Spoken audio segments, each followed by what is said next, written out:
always answer those calls. All gas, no brakes, all work, no play, all night, all day. I'm moving too legit. All gas, no brakes, all work, no play, all night, all day. Nah, I could never quit. I still give my all to life, nothing less. Started at the bottom, had some problems, still had no regrets. Sitting at the top, didn't notice yet. Moving around in silence, try to hide it till it's obvious. I don't like to talk about none till it's said and done. I don't really like to have fun like what you think is fun. I just really like what I like, and that's all I know. I was on a strike for my life, it's the rodeo. Games lost and had some games won too. Long as I'm shooting 50-50, I'ma make my way through. Don't play around unless I'm playing round two. Only one shot for it all in life, it ain't no round twos. All gas, no brakes, all work, no play, all night, all day. I'm moving too legit. All gas, no brakes, all work, no play, all night, all day. Nah, I could never quit. I still give my all to life, nothing less. Started at the bottom, had some problems, still had no regrets. Sitting at the top, didn't notice yet. Moving around in silence, try to hide it till it's obvious. I swear my last time won't be my last time. I was never winning on the front, I like the back nine. I live in the moment, not the past time. Sorry for my sin and never tripping about my past life. Whatever passes past, hang with the grain of salt. With every win is lost, put on a smile and laugh. Can't ever pack a bag, I'm going back to back. I'm home and gone so fast, it's like I'm playing tag. Use my 24, my heart like 24. Got that mental up, I'm built up for the war. Would say I'm doing road, but really I saw. Almost gave it up, and now I want more. Plan B, I ripped it up when I was on a ledge. I was holding on for hope, I only had a thread. Rose up when they fell, I'm standing when they said. This ain't no game or show, my life is not a script. Now it's all work, no play. Put in my time, it's over, filling my cup. All night, all day.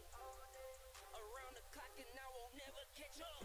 All gas, no brakes, all work, no play. All night, all day, I'm moving too legit.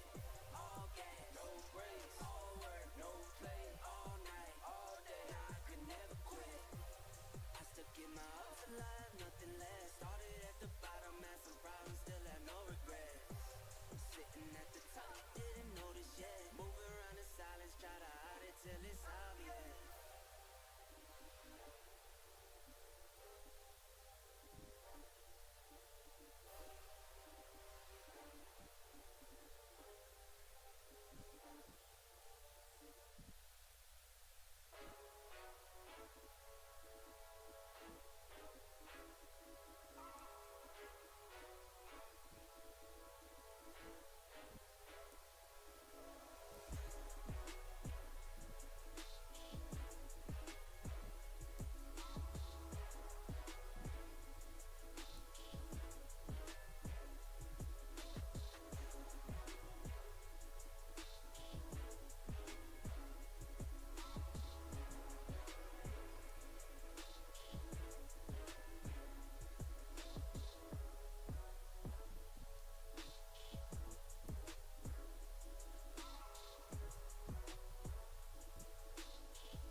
test. Check.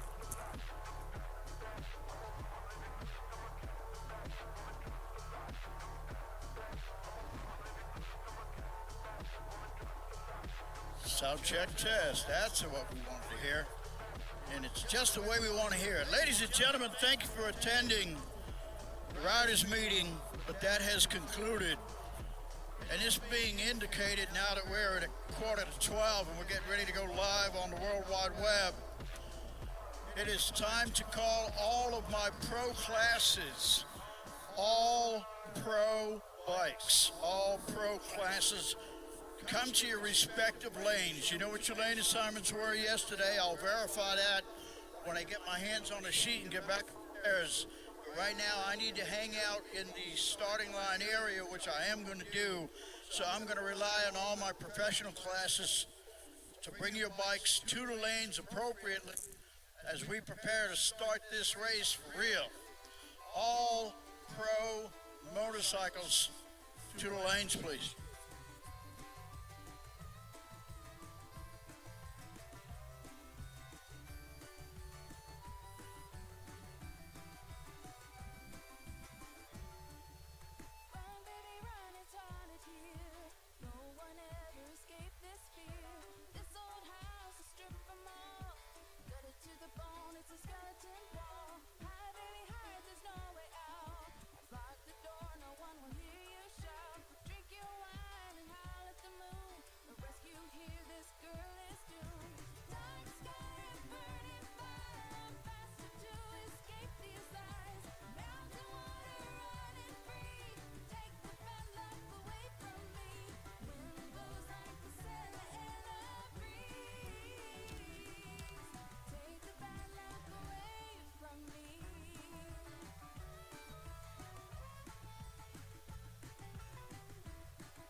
All right, so y'all heard me earlier put out the word for all of my pros to come on up.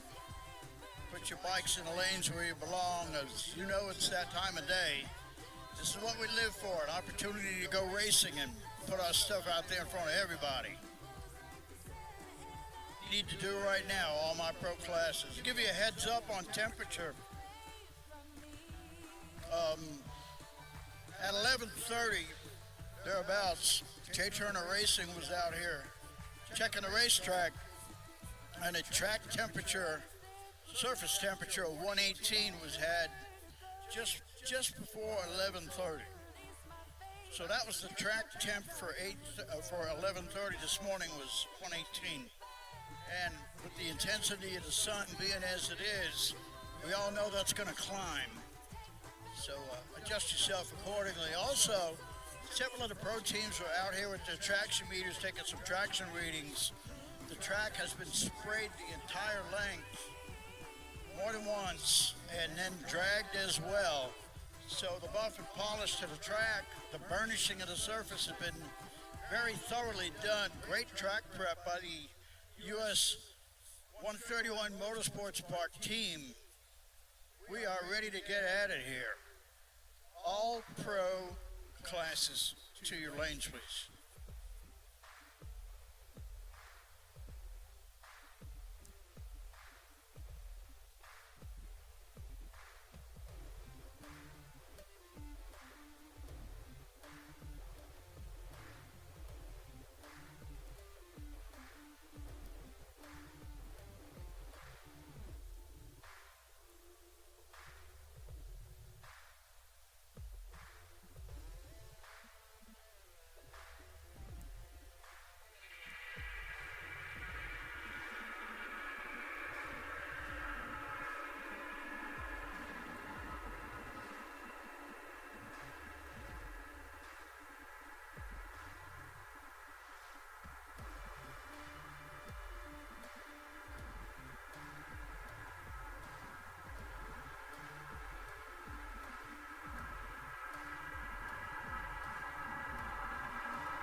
right, so the Nitro Bikes, the teams are making their ways into the staging lanes here. And that is appropriate, as we've got to get all my pros into the lanes in order to get this show on the road today. We'll follow the usual format with the invocation and the flag and our lovely lady who's going to sing. We're going to make that happen. We'll get this show on the road.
racers, you should all be in position at this time as we're getting ready to begin opening ceremonies.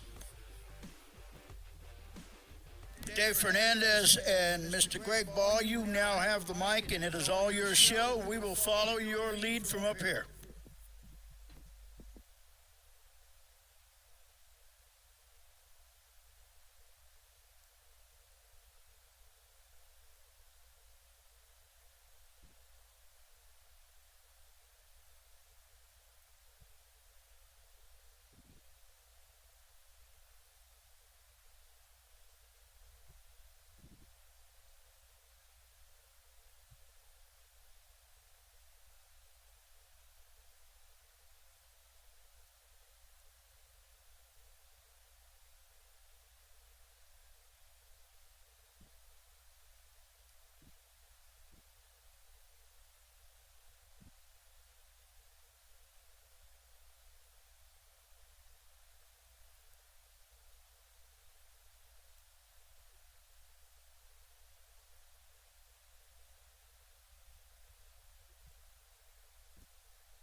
Okay, everybody, let's go racing here. If everybody would remove their hats, please, for the invocation. Heavenly Father, we thank you for this beautiful day. We ask that you would protect us, keep us safe. Father, we give you thanks for all those you've sent for us to protect this country, to protect its people, and we just pray your blessing over them. Father, I ask that you would be with each and every rider, crew member, and all the track staff, Father, that you would bless them, keep them safe, and that all that we do would bring you glory. Now, if you would please remain standing, Heather's going to give us our national anthem. In honor of our Canadian brothers and sisters in racing, we are going to sing the Canadian national anthem first.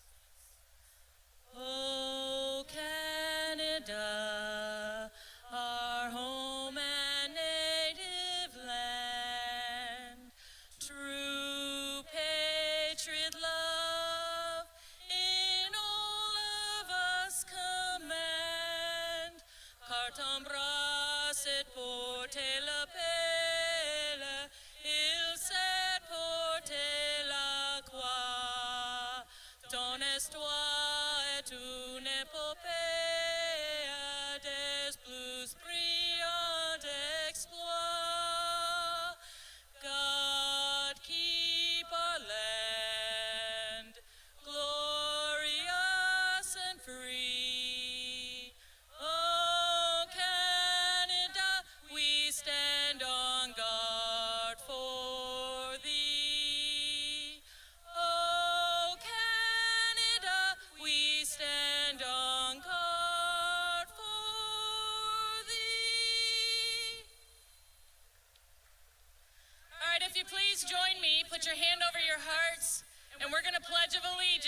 to the best country on the face of the planet Earth. I pledge allegiance to the flag of the United States of America and to the republic for which it stands, one nation, under God, indivisible, with liberty and justice for all.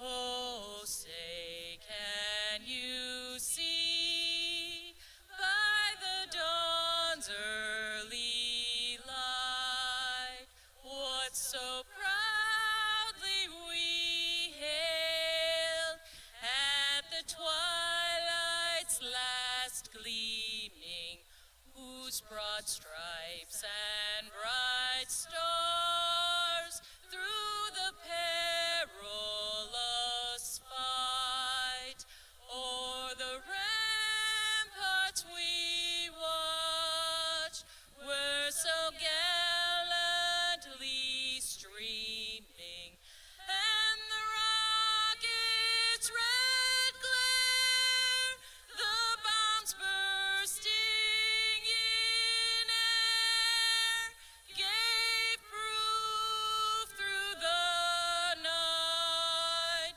that our flag was still there. Oh, say, does that star-spangled banner yet wave o'er the land of the free and the home of the brave? Ladies and gentlemen,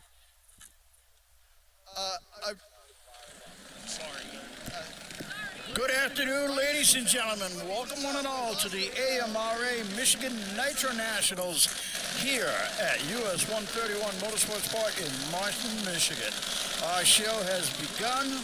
The nitro is lit. You can hear that thunder. Here we go. This is E1, first round of eliminations with the Top Fuel motorcycle. Curtis Heisler is coming out in the left lane, Ryan Peary in the right. And this show is on the road.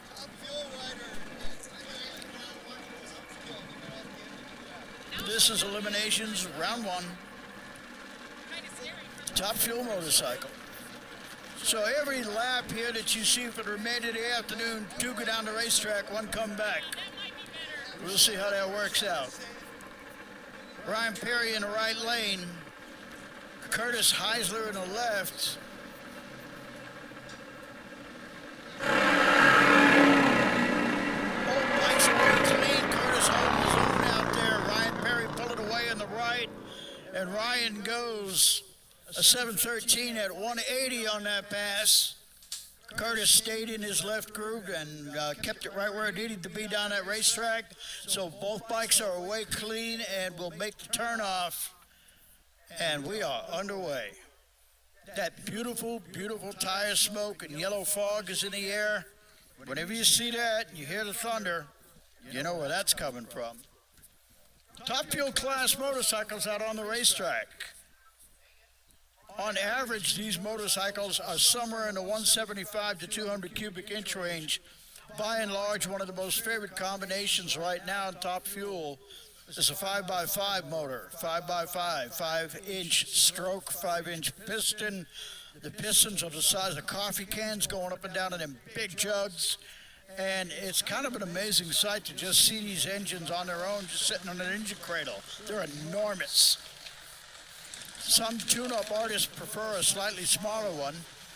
Sometimes you'll see a 175, but it's whatever the crew chief wants in the bike, whatever the bike builder wants, that's how that combination comes together.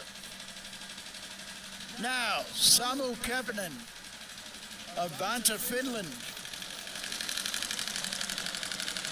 Samu is going to be in the right lane.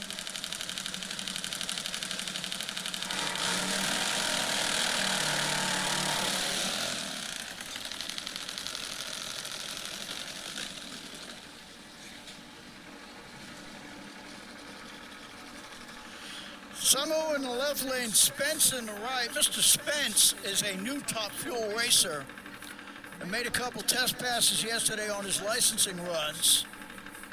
And they have chosen and elected to step into competition today. So for Mr. Spence, this will be his first entry into competition. Sungo, there he goes, baby. He's on a good lap. He's holding that groove. Going right down Broadway. 643. 215 miles an hour. He had a 640 pass yesterday. So they got that bike dialed in pretty good right now. That is a Mike Romine tune-up. Mr. Romine doing the Jack and Mike are working with Chris Stewart Racing. This is one of 3 fuel bikes from the Chris Stewart stable. And we'll see more of that in the near future here. Jordan Peterson is another fuel rider racing and making things happen for Chris.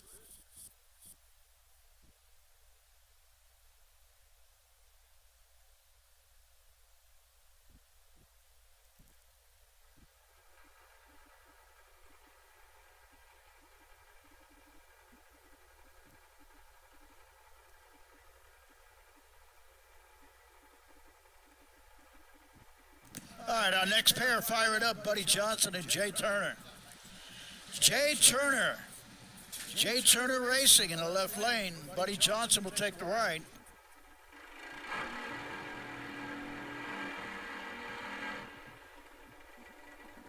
Dorothy Olson hustling down the left side there to help out with Jay. Line him up.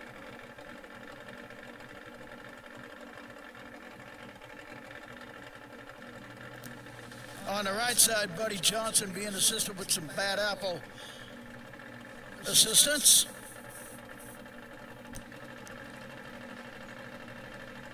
All right, Jay all the way. He's on the lap. He is out of here. Jay's making horsepower and holding on strong there. 647 at 209. A very good number. Buddy Johnson crossing that top end safely as well. Buddy's new bike is one he's getting a handle on race by race. He has been improving, and as you know, conditions change out there on that racetrack each day, hour to hour really, and adaptation to the changing conditions is the key to finding that combination. When Jay stepped into the 640s yesterday, I knew he was on his game, and he is. So we're going to see big things. Next round of Top Fuel will be very exciting, I promise.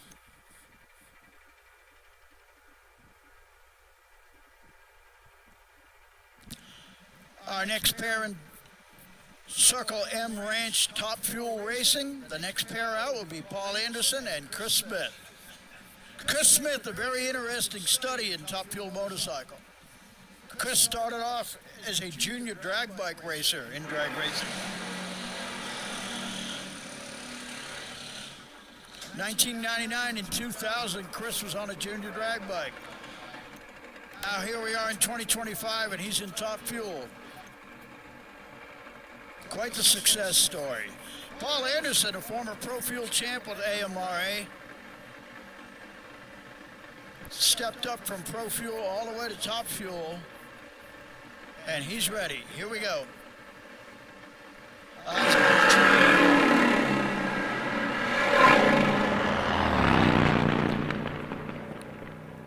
Paul Anderson will take that one with a 664 at 215. Chris Smith's bike was on a good lap, and he was there for the ace, but it just kind of, well, whatever it is, wasn't right with the bike. Something just held him back. Power fell off.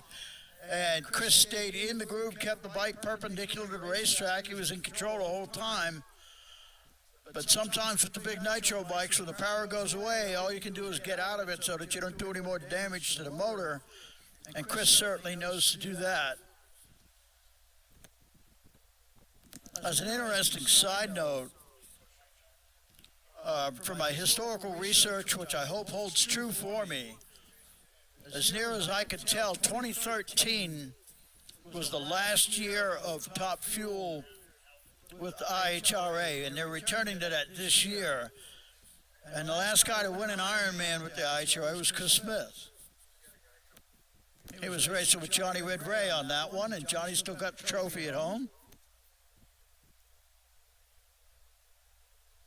AMRA, 40 years of history now. Imagine that, 4 decades.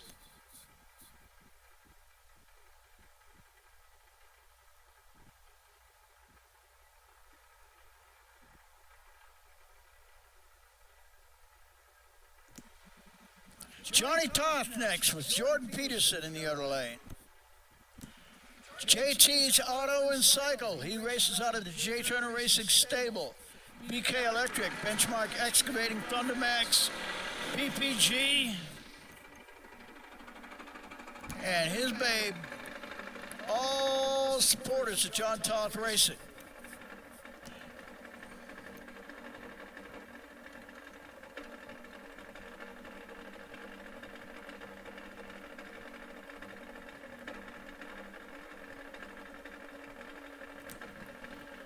All right, Mr. Peterson has not made the call here, so this will be a competition single for John Todd, which will automatically put him into the next round.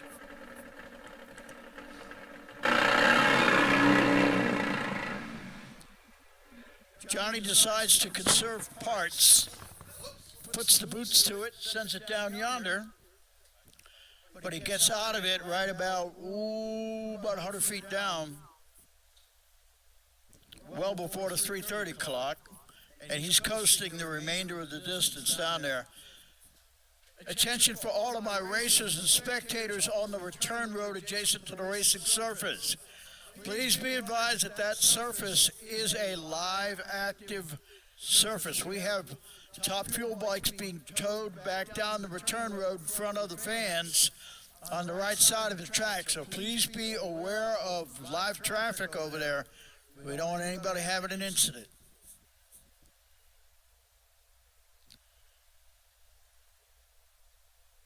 That is Samu Kemppanen of Vanta, Finland, on the white bike.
All right, we are moving ahead with our order. We have now wrapped up Top Fuel Motorcycle E1. That is now in the books.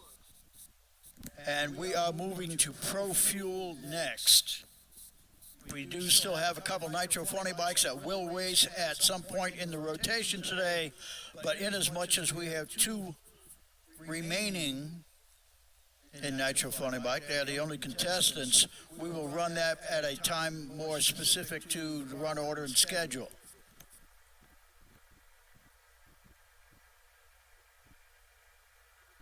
And we now move into Pro Fuel Motorcycle. This is Hawaii Racing Pro Fuel action coming your way. And our low qualifier will be coming out first. Mary Dengro, who has been on a tear all season long. It continues. Bad Apple Racing celebrating 25 years of Bad Apple Racing. And who's in the number one spot? Mary Dengro.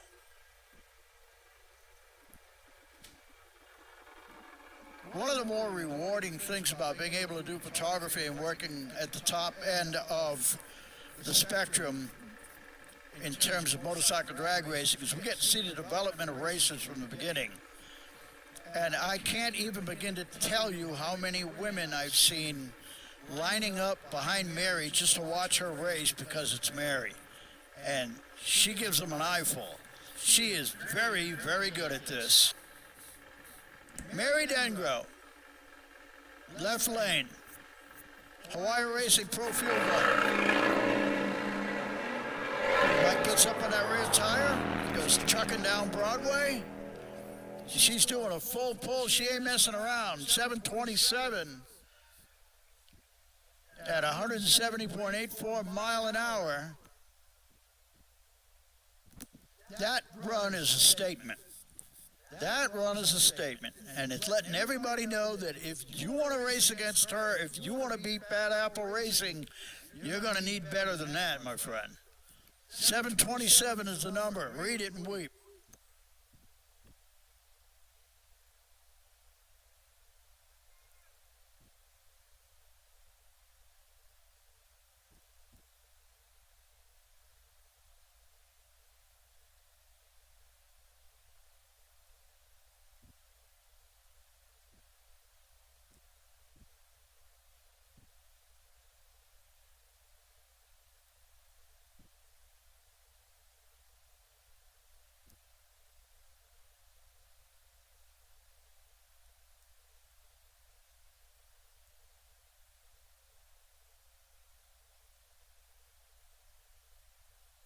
Our next pair in Hawaii Racing Pro Fuel.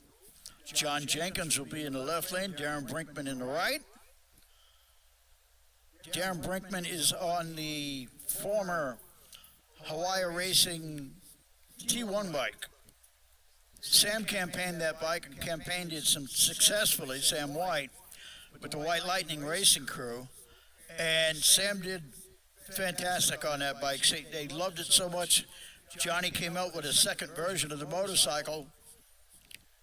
And Sam now owns Terminator 2. Darren Brinkman is piloting T1.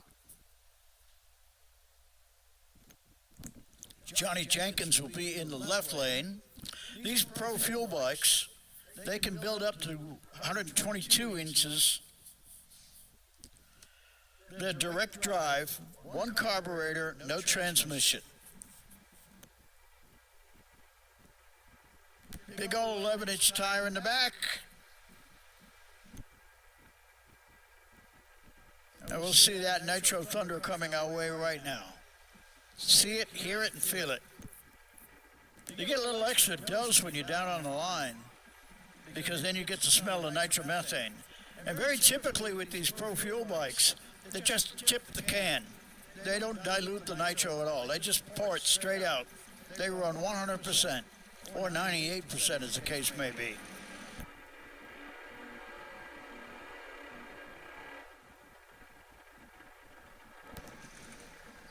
Good burnouts.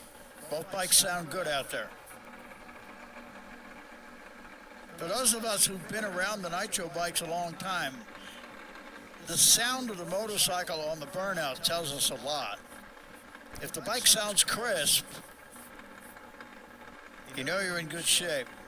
If you hear anything other than crisp, stay away from the motorcycle. All right, Johnny Jenkins on the left side out of Fort White, Florida. Clearwater, Florida for Darren Brinkman.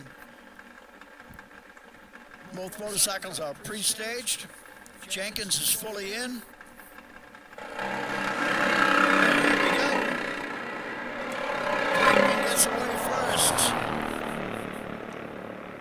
He's staying in that throttle, making the full pull, and he makes it happen. 8:52 at 144 miles an hour.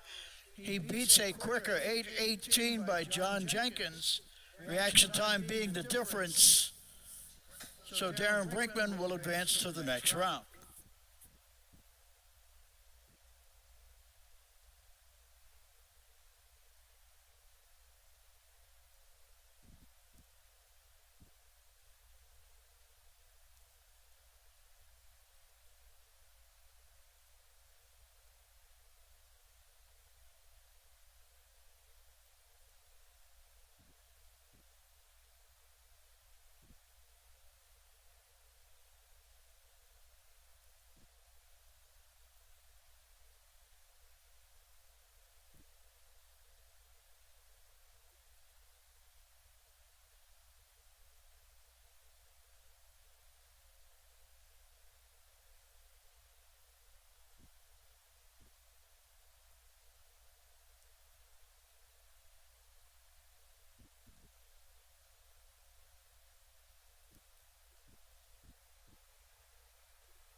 Moving on with Hawaii Racing Pro Fuel. We're going to make another announcement here about our other classes.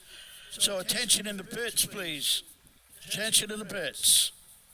Pro Fuel is happening right now. That will be followed by Pro Outlaw, Pro Bagger, Modified. Once we get down to the last couple of Pro Fuel bikes, I'm going to be calling Huffman Performance Supergas 990 bikes. I'm not calling you now. I'm putting you on notice that once we get down into the last couple of Pro Fuel bikes, I will be calling you to the lanes.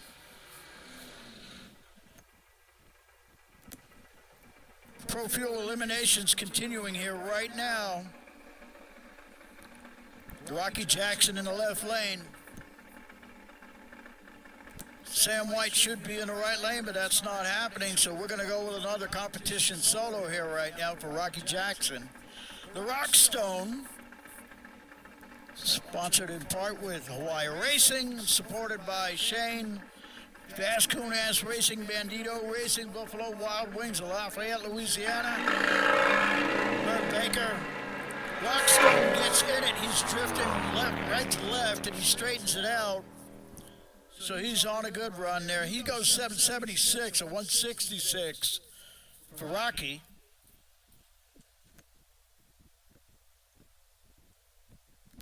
These big bad motorcycles are a handful. All of the Nitro bikes are.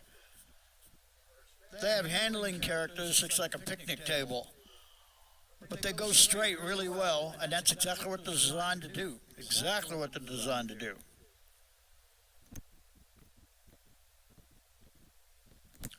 Louis Sansone and Lauren Potter next.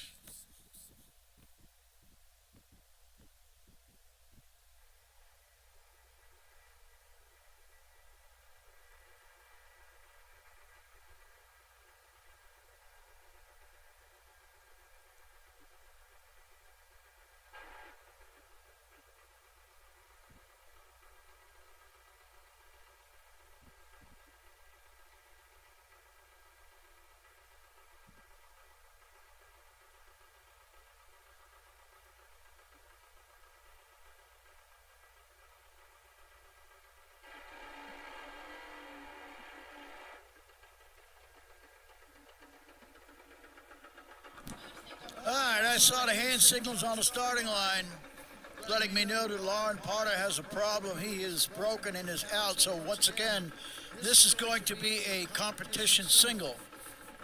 Louis Sansone left side. He's got the Angry Bird bike. There's your bottom line. Love the paint job on that motorcycle. Al Ballas and crew do a great job of servicing that motorcycle. Nitro Bombs Racing happening here now. Lewis doing the full pull, goes 800 at 158 on that pass. That will advance him to the next round. It was great to see it. We had almost a full 16 bike field for Pro Fuel. We had so many Pro Fuel bikes in qualifying yesterday. Very gratifying to see so many motorcycles.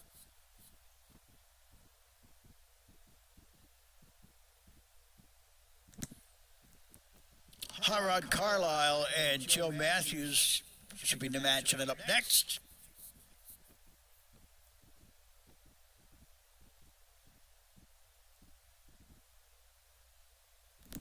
All right, Havoc Racing is in the house. They're going to be in the left lane. That will be Hot Rod Carlisle piloting the bike. Mike Blair was assisting another racer at our last AMRA event and suffered a hand injury. So Mike hasn't been able to get back on the bike and pilot the bike. And while he's healing up, Harriet and Mike have been interviewing and working with other racers to keep their bike out there and keep their hands in the game. And that continues. So we got a little bit of an amalgamation here, Red Eye Racing and Havoc Racing coming together to make this happen. And that's what racers do, racers helping racers. Hot Rod Carlisle.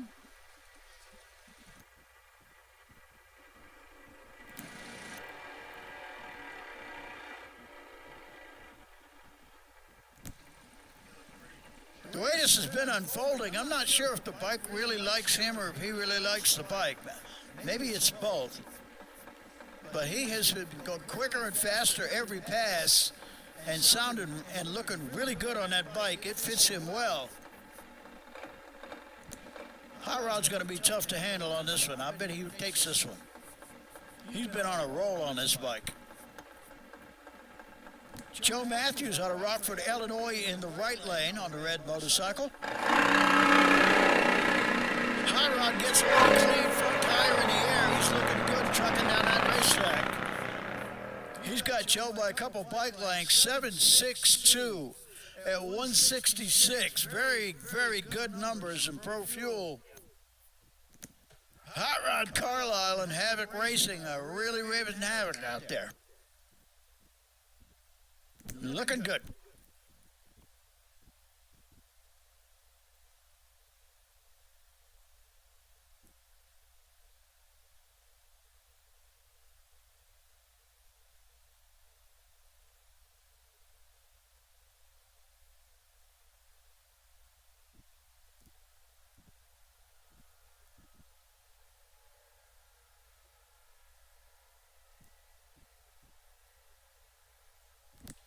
Track service vehicle is making its way down the track right now to do a spot check, make sure things are right on the top end.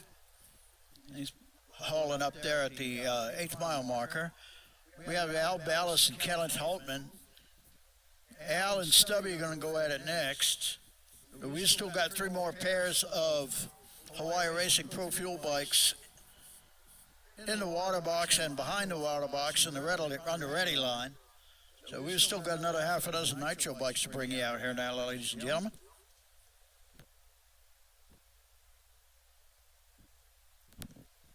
We've had a very well-attended fuel classes here at this event, and I want to thank Johnny Mancuso and the Circle M Ranch for sponsoring the top fuel class. In Nitro Funny Bike, I want to thank Armin Furr and Armin Furr Racing for their sponsorship of Nitro Funny Bike class. And, of course, Johnny Vickers and the crew at Hawaii Racing out of North Carolina. Our thanks to them for their sponsorship and support of Pro Fuel.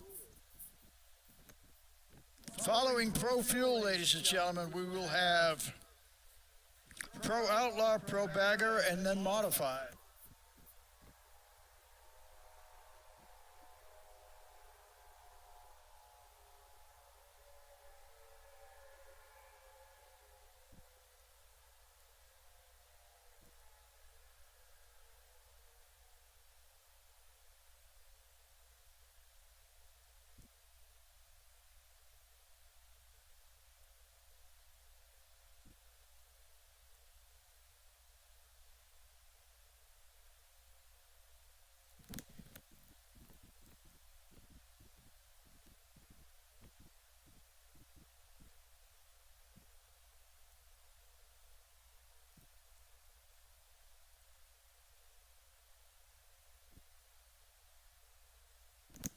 All right, the next 2 bikes preparing to fire up. Al Ballas of Nitro Bums Racing. Al will be in the left lane. Kenneth Stubby Haltman out of Mays, Kansas. Haltman will be in the right lane. First round of qualifying, Stubby had a rocker stand on his bike brake, and he thought he might have been done for the whole weekend.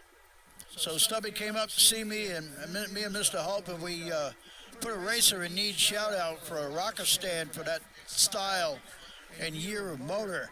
And didn't another racer step forward and say, yeah, I got one? That's a true story.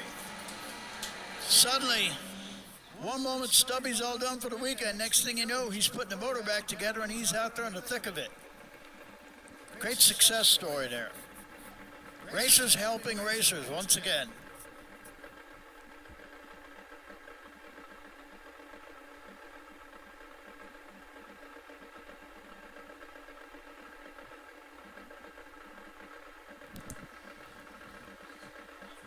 Okay, Al Ballas is pre-staged.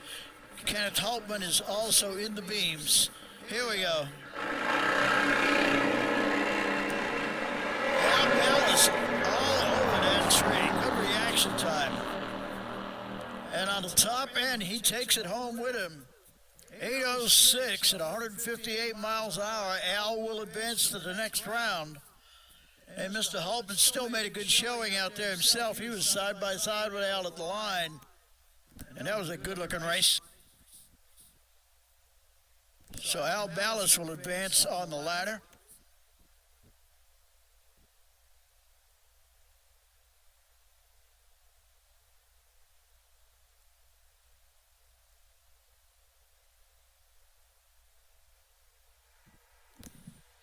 All right, our next pair is lit.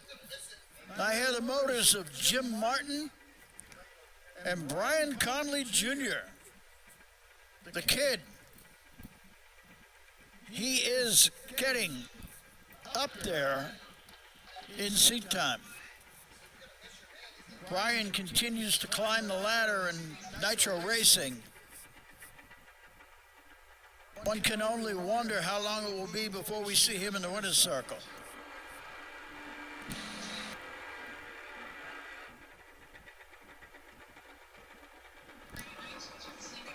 Mike Freebie, crew chief for Jim Martin. He's putting Jim in the beams right now on the starting line here in the left lane. With Brian Conley Jr. over on the right side, he's good to go.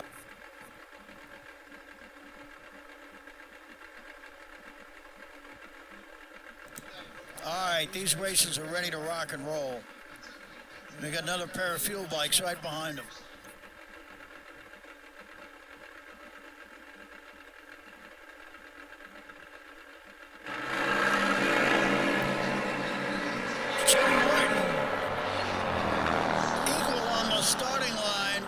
Conley Jr. Martin gets the better of him, 777 at 160 miles an hour. And 8-0 for Brian Conley. And Jim Martin will advance to the next round.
All right, our final pair of Hawaii Racing Pro Fuel motorcycles coming out right now.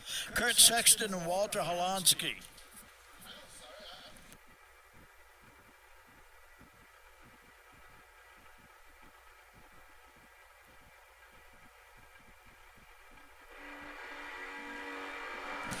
Nitro Thunder, that sounds strong. Kurt Sexton.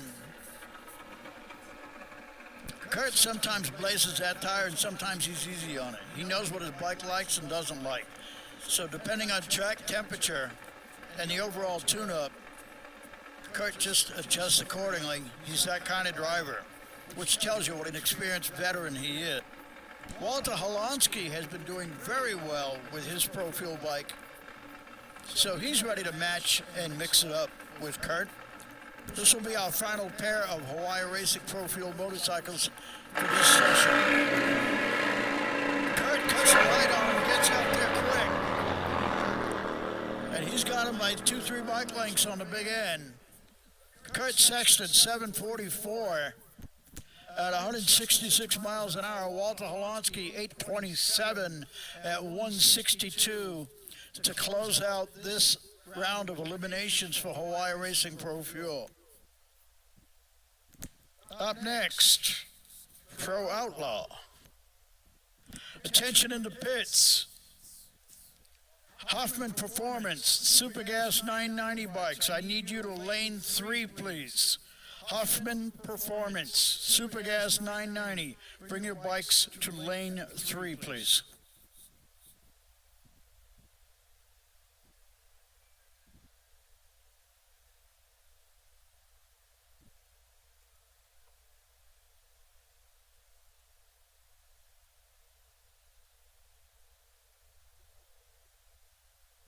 Our run order right now, ladies and gentlemen, to keep you pleased with what we have going on right now, is Pro Outlaw is going to come up next, followed by Pro Bagger, followed by Modified, and then we're going to get into our sportsman classes.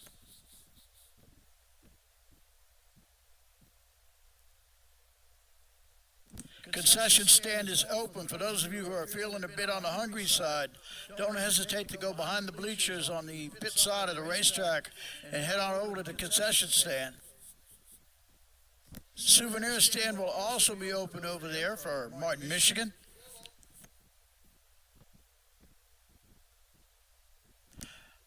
Scratch that. But the concession stand, I promise you, is open.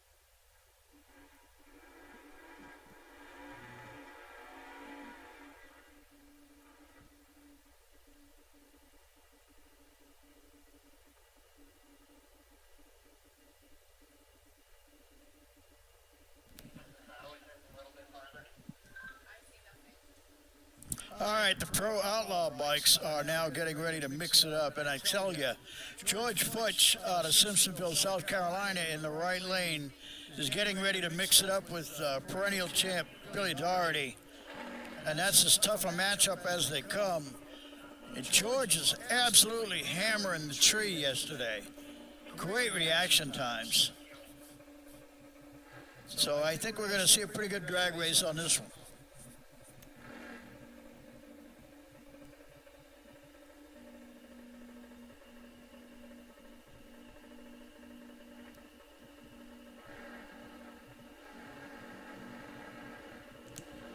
All right, George Futch in all the way, so is Billy. There's the tree. And yeah, Futch puts a light on him by a tenth. But Billy has the horsepower, and he just runs away on the big end. That's an 863 at 151. 863 at 151 for Billy Doherty. And George Futch with a 9.7 effort.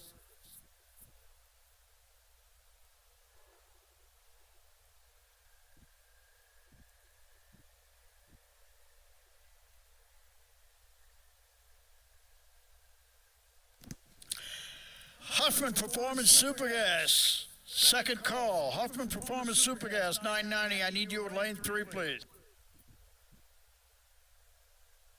Pro Eliminator, you are on standby.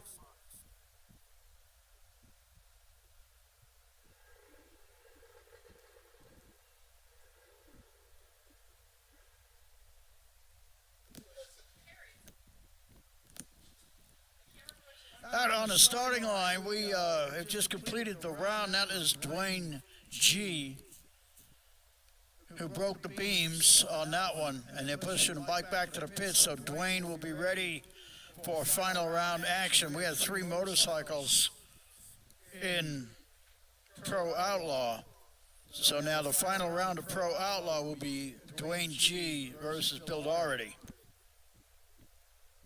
We will run that round later today.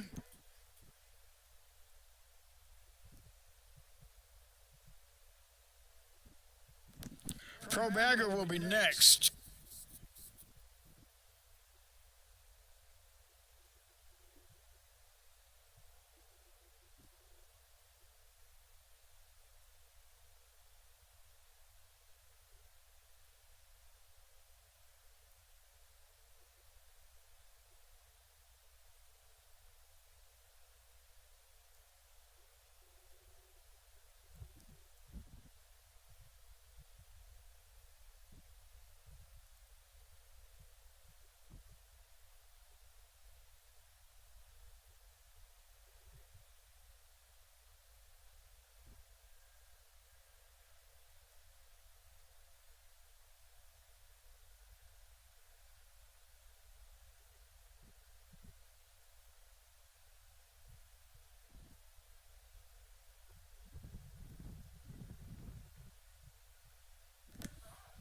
Pro Bagger competition, Jack Espinal and Scott Thompson.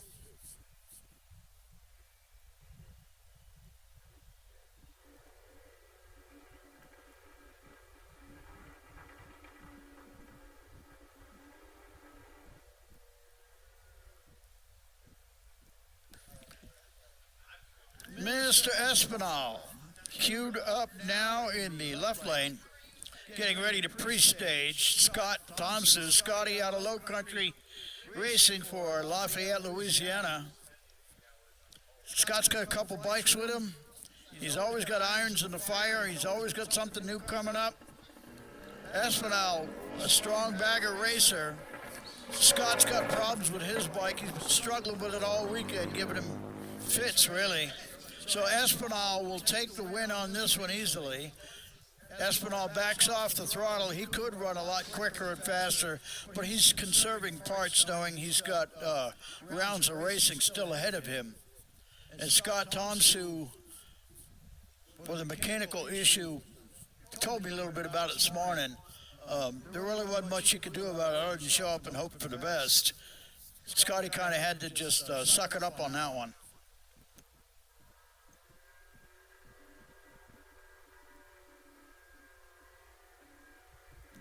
Shannon Poor and Cosby there next. The Cross, Mr. 357.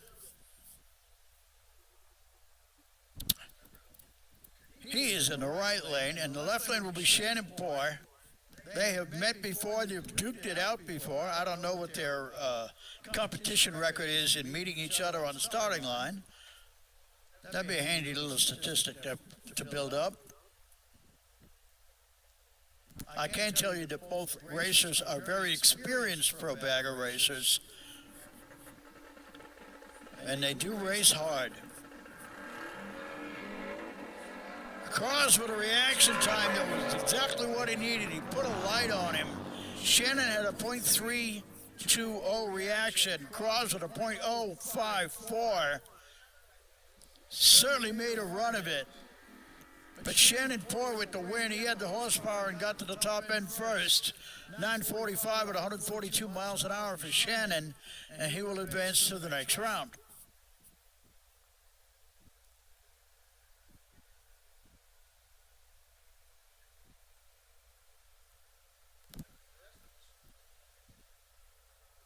And my next pair up here is Dwayne G and Cole Sellers.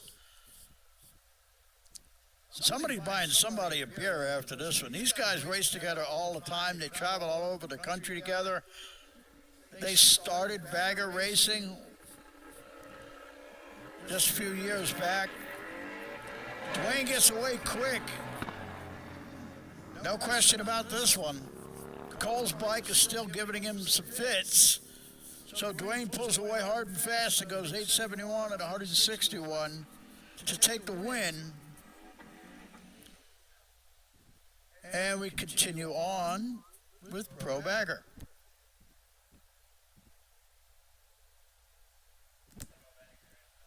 Nick Boy.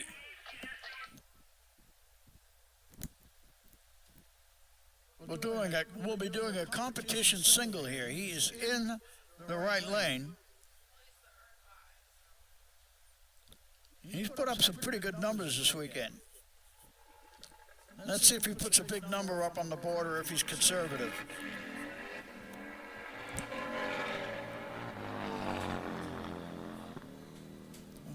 .145 short time. Big end 8:33 at 165 miles an hour.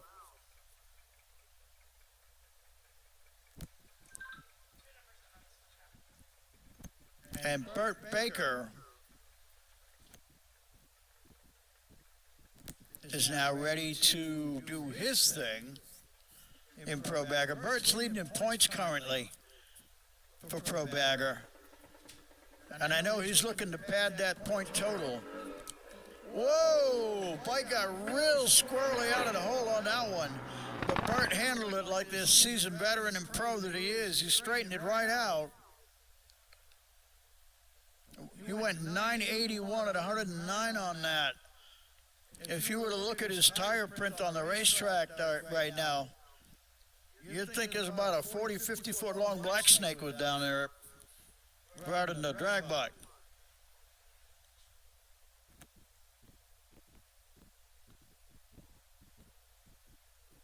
So that wraps up Pro Bagger. Huffman Performance 990 Super Gas bikes. You should all be in lane 3 ready to run. You need to be because they're going to be running real quick here. Pro Eliminator 1090, you are on standby. As soon as Super Gas begins, I'll be calling you.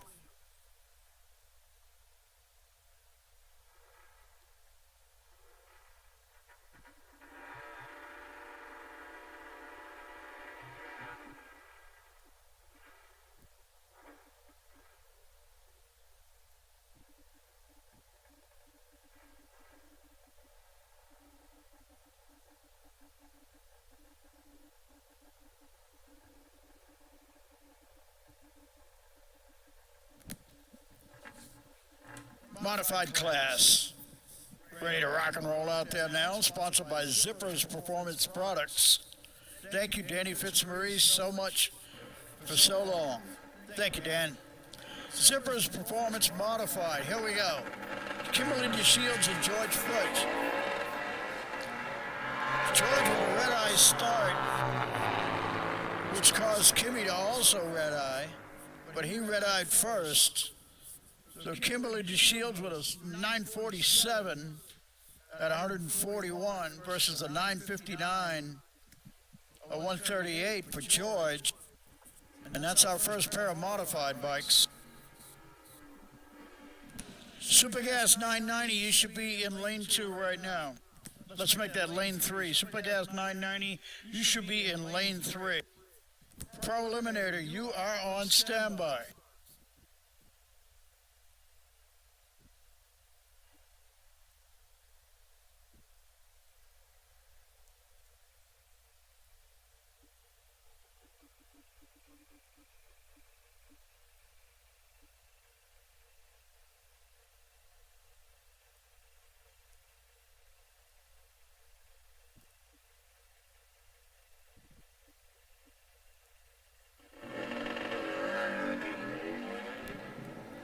Russ Johnson on that beautiful Flora bike. Flora Racing Heads Twisted Custom Cycle supporting this 2023 FLHT. Johnson takes it across the stripe on the big end with a 923 at 138.93 mile an hour.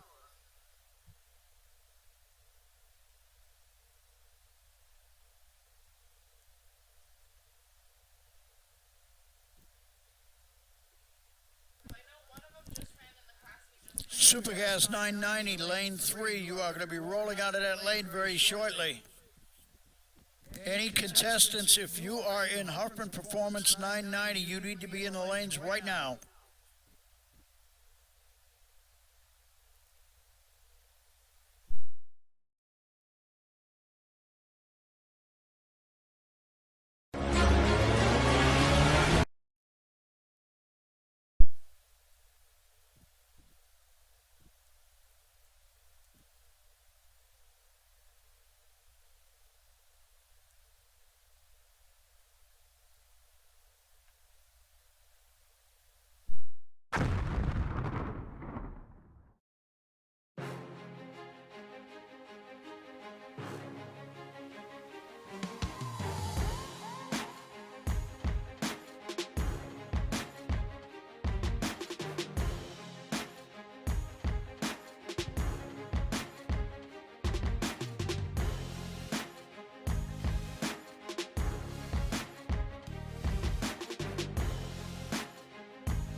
Well, it's quiet right now, and I have your attention.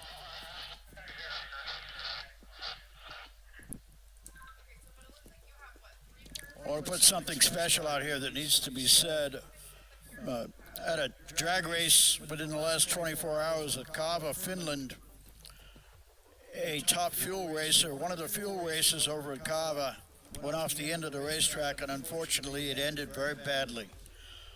We want to pass along our condolences and respect to the friends, family, and fellow racers of that racer who has moved on to that big race drag strip in the sky. We don't like to say these things, but it is a reality of motorcycle drag racing. Yes, this sometimes happens. But our respects are with his family, his friends, and fellow racers. Sorry to bring you that, but it needed to be said.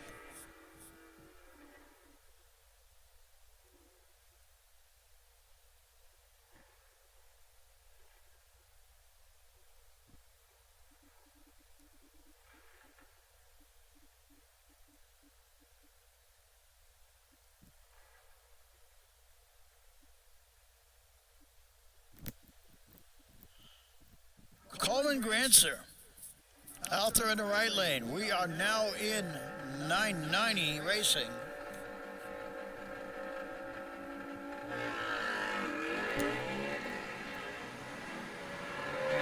Arthur looking good on that reaction time. Let's see who can run closest to the index number. The index number is 990. You don't want to go quicker than that, and that's exactly what happened. Arthur went quicker by going 987 on a 990 index. That automatically made Chad Kaplan a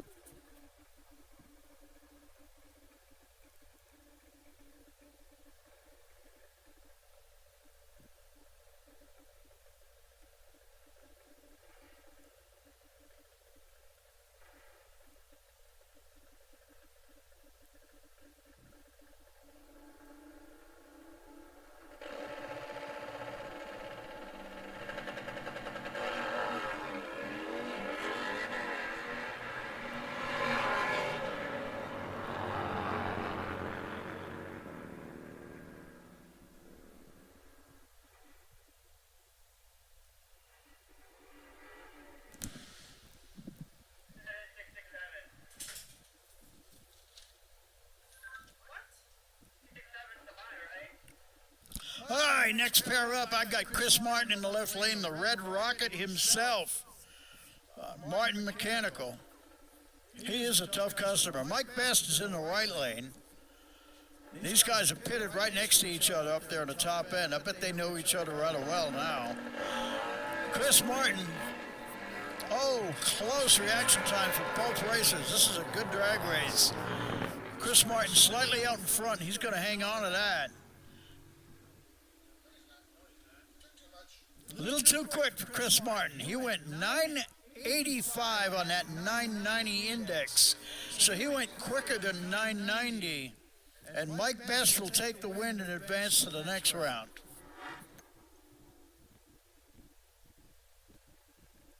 I guarantee you, Chris will walk right over to him and shake his hand right after this round. He's a gentleman. He's a solid racer. He's the kind of guy you want to race against and race with. AMRA very proud to have such racers in their ranks. Andy Horn now.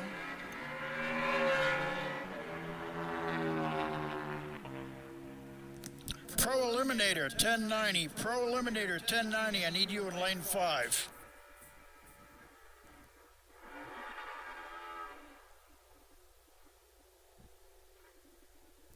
Huffman Performance 990 bikes. Taking it to the traps right now. For those of you watching who are not familiar with what that 990 is all about, that's an index number. They're trying to run as close as they can to that number, but not go quicker. If you go quicker than 990, you've done what's called a breakout, in which case you're eliminated. You want to get as close to 990 as you can, but not go quicker. Crava versus Kimberly DeShields.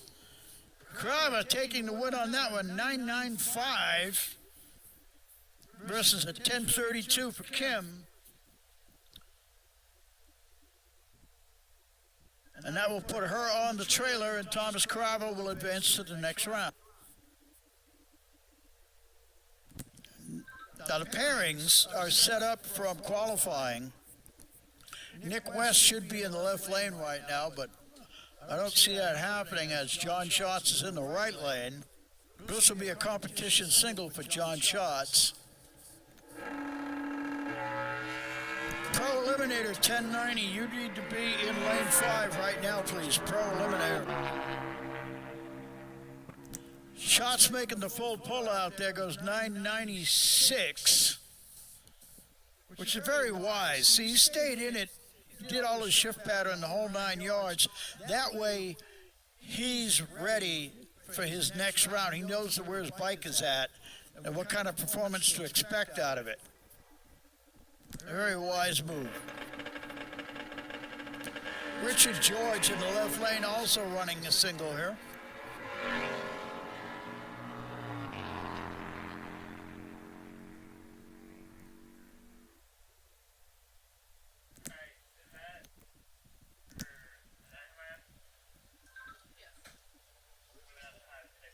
Pro Eliminator 1090 class. Pro Eliminator 1090.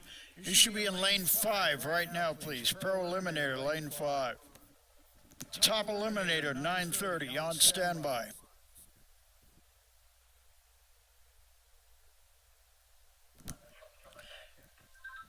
Joe Peterson bumps the beam on this one. Chad Walshager would normally be in the right lane, but Chad could not make the call for whatever reason. Joe's going to bump the beam, save parts, and head back to the pit.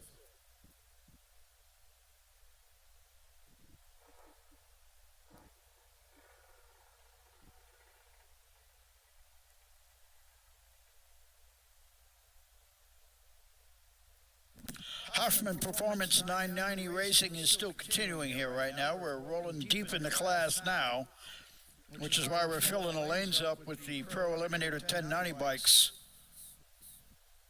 That has to happen. Then we'll go to Top Eliminator, then we will go to SE.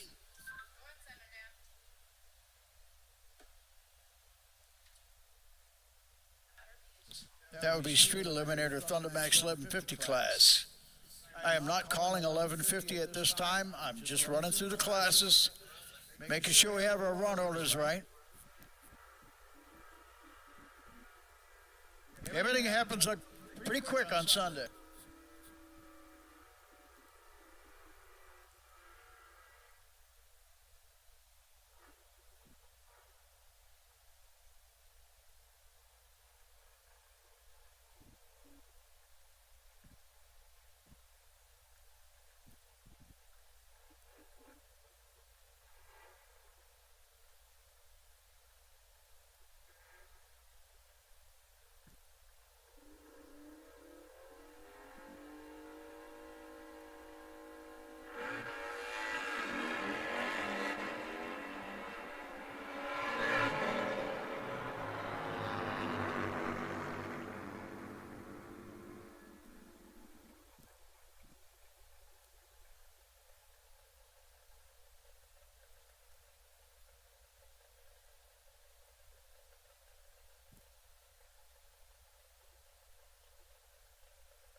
Okay, we are now in 1090 competition.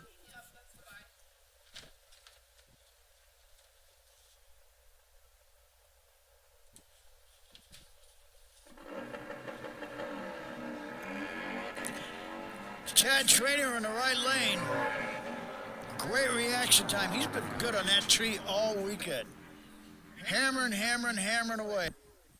And he's advancing to the next round.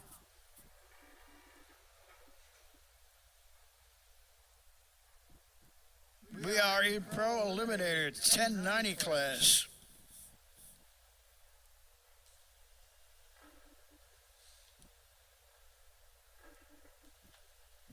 Top Eliminator 930. I need you to lane 4, please. Top Eliminator 930 class to lane 4, please.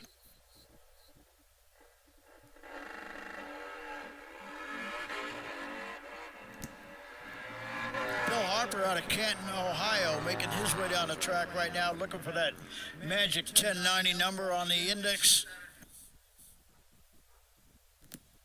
He turns in a fine performance going 1099 on that 1090 index. Harper has got his pile in a place.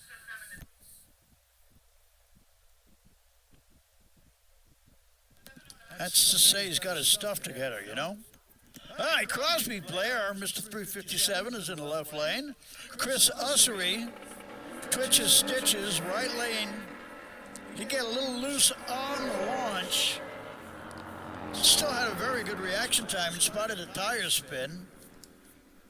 And on the top end, Crosby Blair takes the elimination win with an 11-11 pass. So the Cross will advance to the next round. Chris is headed for the trailer. Many of these motorcycles run in multiple classes. So in this instance, even though Chris Ussery was eliminated on that pass, you may see him again in a different class on the same bike. Larry Stevens and Robert Stitz. Top Eliminator 930. Top Eliminator 930 bikes. I need you to lane 4.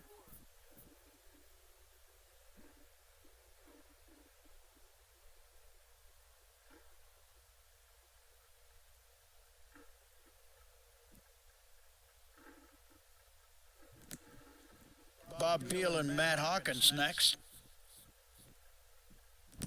Beal has been really good on that tree this weekend. There he is again. But Hawkins got the better of him on that one. Looking for that 1090 magic number on the top end. The win goes to Bob Beal with a 1090 with a 1. 1091 for Beal. Sponsored in part by Po' Boys Choppers and PGS Cycles. Beal advancing to the next round. William Grove and Desi Macia next.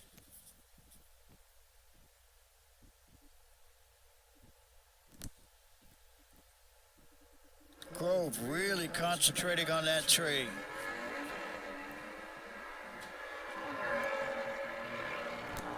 Red light start. In fact, he left before the tree was even activated by Desi. Desi a little too quick on the draw there. Bill Grove will advance to the next round.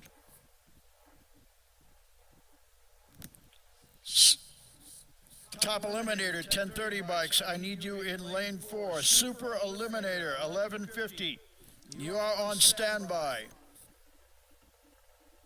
Steve Lacey out of Kalamazoo, Michigan. This is his home track. He is in the left lane. Hooked up hard, looking good there. He's got John Bradley on the right. We'll see who can put that 10.90 up there. And when they get to the stripe, an 11.08 versus an 11.10, John Bradley got his tire across the stripe before Steve did, so Bradley will take the win. And now it's Joe Peterson versus Bryce Creek. Two battle buddies. They both like each other and race each other all the time. They're good friends and very competitive racers. Nice light by Bryce Creek. If Bryce can run the number, he owns this one. And it's all about the number.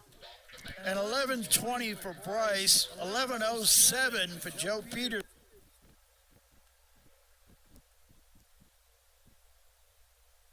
KG veterans trying to see who could put their front tire across that stripe first. Jim Clark flying that number 1 plate, local racer from Sterling, Michigan. JJ Stringer in the right lane. Heather's shaking her head down there. She said, I don't know. I hear you, girl. I hear you. Jim Clark taking the win on that one.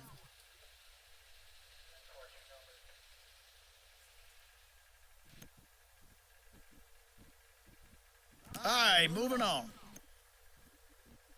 Denny Nygren and Mike Wallace. Wallace a no-show for this pass, so Nygren will take the competition solo single win here. And that is the last pair of 1090. So top Eliminator 930 is coming out next out of lane 4.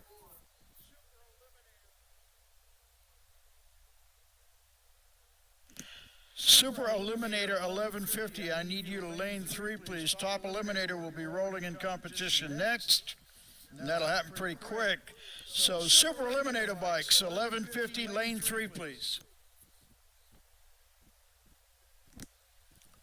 We have to keep the announcements on the classes rolling at a brisk pace because many of these racers, as I said earlier, race multiple classes, even with the same bike.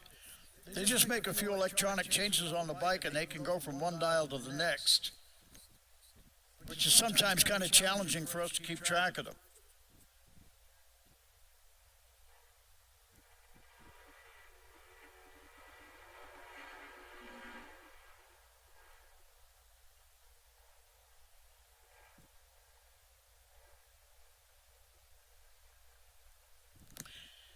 David Dormus and Chris Martin. Chris Martin of Martin Mechanical. The Red Rocket himself in the left lane. He looks forward to these matchups with David. David is a very tough and a very accomplished racer. And these 930 bikes are the quickest index bikes we have.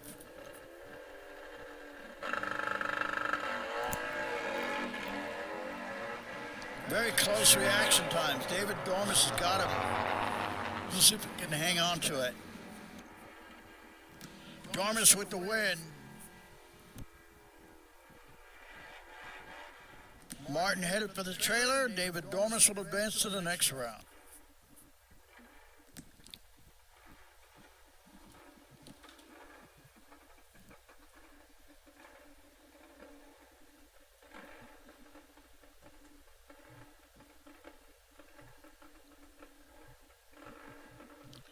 Street Eliminator 1150 class to lane 3, please.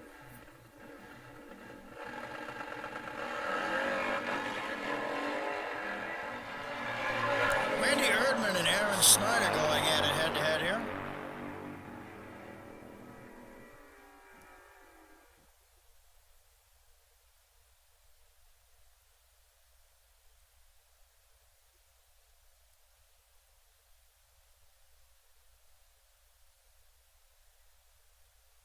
Street Eliminator to lane 3, please.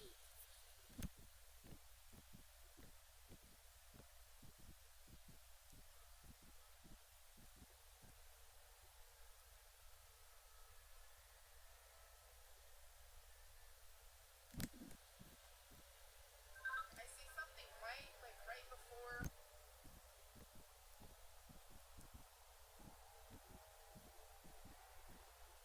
You've got an object or something out on that racetrack that needs to be checked out. So the track maintenance team is, of course, going down there to check the racetrack, make sure everything's okay. Ladies and gentlemen, if you're hungry, the concession stand, of course, is still open right now. Make your way over there and get yourself a little something to eat.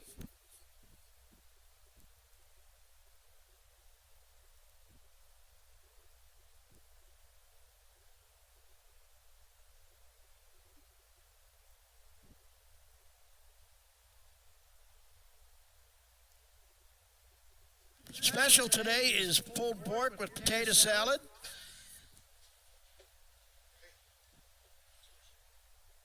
So if you're hungry, make your way over there. And by the way, I had one of those last year, and I could verify that they were very good.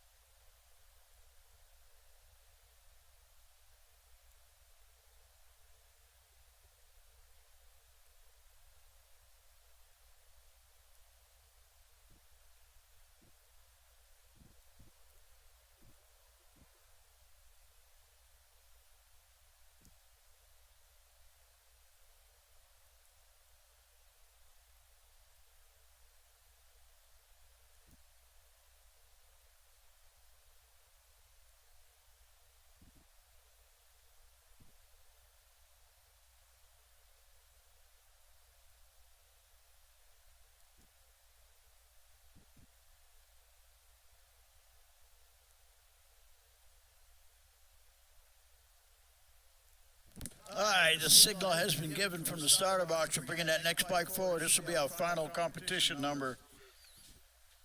In top eliminator, our final 930 bike will make his way down the racetrack, and we will transition to street eliminator. 1150 class will be next, followed by street bagger.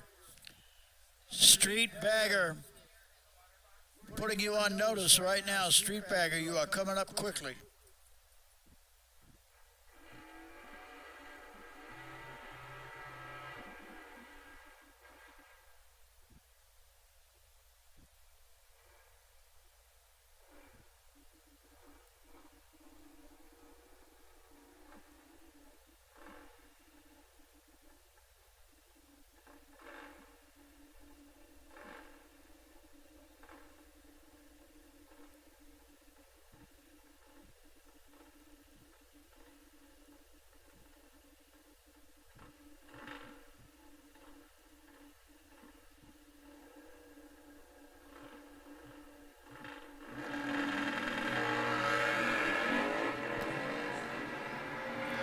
Final pair in 930 class.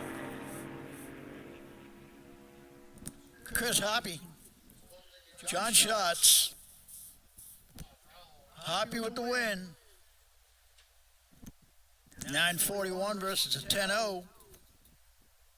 And that's going to wrap it up for our 930 competition.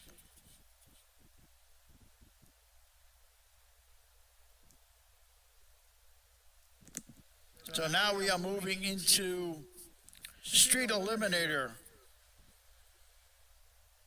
sponsored by Thundermax. Thundermax Street Eliminator.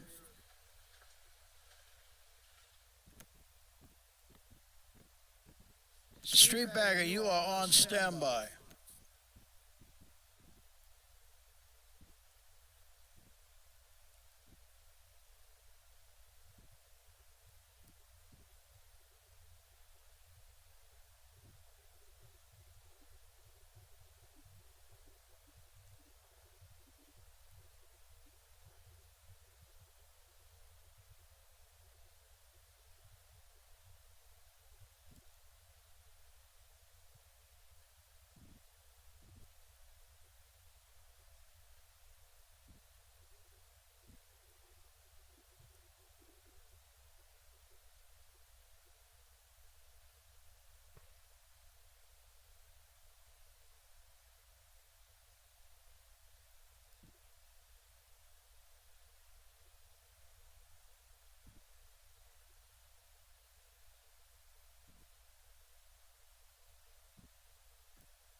1150 Thundermax class, Street Eliminator now in progress.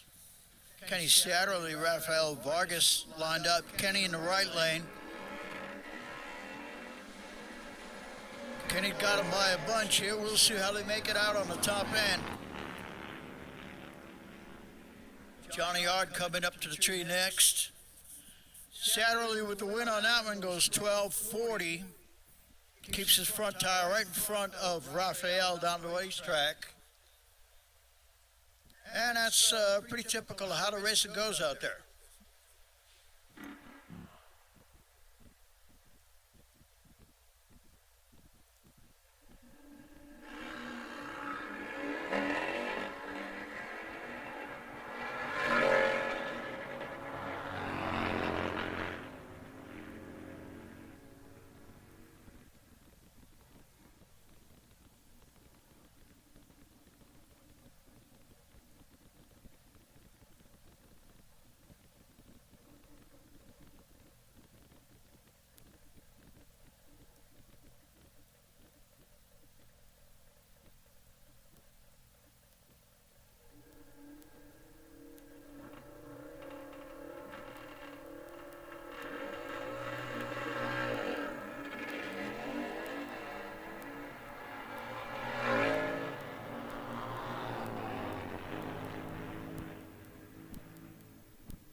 Street bagger, street bagger. I need you to lane 5, please. Street bagger.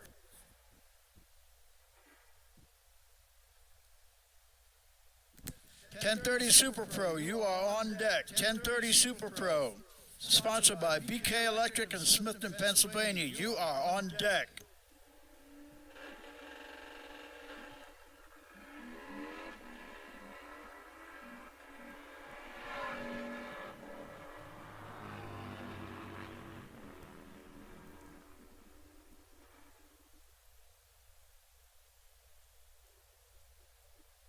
Tyler Stringer and Jeremy Hall going to line it up right now.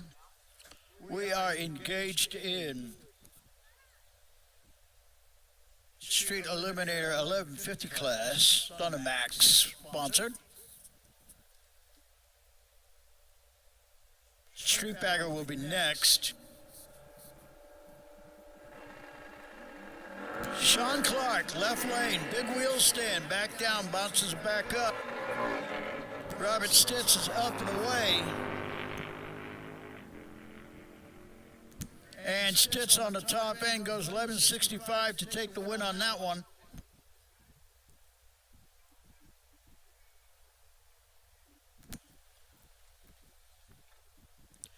Lance Rogalski and Emmett Puget next.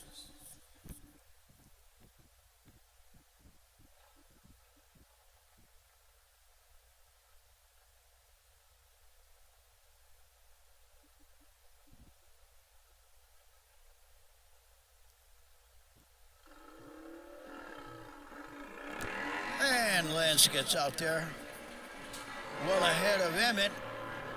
He'll reel this one in. And our next pair heads right up to the beams. Lance takes that round win and moves on to the next round.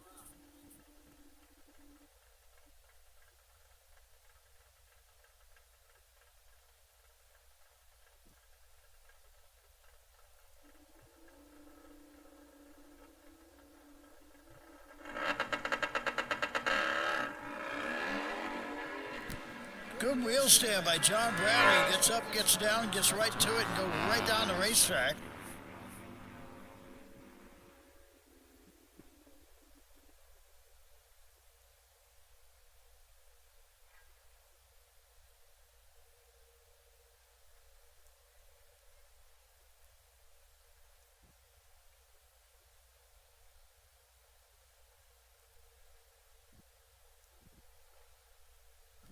John Poet out of Indianapolis, Indiana, and Denny Nygran next.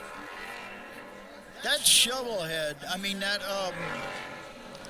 big twin of John Poet, he flogs that thing hard, and it races hard, and it is a very good, reliable motorcycle. He took the win on that one by 4.5 tenths, and a real nice win by Johnny Poet on that one.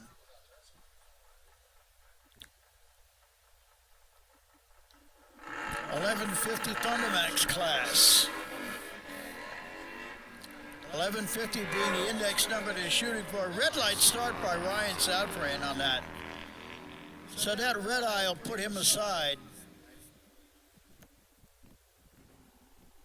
Street Bagger, you should be in lane 5, ready to run right now. Street Bagger. Mutant Motors in the house. They are down there on that racetrack, ready to bring their bikes forward. Whenever you've got Street Bagger in the house and the Pro Bagger bikes, you got to keep your eyes on the Mutant Motors team. They came to win. They always do.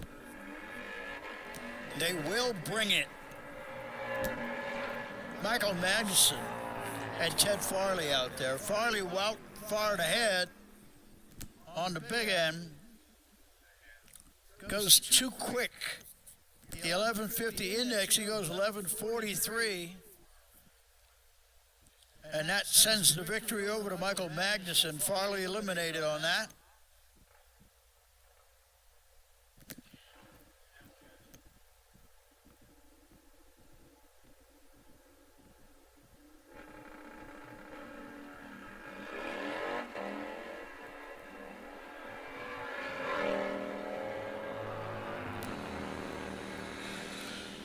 Super Pro 1030, BK Electric sponsored class. Super Pro 1030.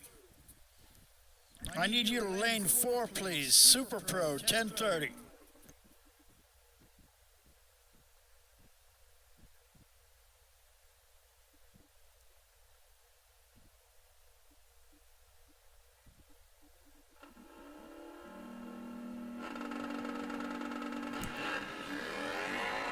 Kevin Winters, Larry Gilson. Larry in the right lane headed his out. But this one's going to go to Kevin Winter. Winters 1161 on that 11.5 index number.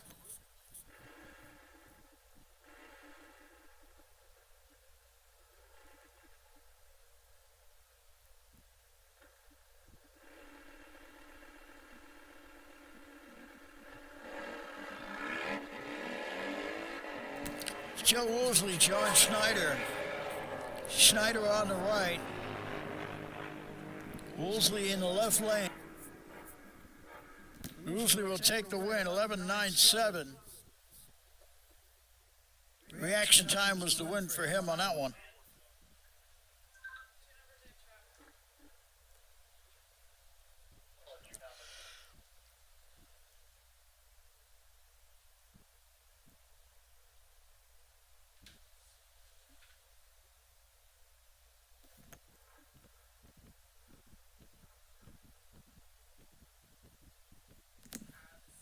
Austin Hammerhead Hughes.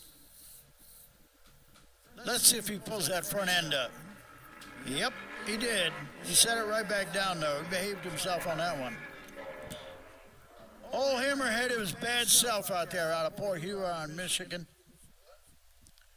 Dell's Contracting, Barn Built Baggers, all supportive of Austin Hughes Racing.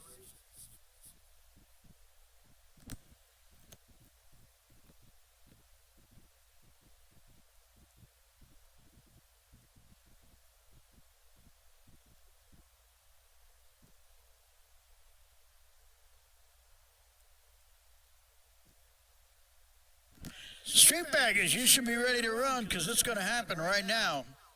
All Street Bagger bikes, you should be in the lanes right now, ready to run. 1030 class.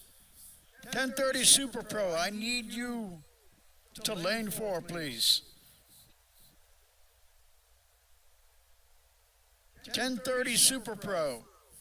Lane 4, please. Big Bad Street Bikes coming out next. Street Baggers. The Big Bad Street Bagger bikes. Mutant Motors out of Texas. Wolfgang Grasser calling his racer forward, lining him up. This is Jimmy Maykrantz. This is the team to beat. And they can be beaten. But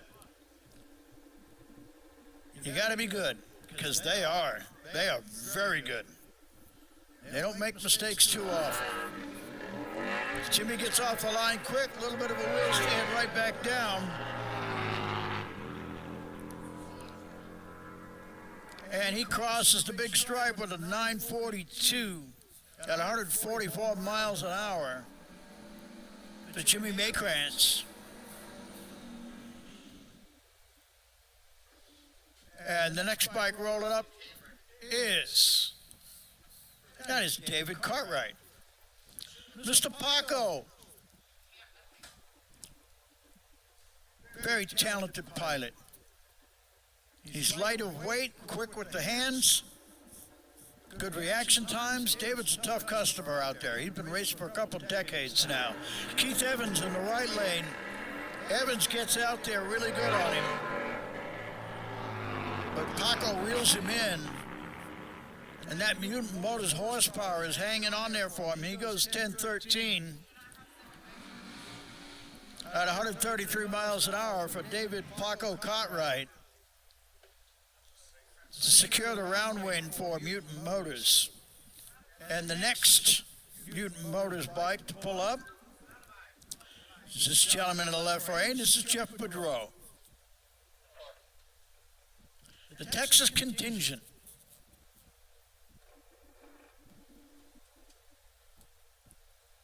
This will be a competition single.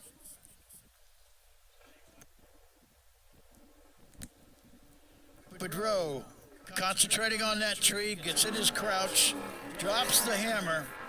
A little bit of a wheel stand, but not bad. Wolf has these bikes dialed in pretty tight. 10:34 to 129 for Jeff Boudreau. Matt Denny's crew chief and bike owner, putting his racer into the beams right now. This will be Nick Bowie. This will be the final competition bike in this class. The Street Bagger. 10:30. Super Pro 10:30. You should be in lane 4 because you're going to run next. This is the final bike. Thomas Boone versus Nick Bowie. Boone in the right lane. And it is anybody's drag race. Boone gets it. All on reaction time. Reeled him in good. Great pass by Boone. 10:05 at 139. Excellent pass by Thomas Boone. Well done. That was the final bike in competition for Street Bagger. 10:30 is running next. As soon as 10:30 pulls up to the line, we're going to be calling Hot Street. So Hot Street, you are on standby. Super Pro 10:30, you are next.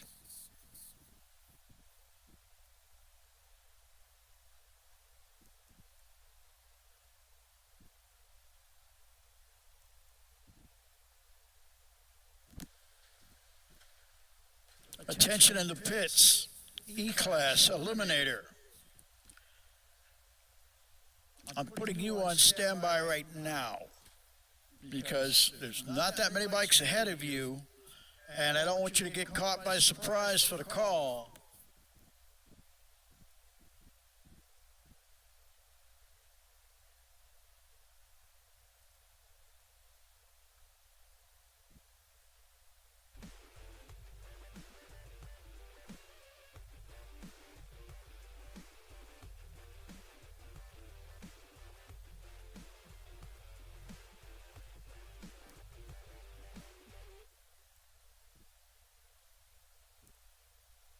Street Bagger complete.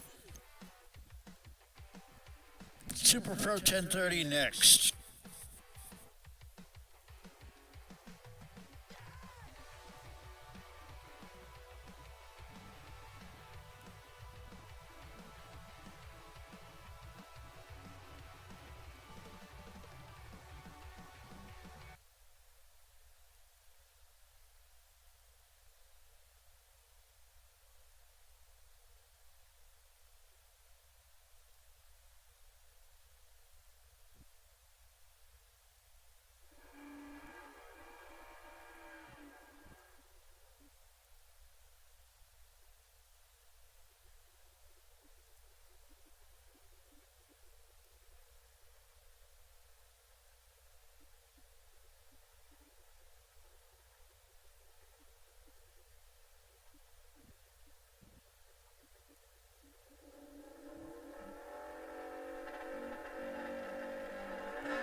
1030 class action coming your way right now.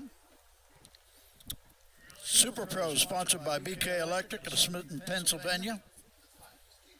And in the action, I've got Olin Miller in the right lane.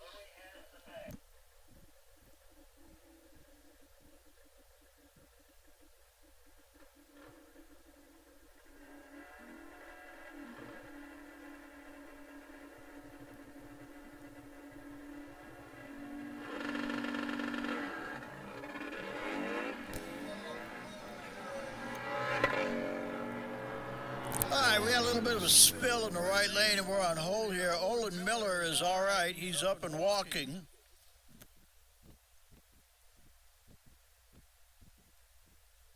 Everybody just kind of chill out while emergency services does what they need to do. Olin has already got his bike up and he's getting ready to get it off the racetrack. We'll get back to racing action here straight ahead.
back at it with 10:30 action. David Dormus on the left lane. Big wheel stand by Ian Fix. In the right lane, red light start, complete with a big wheelie. Dormus just runs away with it. Close 10:48 on that 10:30 index, and he's advancing to the next round. Richard George and Steve Lacey next. Richard George out of Mineral, Ohio. Steve Lacey, local racer from Kalamazoo, Michigan.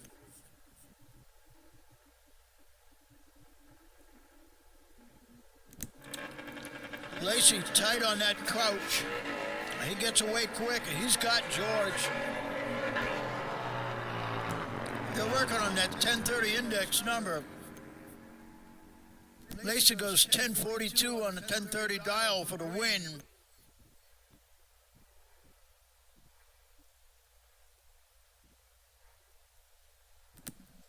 Matt Hauser of Davenport, Iowa will now be in the right lane for competition in this round. This is Robert Mallory. Hot Street, you should be in lane 3, please. Hot Street, lane 3.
Chad Kaplinger out of West Ohio. Kaplinger rolling up here in the 10:30 class.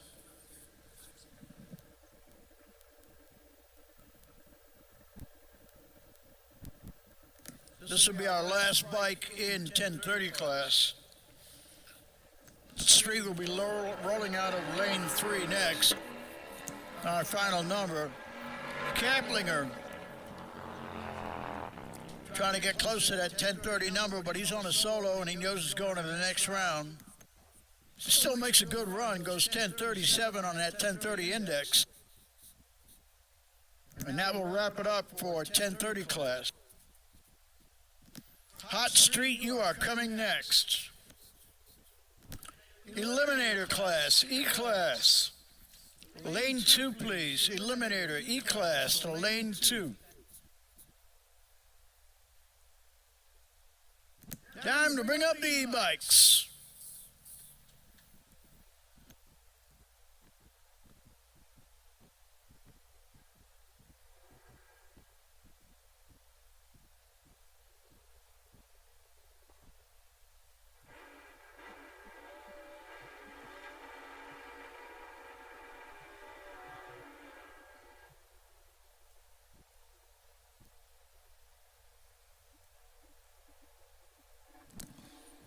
Great matchup here. Joe Peterson and Clayton Danforth. Clayton out of Talmadge, Ohio. And he's quite the welder fabricator. He makes a lot of the modifications and goodies on his own bike. Joe Peterson in the left lane. Peterson out of Wilmington, North Carolina, Performance Cycles himself. Spun that tire hard and he stayed in it, but he knows he's so far behind the curve on this one. Clayton has just gone out.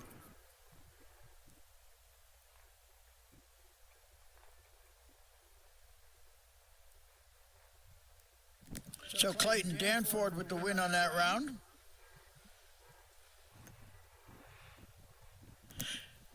E-Class Eliminator. Baker Drivetrain E-Class. I need you to lane 2, please. Lane 2.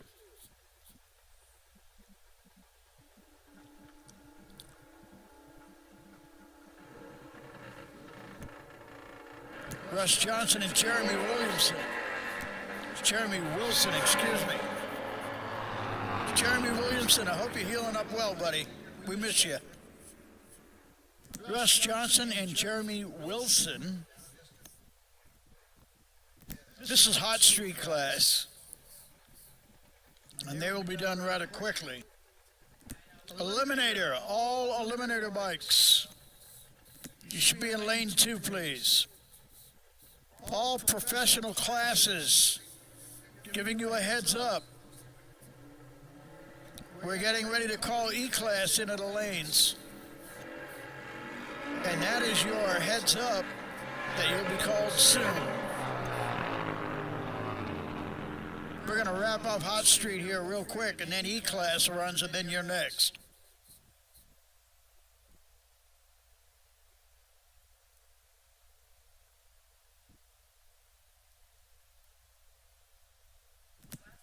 So Hot Street, looking good out there. Jason Crisp is clearly the man to beat.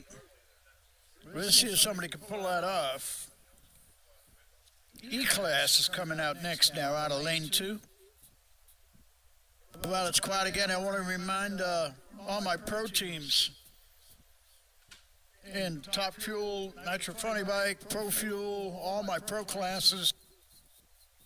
We're getting ready to run E-Class right now, and y'all follow E-Class.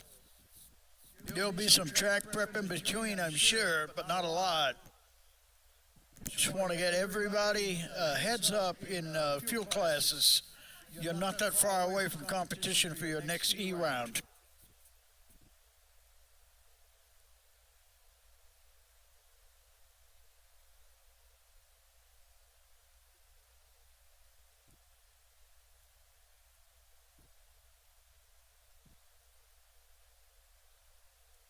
Here's an interesting fact about E-Class racing that a lot of racers and fans do not consider and think about. I want to tell you how important E-Class is.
Back in the early days.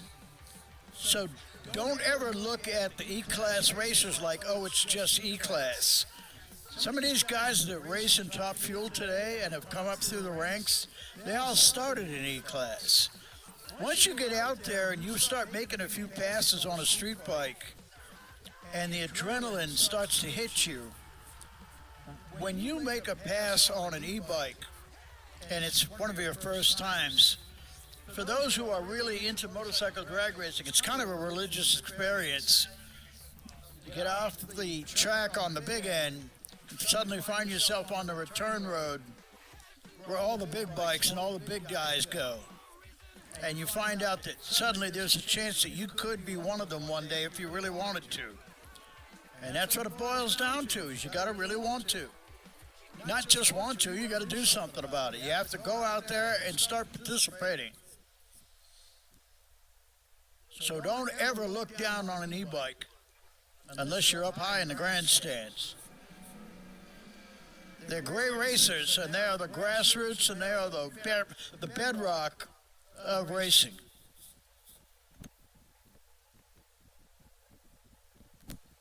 Coleman Grancer and Tony Curtis will come up next here.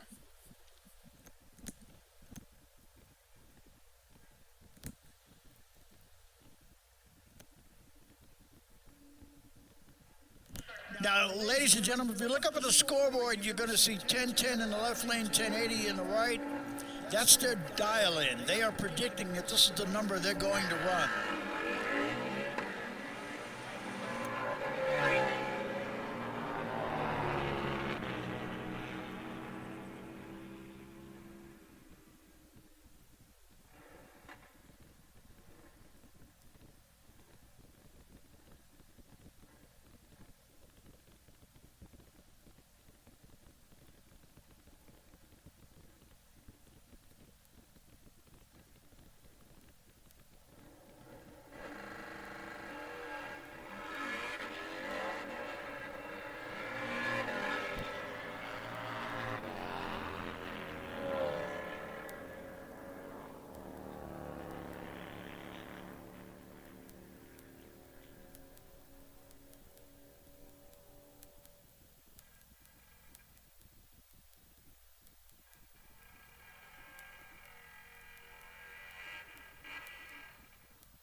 Baker Drivetrain, E-Class Racing continuing here. Red light start for Daniel Wilson.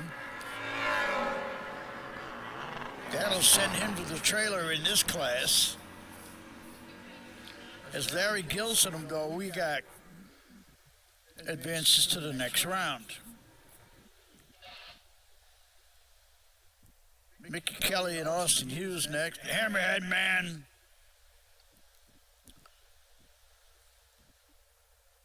Mickey Kelly out of Morning View, Kentucky. Austin Hughes out of Port Huron, Michigan. The Hammerhead Man.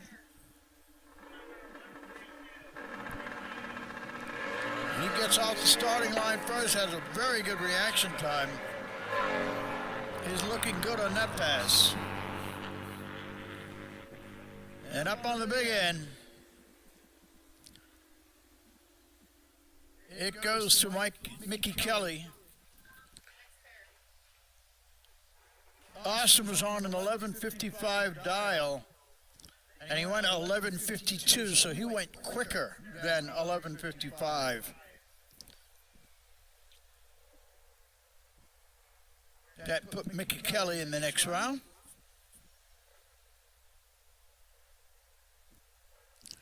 John Poet and Jeremy Hall next. Both races away clean. Very similar reaction times. You'll notice the difference in the dial-ins up there. They're each trying to run their own number. And Hall will take that one.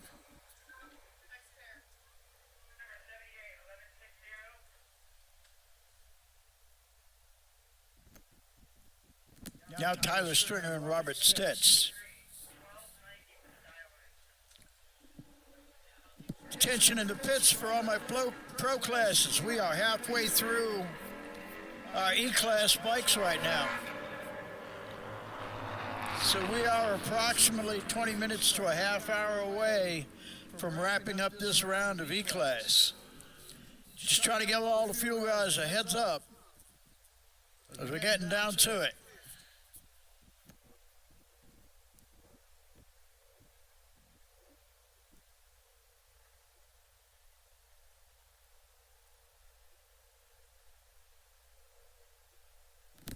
Steve Lacey of Kalamazoo, Michigan in the right lane.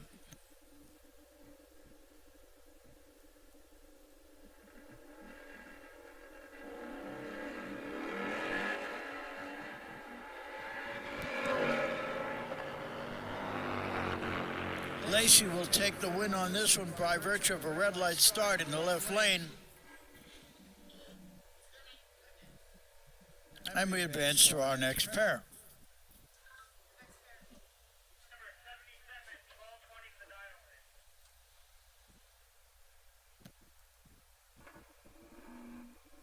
And our next matchup, Kevin Winters and Corey Van Tol. Van Tol out of Portage, Michigan. Winters out of Richmond, Illinois. F&S Enterprises and Energy One clutches. Let's see who's got the right combo. Very different dial-ins here. So the head start for Van Tol.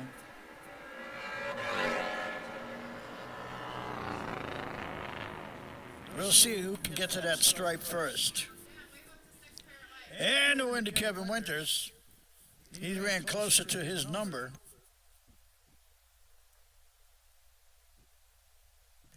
For those of you who haven't put the pieces of the puzzle together on dial-in racing, how this works, let's say you and I are going to have a drag race. You have an 11-second motorcycle. I have a 10-second motorcycle. If we're going to line up together, one of us will dial 11, the other one dials 10 seconds. Whoever has the 11-second motorcycle gets a 1-second head start. So you see, in theory, we're both going to hit the finish line at the same time.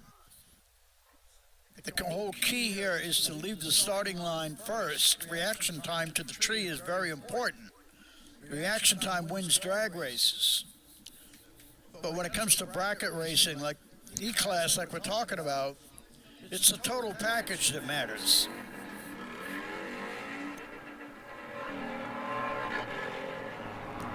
Anytime you see a dial in or an index number up on the board, most important thing is for them to run as close to that number as possible, but not quicker than.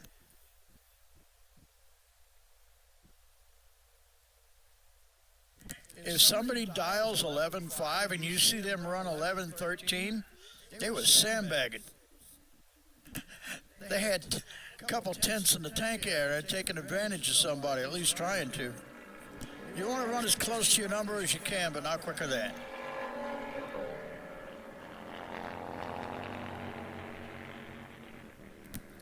Rafael Vargas, left lane. 1276 will be him to win on that one. Keith Reynolds, John Ard next. Johnny Flattop.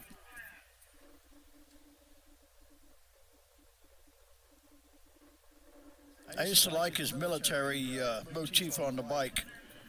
Former U.S. Army. Good man, Johnny Ard. Keith Reynolds out of Eau Claire. Both bikes away clean. Excellent reaction time by John Ard. We'll see who's got it at the stripe, and the answer is John Ard with an 11.34 on an 11.30 dial. That's very good racing. He went 11.34 on an 11.30 dial, had no 14 reaction time. That's a pretty tough package to beat. It's beatable. There's guys out there like Chris Martin, Jim Smith. Chris Smith, I should say. We get so many, it's hard to keep track of balls. So many heavy hitters here. We really do. It's Tim Parker and John Gleason next.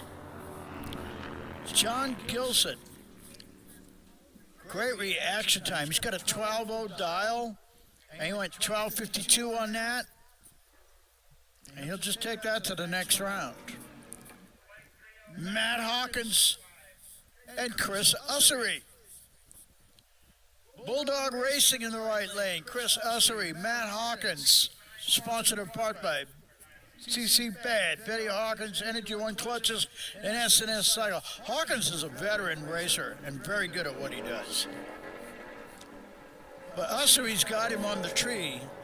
Something not right with Chris's bike. He has to get out of his run. So Chris is slowing down. Hawkins will take the win.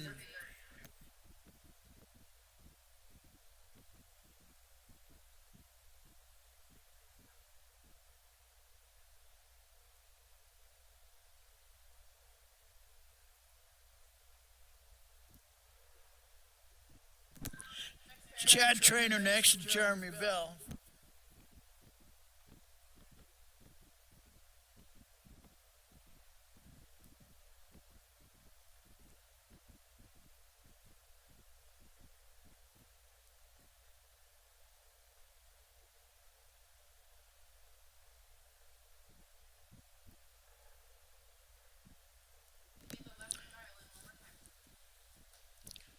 Chad Trainer in the left lane. When you see what's happening here, okay. We had to wave Bell into the lights. Bell is in, Trainer is in.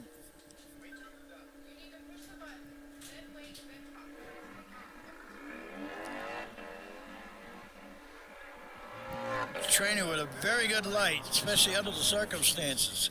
He's running down Jeremiah Bell. And he does so. 11.36 on an 11.28 dial. 0.95 reaction time.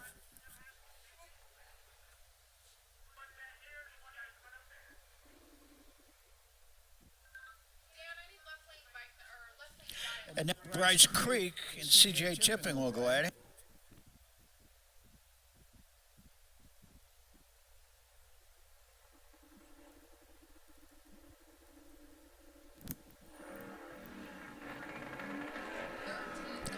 Giving chase, Bryce Creek, 13.30 bike versus an 11.15 dial. Bryce trying to run him down from behind like a rabbit. We'll see if he can pull that off, and he does. Nice tight run, too. He goes 11.18 on an 11.15 dial. Great racing by Bryce Creek on that. Mom is happy.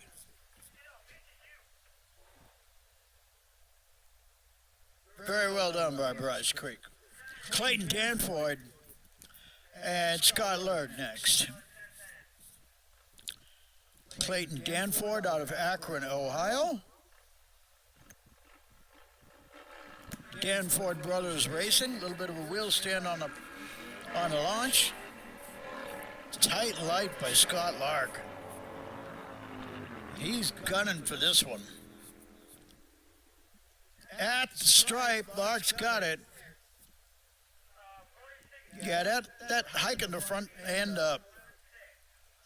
slowing things down a little bit on the reaction time for Clayton Danford was his undoing on that one. Lurg really charged on that, and 0:13 reaction time, that's some good stuff.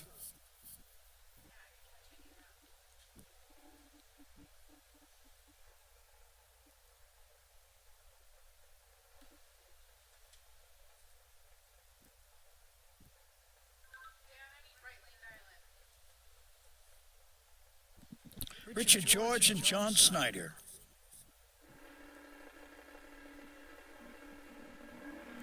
Both bikes up on the rev limiters. Red light start for George.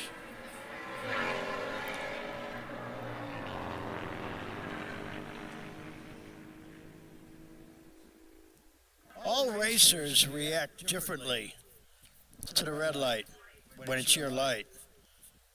You can see some guys shake their head immediately before they even leave the starting line. You might see them make some kind of body language once they get past the tree. But when you leave the starting line and you immediately see your opponent's wind light come on top of the scoreboard, you know what that was.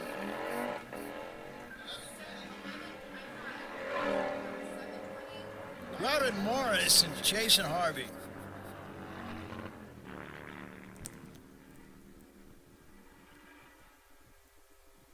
Speaking of red lights, Morris will take the win on that one.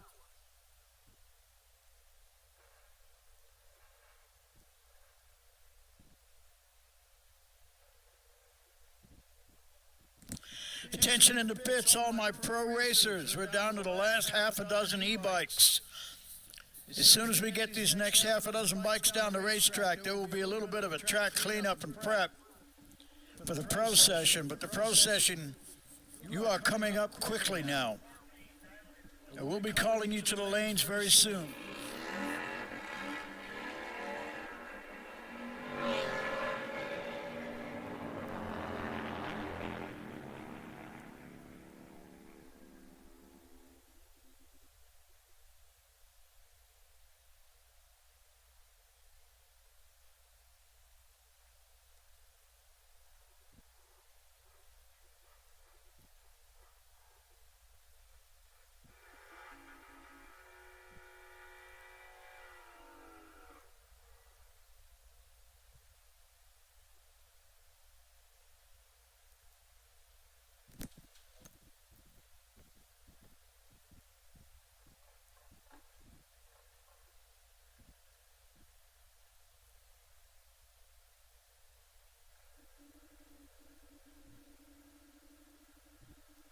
On to our next pair, and we are really getting down there.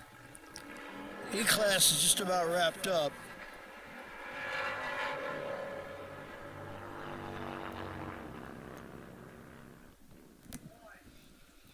Emmett Puget out of Indianapolis, Indiana in the left lane.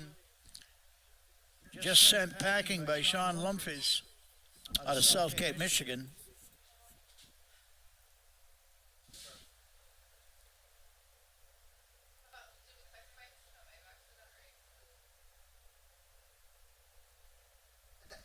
Don White on an 03 Electra Glide is in the left lane. He will do his best to chase down Chris Hoppy. Hoppy taking it on the stripe at the big end. He pulls off the win with a 1283 and a 1282 dial. How tight is that? He went 1283 on a 1282 dial. And now you know why he's as good as he is. Because he earned it, that's why. Okay, E-Class is all set with that set. They are done. That is round one of eliminations for not only Eliminator class, but that is round one of eliminations for all competition classes here at the AMRA Michigan Nationals. Nitro Nationals, of course. So we're done with E-Class, so now we're back to our pro class rotation. And the pro class rotation will be Top Fuel, Nitro Funny Bike, Pro Fuel, Pro Outlaw, Pro Bagger, and then Modified.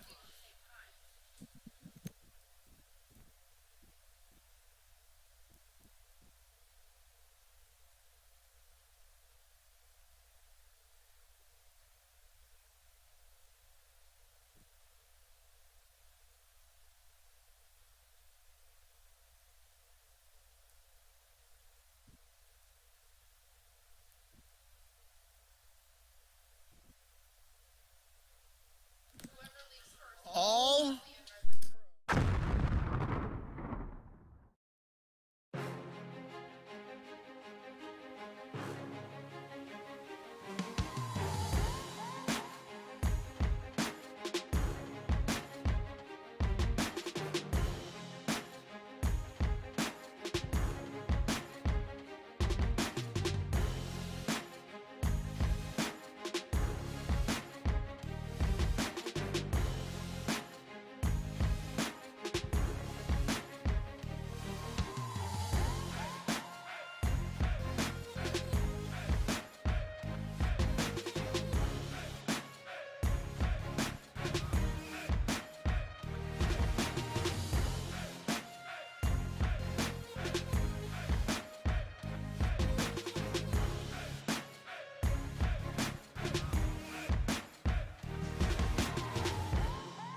track maintenance in progress out here, looking good. We're in for a quick buff sweep and drag. And we'll have this track back up to snuff in short order. A big thank you on behalf of all of us at the AMRA to Michigan 131 Motorsports Park. They've done a great job of keeping this track in good order and everything working. Everything's clicking, everything's ticking, everything's happening the way it's supposed to. They're going to freshen up the racing surface as we get ready to bring out our pro bikes. The pro classes will roll out of here shortly, beginning with Circle M Ranch Top Fuel, also the Nitro Funny Bikes, and then Armin Fur Racing Pro Fuel, Outlaw, Pro Bagger, Modified. We're going to run right through them and get right back into the Sportsman. And once we get into the Sportsman ranks, we are going to go round and round and round and round and just keep going till we're done. We'll get a handle on the pro show, and then roughly stated, we run the Nitro bikes somewhere between 90 minutes to 2 hours worth, 120 minutes between rounds, so that they have plenty of time to do whatever they need to do for maintenance on the bikes. While all bikes require a certain amount of maintenance, nobody puts in more time in maintenance on the bikes than the Nitro teams. It's the nature of the beast. It just comes with it. It's a whole lot of work. Whole lot of work.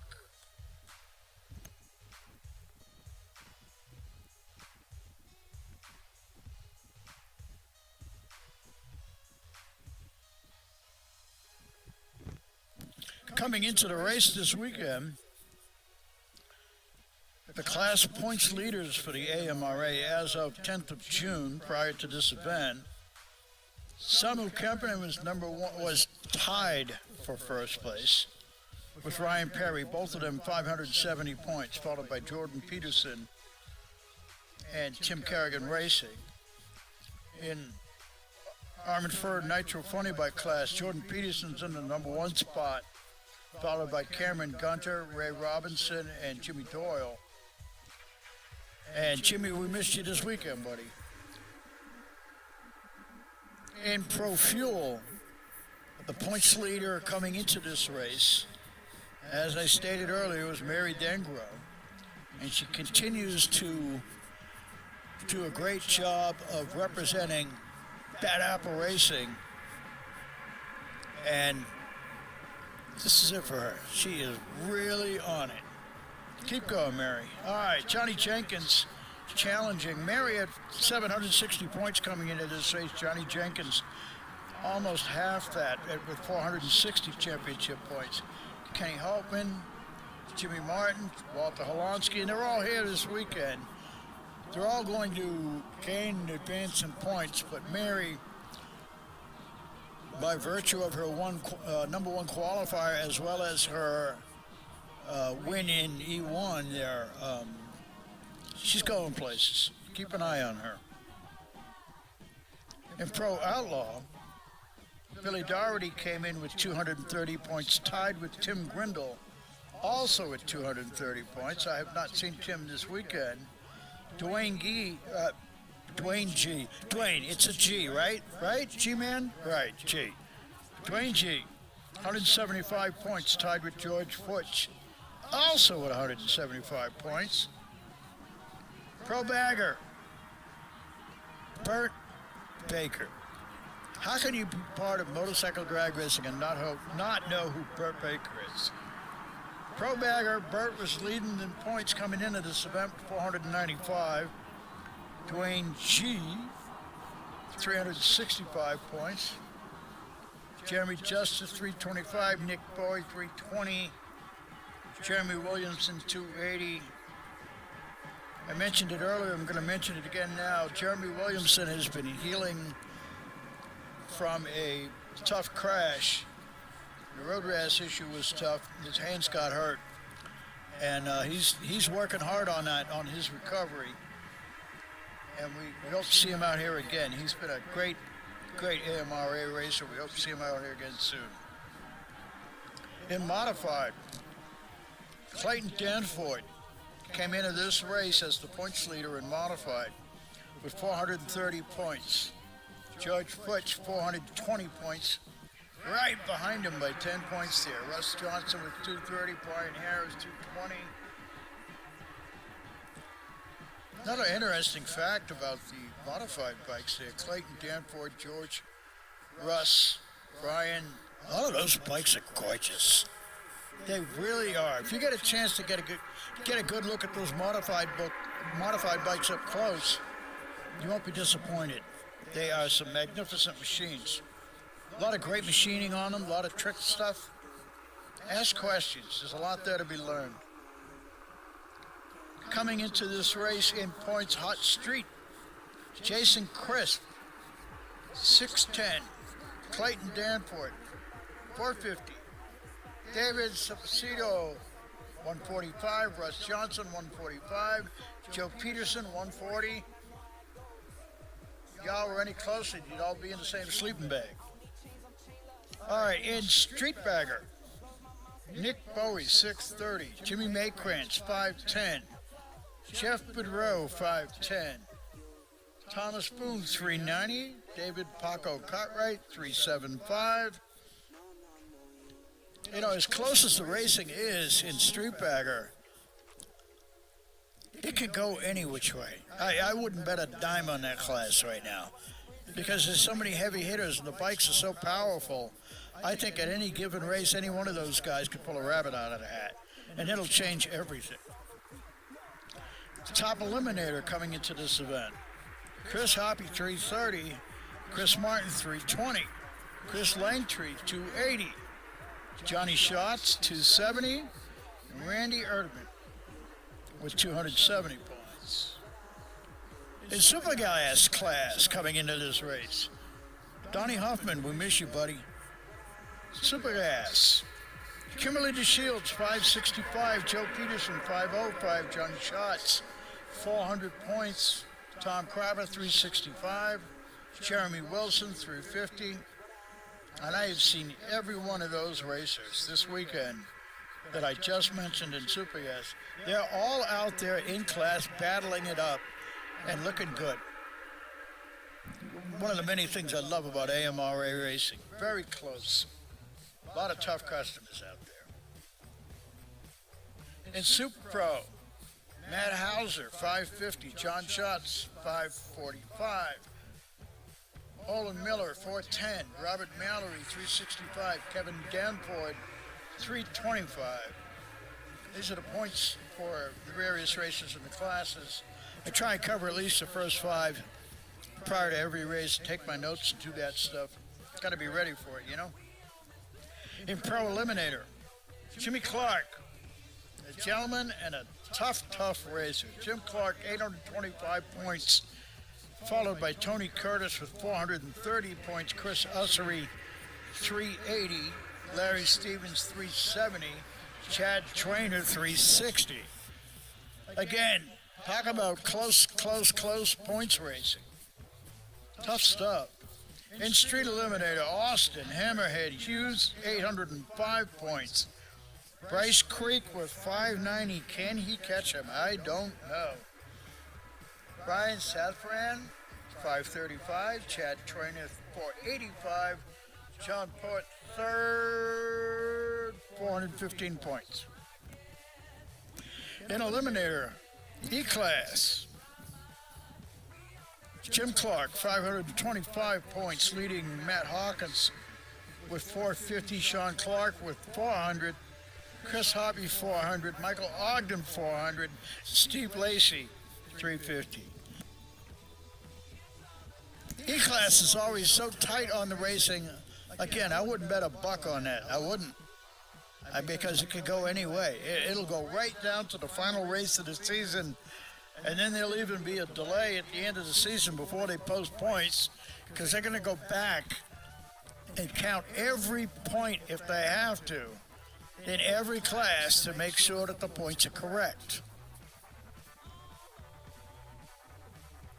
So those are our points leaders coming into the event this weekend. To date so far here at the AMRA Michigan Nitro Nationals, we've had great success amongst all the classes in close competition, getting everybody down there, getting everybody back into the pits safely.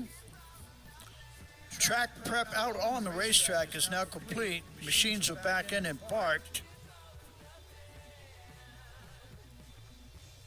And some of our pro classes are beginning to take stock of that racetrack, taking track temps.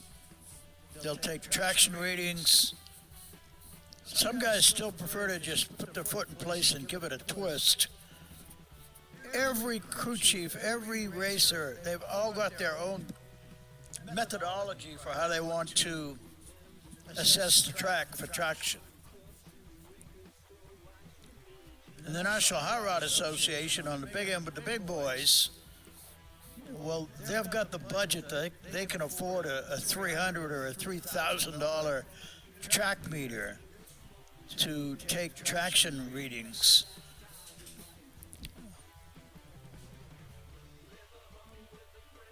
But not all the motorcycle teams have got that kind of a budget that they can do that. Some teams have invested in the track torque meters so that they can put them down, take some readings, and begin accumulating the data in their book.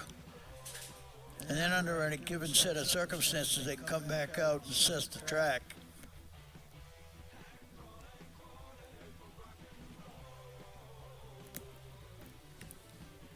Various representatives of the pro teams are out there now assessing the racetrack and checking out the surface. I was amazed at a NHRA event about a decade ago. I was watching Winston team running, and at the time Alan Johnson of Alan Johnson Performance, AJP, Alan, one of the premier crew chiefs in the National Hot Rod Association, also a master machinist. Alan would keep the clutch cover on his top fuel car open and also had the cover open on the fuel tank. And until he was ready to put his fuel car into the water box, he might change the clutch, he might change something in the fuel tank. And by changing something in the fuel tank, he had a fuel cart nearby, so that if he needed to adjust the nitro mix in the tank in terms of percentage of nitromethane and methanol, Alan would literally make an adjustment just minutes before the car would be fired up. That's the kind of precision they put into these things. And these top fuel racers that you see out here now, they're doing the exact same thing. You just can't see it. The tire pressure gauges when they check the rear tire. A lot of those big top fuel bikes have only got somewhere close to 4 pounds, 4 PSI in the rear tire. It's like a big marshmallow. And that's a very good bad scenario. When the tire is big like that, it's got a lot of give to it. Now they factor that into their clutch setting, but what becomes important there is how much air pressure to put in there, because it affects what the sidewall is going to do, and if you affect the sidewall, you affect the reaction time. So they're very precise in their settings with the air pressure in the rear tire. Clutch settings for the fuel teams, a half a gram is a lot. And if you talk to the crew chiefs, they'll tell you that. Some clutches have 6 arms, some have 8, some may have fewer. But the throwout arms on the clutches on the top fuel bikes, however many grams of weight they set on those, and what they set the static pressure at, has everything to do with their reaction time and how the bike is going to leave the line. And when I tell you that they'll do incremental changes of about a half a gram, that's a fact. They don't go out there just yanking grams on to or off of the clutch. Not uncommon to see them make changes only a half a gram at a time. They're that sensitive. All right, my friends, we are getting ready with our fuel contingent to come back out here. I'm going to take a step back and check the crews and teams, and I'll get back to you shortly.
All right, as promised, our Circle M Ranch Top Fuel motorcycles are getting ready to rumble and bring us the big noise, and that's getting ready to happen now. I was just observing who we had out there getting ready to rock and roll, and I could see that Paul Anderson is getting ready to roll forward once the nod is given, and he's going to be matched up against Ryan Perry. What a study in education and top fuel motorcycle Ryan has been. He's now got a couple championships under his belt. Jay edged him out for the championship last year. Ryan is looking to take it back again here.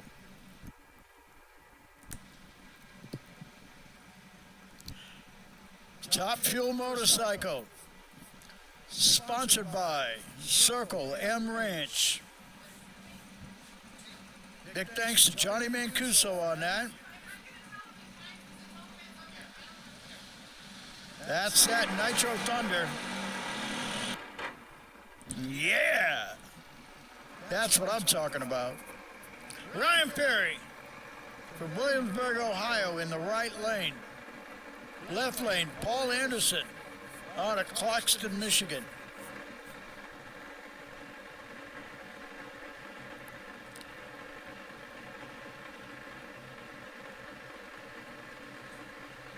Perry tied for points coming into this event. He wants this win. Anderson in all the way. Here comes Ryan.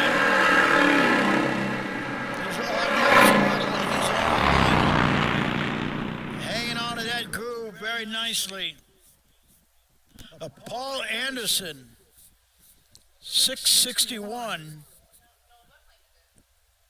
665 for Ryan.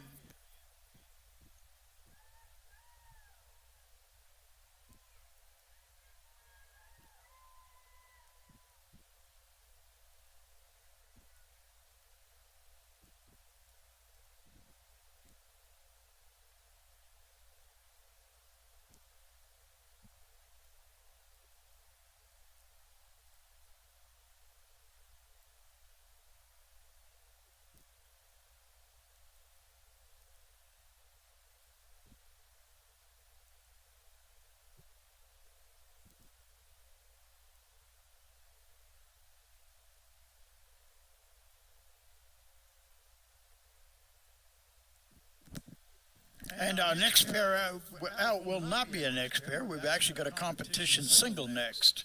Samu Kempinen.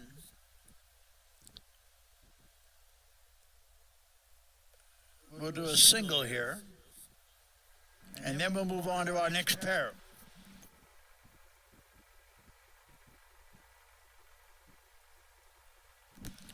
Samu Kempinen racing for Chris Stewart. Chris Stewart owns the Top Fuel team and the Top Fuel bike. Samu driving for him. That is Chris Stewart kneeling next to the wall, just to the left of Samu.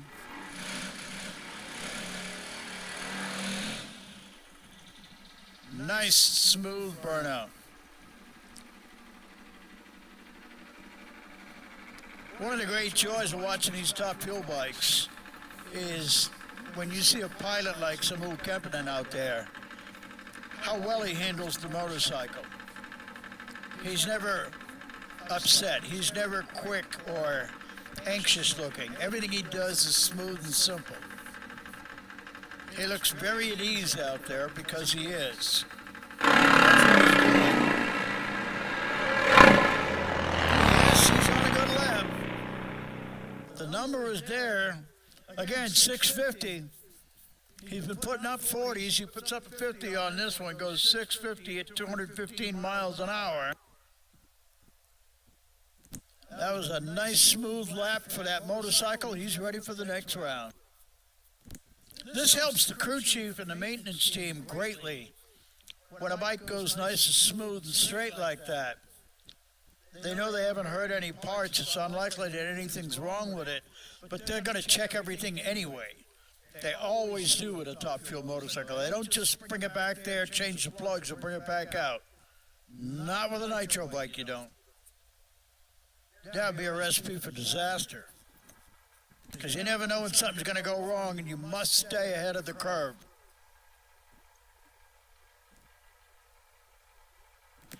And now we're ready for some Jay Turner Racing to contribute to the mayhem. It looks like John Thomas is a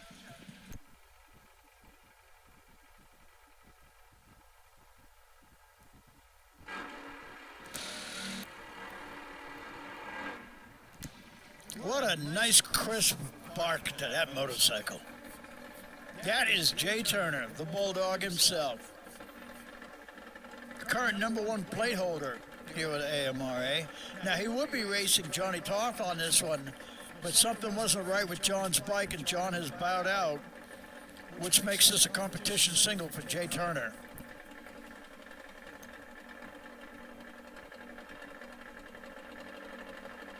All right, the Bulldog from North Carolina, Mr. Jay Turner. Snaps the throttle open, the thunder sounds right. And he knows he's going into the next round no matter what, so he kills the throttle at 8th mile and just coasts down the racetrack the remainder of the way. Everything Jay wanted to know about that bike and that pass he learned in the first 660 feet. So after that, he just allowed the bike to just coast down the racetrack. And again, you're conserving parts, you're saving energy. You're preparing for the next round. This is championship points racing. Every round counts. So conserving points, conserving on parts, not hammering them needlessly, becomes part of the strategy. If someone's on a 630 or a 640 bike and they know their next appointment, their next matchup with an opponent, if that next opponent can run 620s, okay, they're going to have to lean on it. You can't let anybody get out ahead of you out there. Once they get out ahead of you, they got you. But in a situation like this where it's a competition single, they can conserve on parts. Drop the hammer for half a racetrack and then just coast.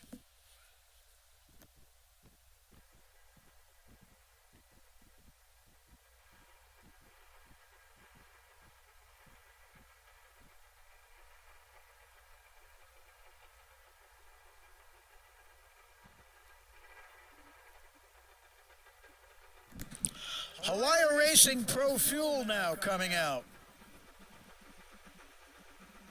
They're saving them Nitro Funny Bikes for later. So right now, Mary Dengro out of Nashville, North Carolina. Bad Apple Racing.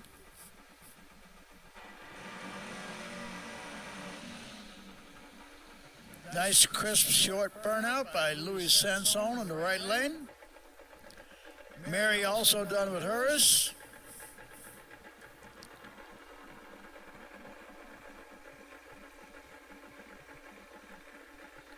Mary did a beautiful job of that burnout because the way she pulled out, she didn't have to make any corrections, straightening the bike out while rolling straight ahead.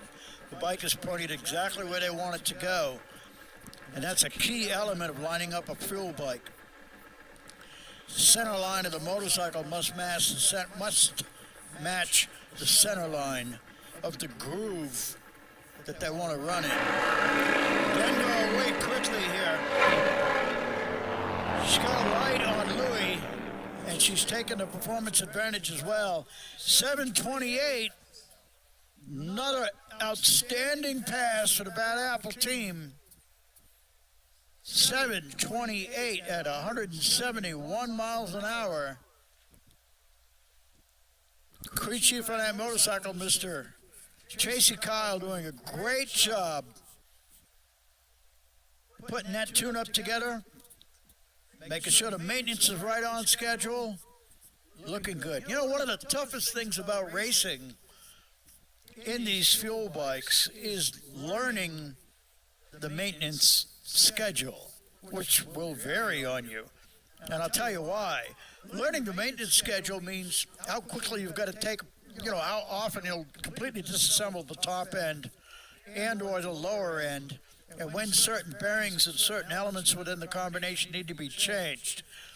And the reason it varies is if a motorcycle loses traction and suddenly gets loose out there, that's a whole different stress on the lower end and the rest of the motor, especially if there's an over rev involved.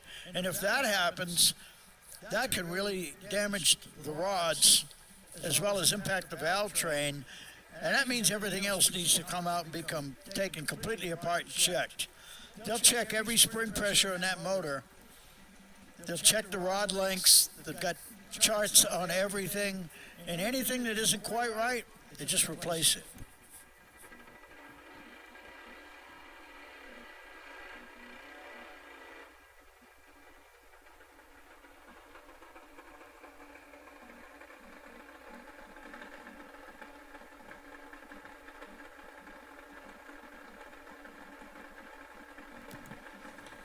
Right back at you with Hawaii Racing, Pro Fuel action. Rocky Jackson in the left lane.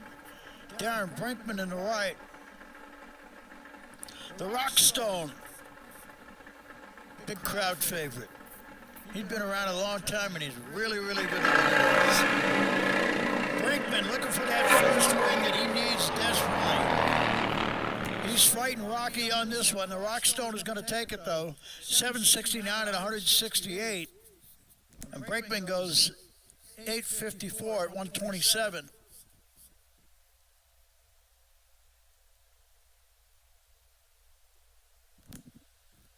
So the Rockstone will advance to the next round.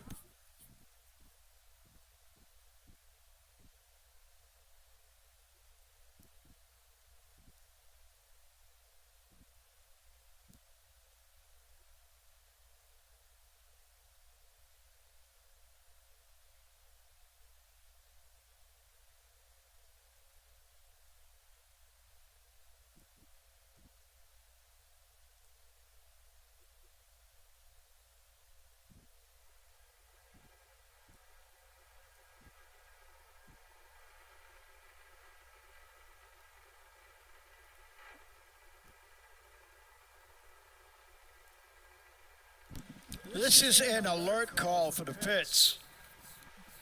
Supergas 990. I'm putting you on standby right now. Supergas 990, you are on standby.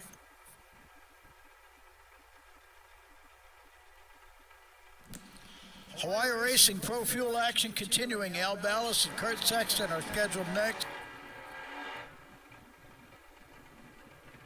And they are, in fact, ready to do battle. They complete their burnouts and pull it forward. You'll notice the way Kurt Sexton sits up and just chats with his crew member while he's making final preparations. Very comfortable on this bike. He still hasn't pre-staged yet, but he's about to. And every pilot has their own routine when they do that. All right, Kurt Sexton all the way in the beams. Al Ballas on the right side. Sexton got him on the right.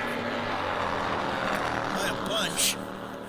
All right, Kurt Sexton, 742 at 167 miles an hour. Al will park it after this one. He went 812 at 159, let's call it. That works.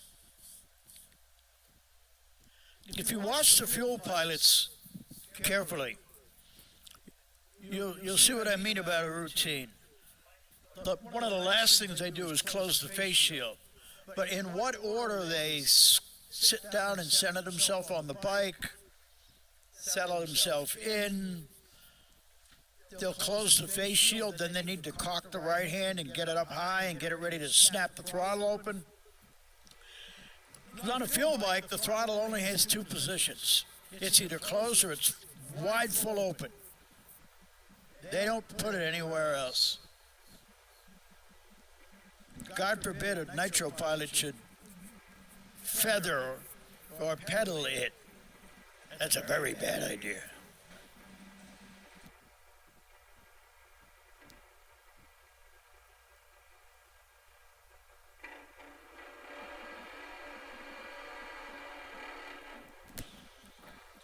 Another good matchup coming your way. Jimmy Martin, multi-time fuel champ in Pro Fuel, and Hot Rod Carlisle, the Havoc Racing bike.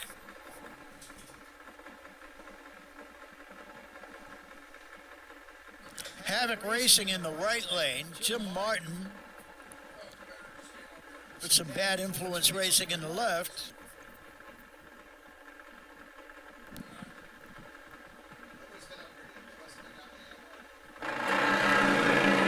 Jim Martin away quickly. And they are side by side, anybody's race right now. On the big end, the win goes to Jimmy Martin, 775 to a 776. Very tight on the top end. They'll both look at each other and smile when they get to the turnoff. Wow. They had identical reaction times. The 60-footers are really close. A 482 to a 492 in the eighth. Very tight racing. Very, very, very tight racing. That was a great drag race. They'll both be very happy on the top end. Jim Martin happier so. He won that round.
next pair of Nitro bikes makes a run down the track. We get that one in the books as well. We move along with our program.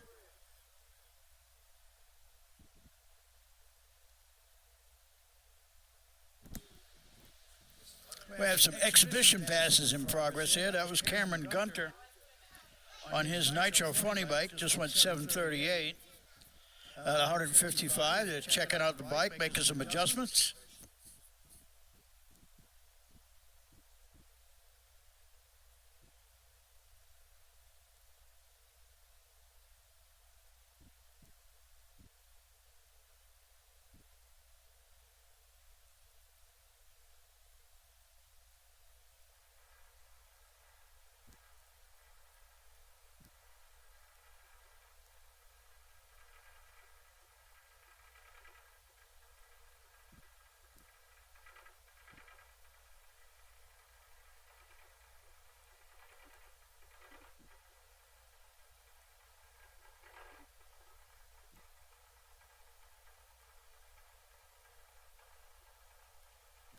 We have another exhibition pass going to happen here right now, giving you a little extra nitro action. This is Lauren Potter. Lauren Potter getting in a little extra seat time on this Pro Fuel bike. For those of you who are not familiar with the combination on a Pro Fuel bike, they can build them up to 122 cubic inches, not larger than. They're also restricted to one carburetor. Ricky the Grizz Lee just gave Lauren a good whack in the back, let him know he's good to go. Potter snaps the throttle open. His first 330 looked very good there. Up in the big end, 826 at 153. Lauren looked very good to the 330. He had a 326 in his 330-foot pass there. Eighth mile was a 499 at 127.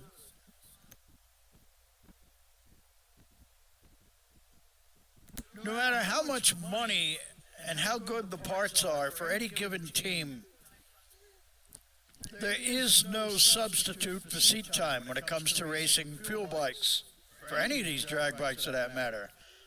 No matter how much money you have, no matter what parts you buy, if you don't have the seat time and the acclimation between the racer and the bike, you're missing the most important part of the combination. And drag racing is all about the combination. No one thing wins races.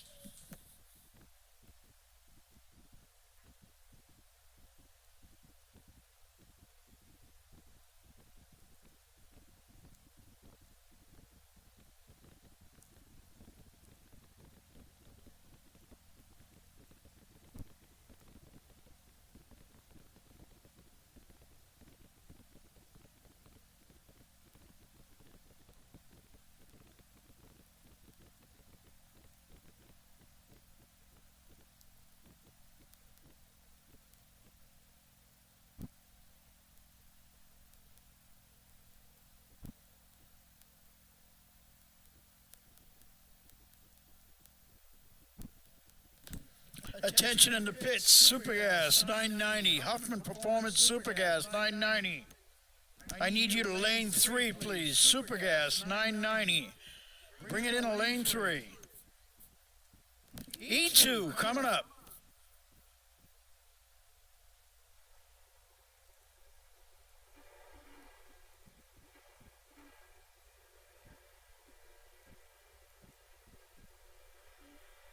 Pro Outlaw.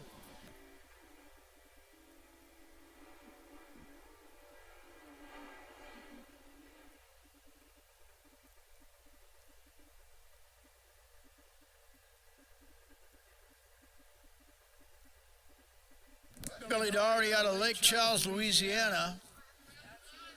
He is low country all the way, that man. Sure knows a lot about good food, I'll tell you that. If you're down with New Orleans and you like that low country cuisine, you know what I'm talking about. All right, Billy D, Mr. Billy Doherty on that yellow bullet. Yeah, this is a very odd couple matchup. Tells you something about horsepower. That big no-bar bike and a pro bagger in the other lane. Yes, these are both 8-second machine. All right, Dwayne's putting the horsepower into it. That turbo is coming alive, and he's right beside Billy all the way down the racetrack.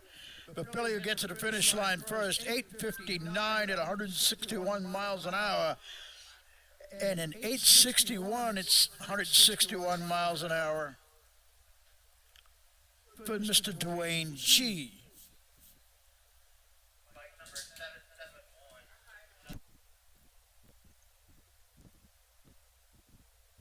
So that settles that matchup in Pro Outlaw.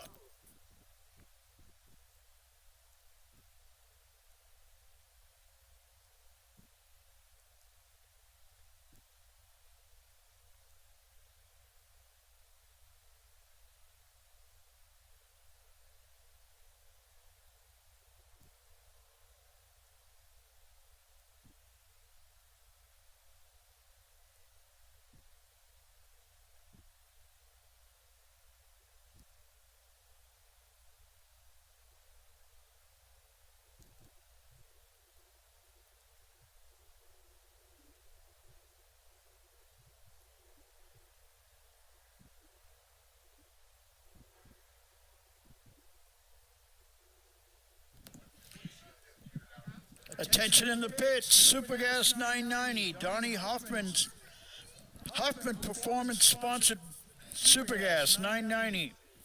Come to lane 3, please. Pro Eliminator 1090, you are on standby.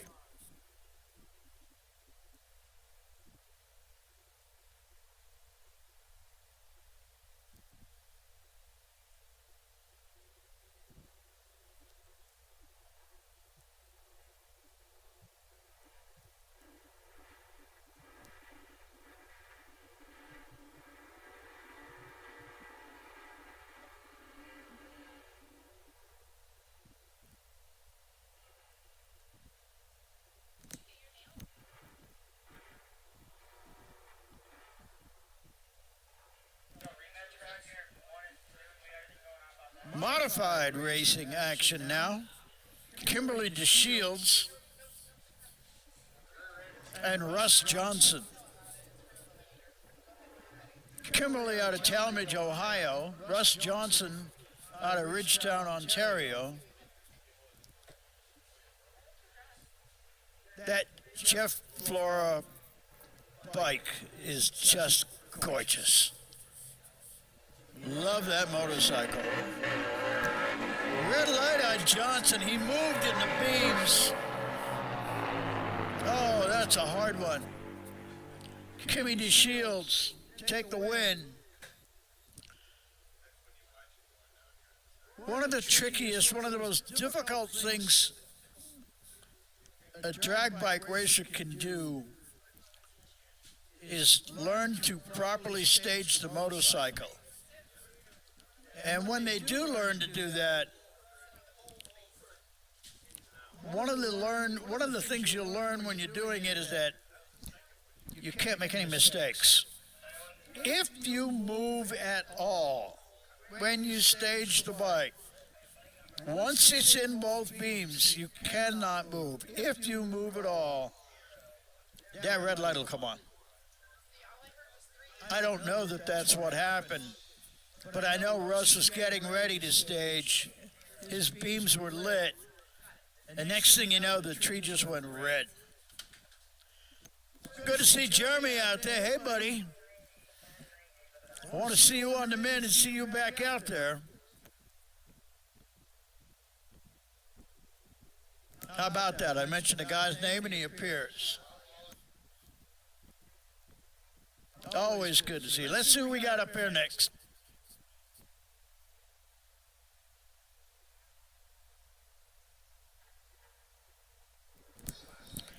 Huffman Performance Supergas 990, you should be in lane 3. Super Gas, you're running very soon. As soon as you begin, I'm going to call Pro Eliminator.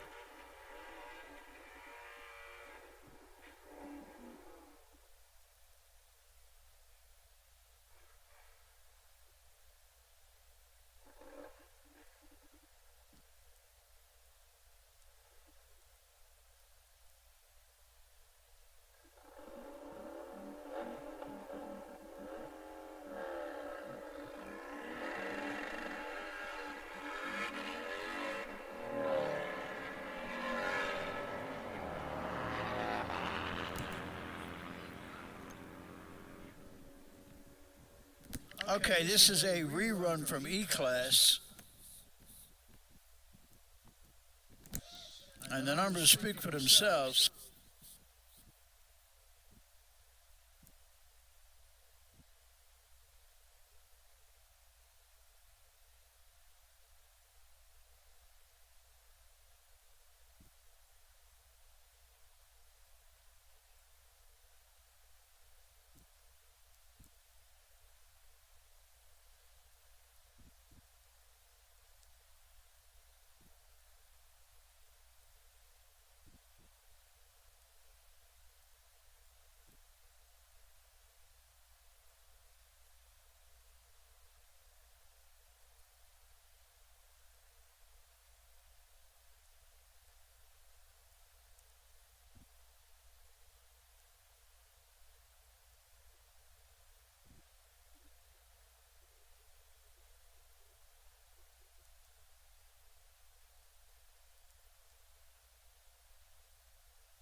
Hoffman Performance 990 bikes. You should all be reading lane 3 right now, ready to run. Pro Eliminator 1090 bikes. Pro Eliminator 1090. Lane 5, please.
Okay, we have made the call multiple times for Hoffman Performance Supergas 990. You must be in lane 3. We are going to run very shortly here. Very quickly, we're going to be rolling bikes down the racetrack. And Pro Eliminator 1090 will be right behind it.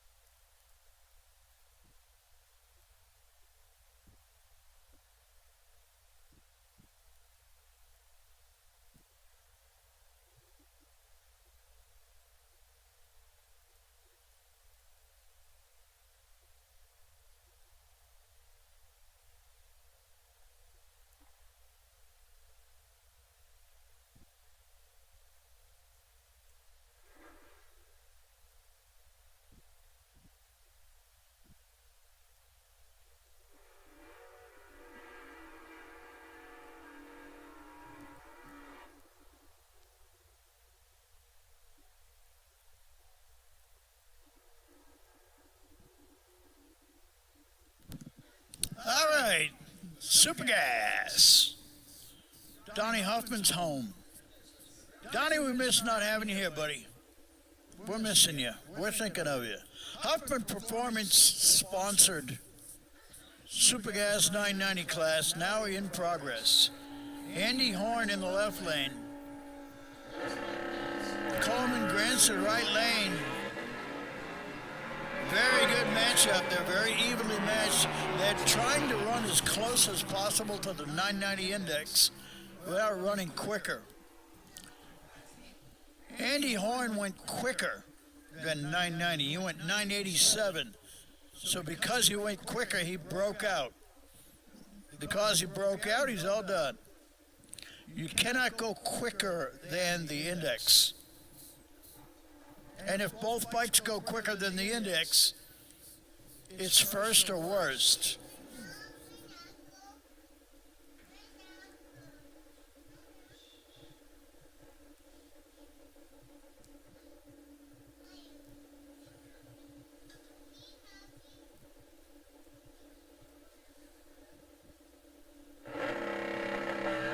Tom Crowder, left lane. Great reaction time. If he can run that 990 number, he's got him. But it's all about the number right now. And Joe Peterson takes the win.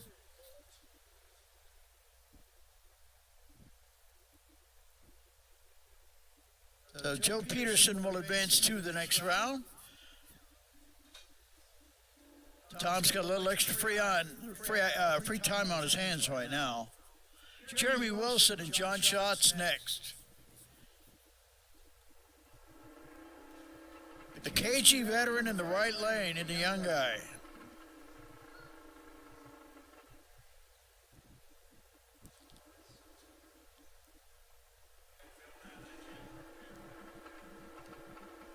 Okay, now they're staged properly. Now the tree will activate.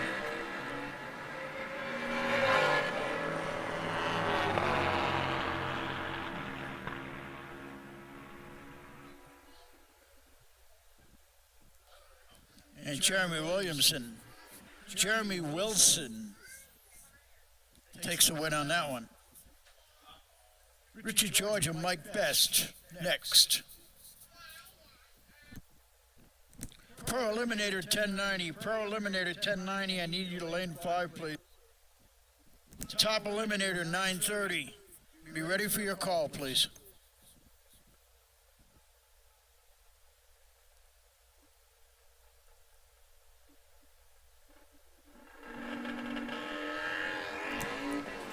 Richard George and Mike Best,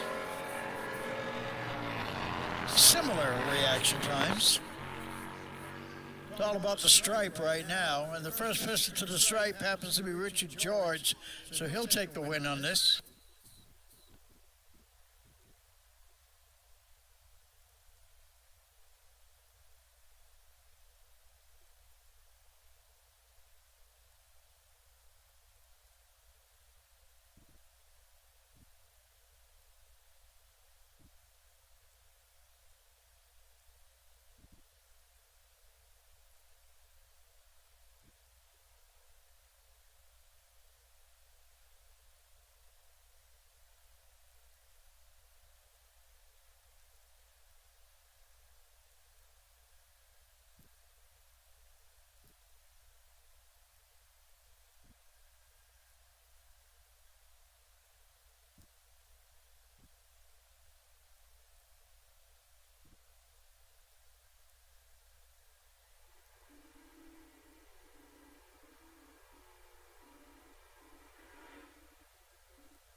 Pro Bagger action coming your way right now.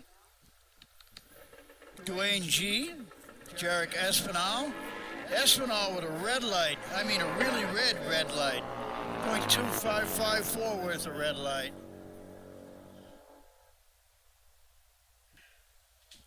Dwayne, being a very smart racer, knowing he had already won the round, he took it easy on his bike to conserve parts.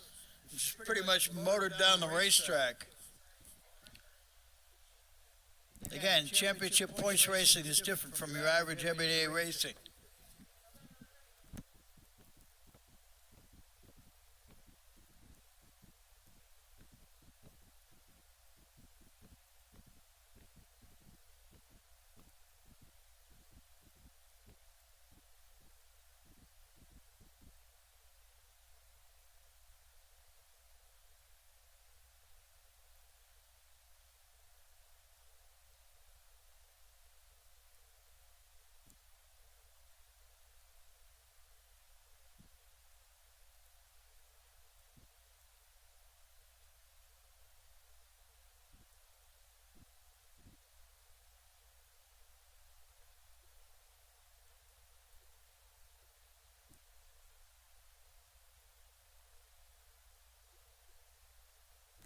Okay, we wrapped up our round of Pro Bagger. They're all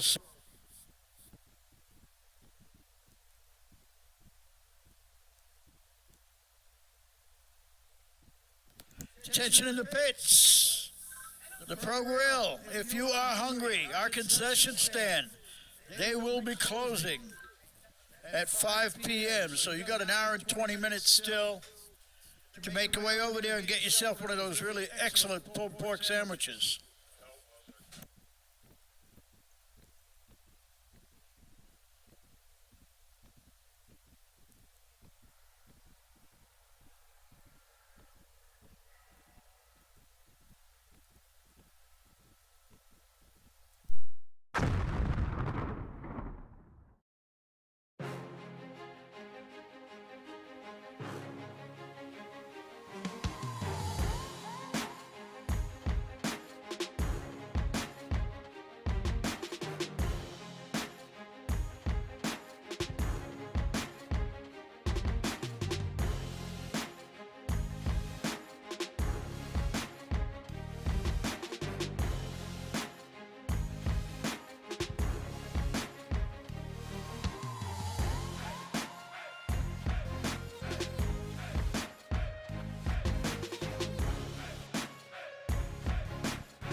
Ladies and gentlemen, we have a lot of round-robin action, how we try to progress things. It's the only way to move the show along. One of the great things about motorcycle drag racing, or more taxing things, if you will, is that whenever they get on that racetrack, 2 go down, 1 come back. Every time. So even with a field of 16 bikes, you're down to 8 in your next round.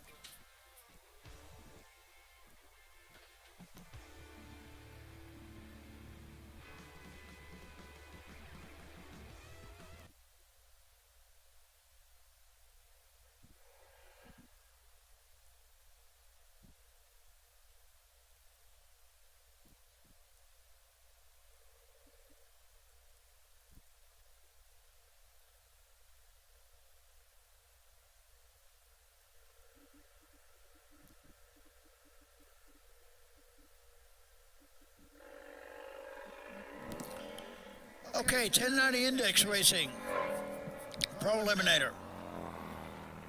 Our first bike going down the racetrack, Denny Nygran.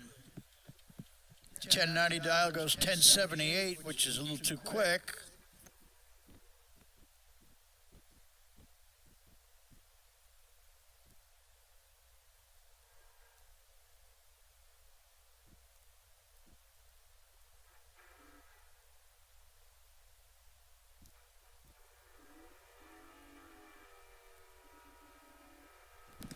Top Eliminator motorcycle. Benchmark Excavating. Top Eliminator 930 bikes. If you are still in competition, I need you to lane 4, please. Top Eliminator to lane 4.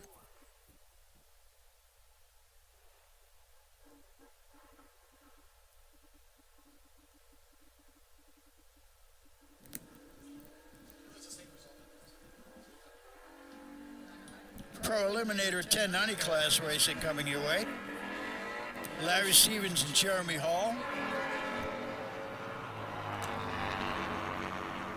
Stevens with the whole shot. And he hangs on for the win with an 11:07. Getting there quicker than the 11:13 of Jeremy Hall.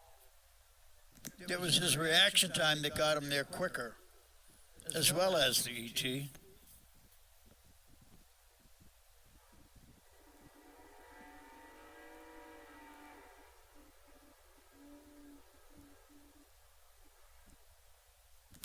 Crosby, Blair, and Bob Beal next.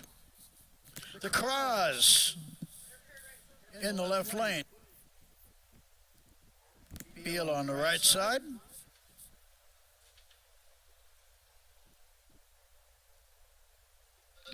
Top Eliminator 930, lane 4, please. Top Eliminator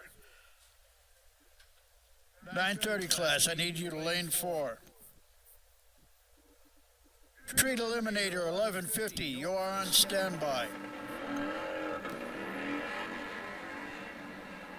Great reaction time by the Cros. He's been pretty crisp this afternoon.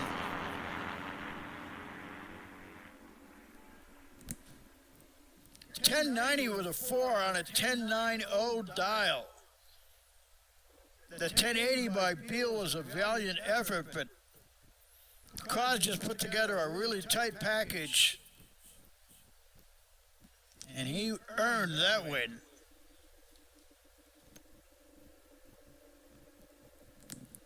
Jimmy Clark, local racing legend. The man is stout. He's a real good racer. Clark moving strong on that top end, takes the win. 1090 with a 6, 1096. Versus an 11-0.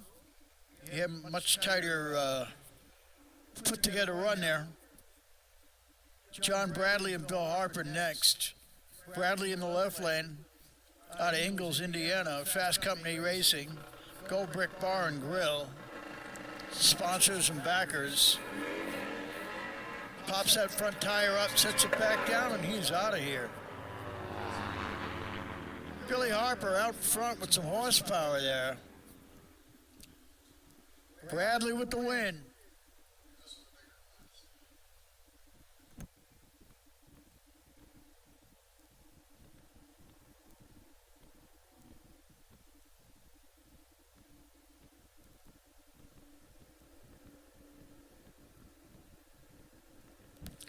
Joe Peterson and Bill Grove.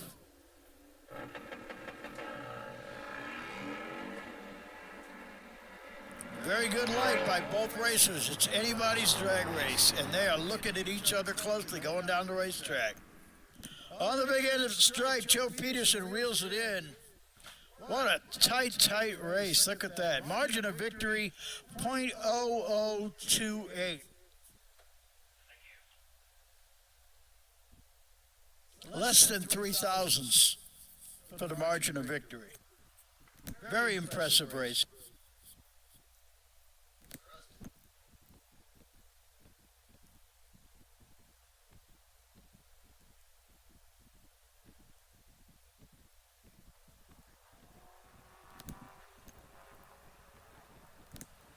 990. Correction. Yep, 930 now. We are moving into top eliminator.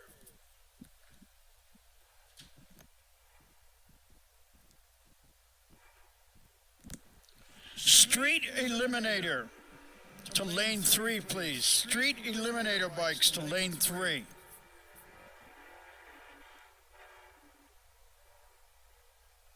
Street Bagger, you are on standby. Street Bagger, you are on standby. Street Eliminator, 1150 bikes, come to lane 3, please.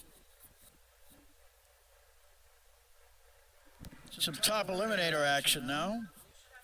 930 bikes, quickest index class we have.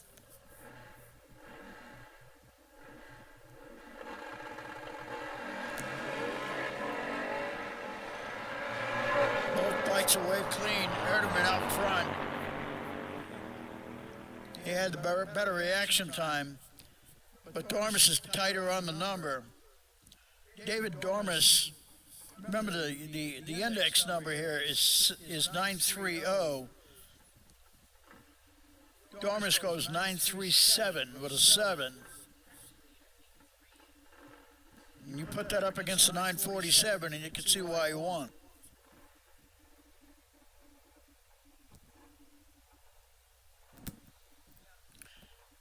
Chris Hoppy went up, broke the beam under power, pulled out. He's done. He's all set. He'll take the win by virtue of taking the light under power. He's conserving parts going back to the pit, so we're all done with top eliminator. Street Eliminator, 1150 to lane 3, please. Straight Eliminator, lane 3. Street Bagger, lane 5, please.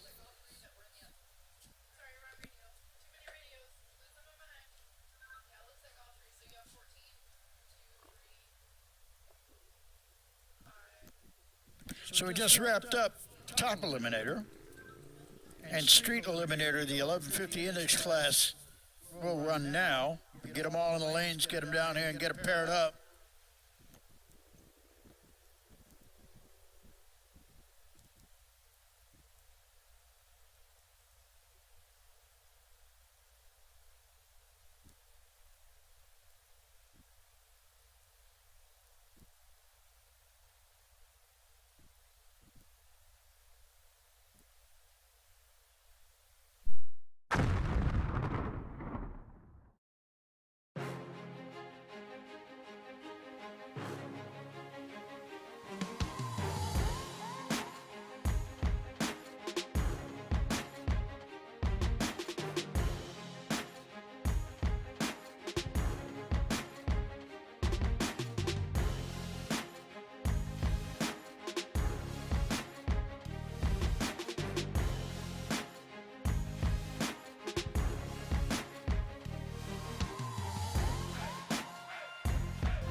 In the morning. They never go to bed without that bike being prepared. Rice Creek and Austin Hughes. Austin, Hammerhead, Hughes. A little bit of a wheel stand, but not a big one. Bryce drifted to the left slightly. These guys are racing for real. And Austin taking it. This is 1150 dial. Austin, 1164 on that. Bryce went a little too quick with 1145. So Austin Hughes will advance to the next round.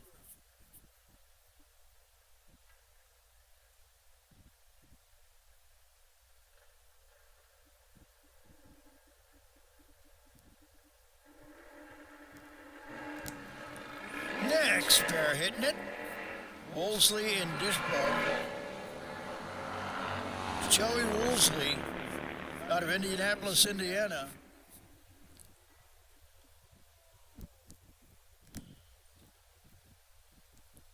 Dishbo with the win.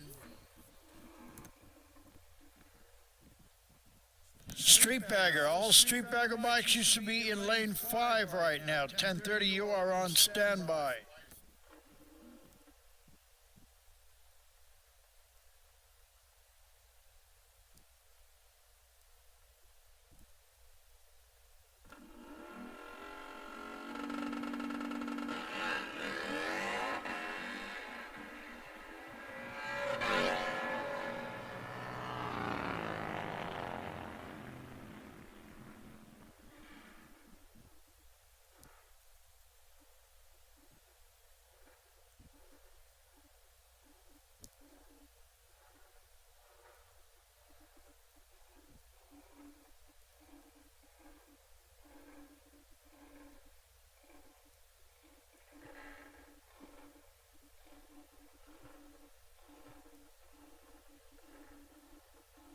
John Bradley and Robert Sitz.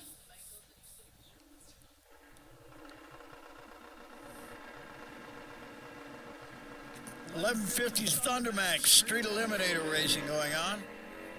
John Bradley with a good reaction time, but Robert Sitz with a better reaction time.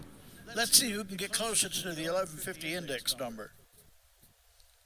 And the answer to that is Mr. Stitz will take it to the next round. Chad Trainer putting it in the beams now with the birthday girl. Happy birthday, my friend. All right, here we go. Chad Trainer, Jeremy Hall. Sarah Trainer videoing the run so Chad can check himself when he gets back. Both racers right on that throttle. Anybody's race, Chad's going to take it with him. 1186 to an 1195. Chad Trainer with the round win. And he will advance. Street Baggers, you should all be in lane 5, ready to rock.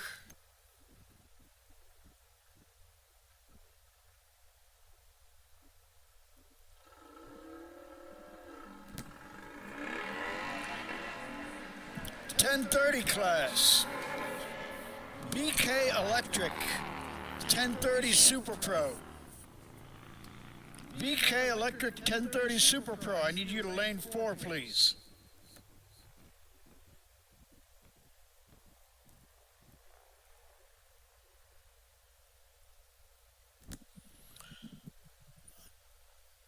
We are winding down a little bit here with our 1150.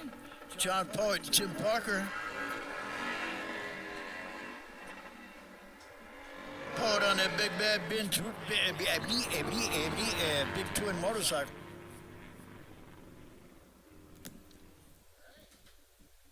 And John will take the win and advance to the next round. When it comes to the money rounds, these guys are tough. The veterans know how to get there, and they'll take advantage of anybody that they need to in order to facilitate a win out there. If they need to make you wait in order to make you nervous, in order to get you to stage, distract you from your racing, they will do that. I'm not saying he did that. I'm saying they will do that.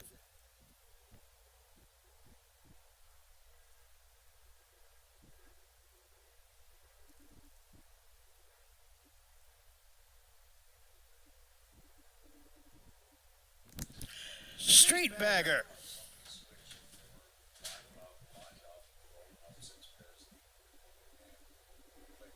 Thunder Max Street Bagger Racing coming your way. Jeff Boudreau, Jimmy Maykrantz. Tough customers coming out here to go at it.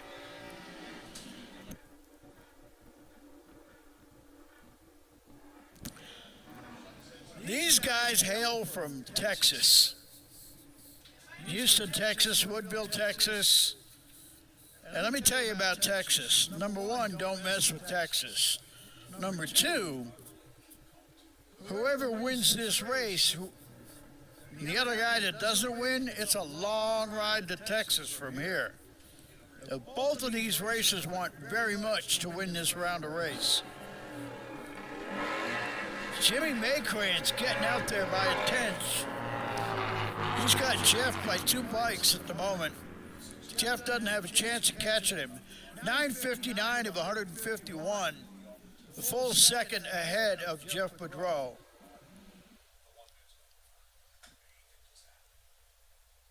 And now the next pair pulling up.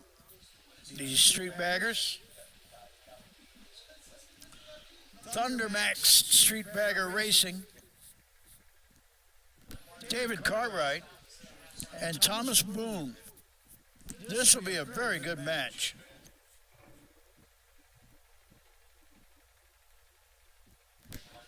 Wolfgang, Mr. Wolf himself. Wolfgang Grasser with the long hair leaning against the center of the starter box. A very, very talented engine builder. Thomas Boone out of Kentucky in the right lane, challenging Paco. Boone's got the reaction time. Paco's got his hands full. It's all about horsepower now. On the big end, it is Thomas Boone. 10:06 against a 10:11. Boone's 0.67 reaction time was a significant factor against a .127 reaction for David. Paco with a valiant effort, but Boone with the win. And Jimmy Maykrantz is going to have company next round. They love it that way. They love it. They thrive on this competition. Super Pro 1030, you should be in lane 4. Super Pro 1030, lane 4. Hot Street, I need you to lane 3, please. Hot Street, lane 3.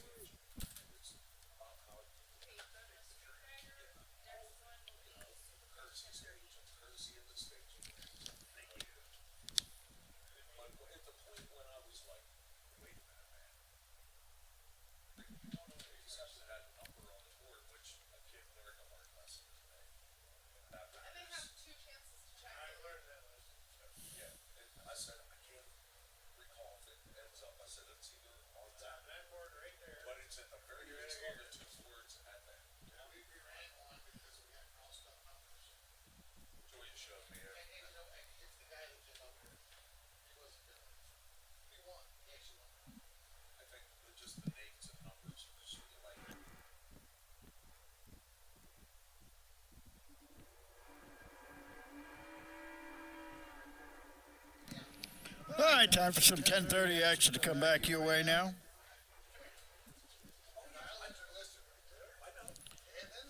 BK Electric Super Pro 1030 class. Gary Berkeley and Bryce Creek.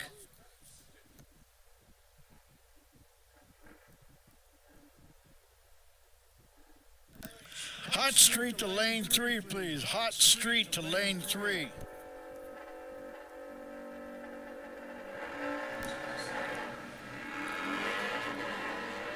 Attention in the pits. Attention in the pits. Eliminator class. E class. Lane 2, please. I am calling you to the lanes. Eliminator E class to lane 2.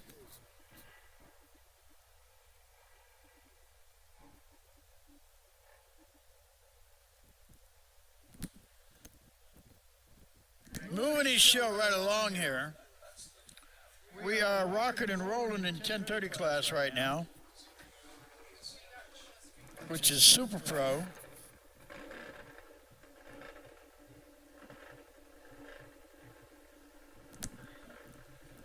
Chad Kaplinger and Kevin Danford ready to match up.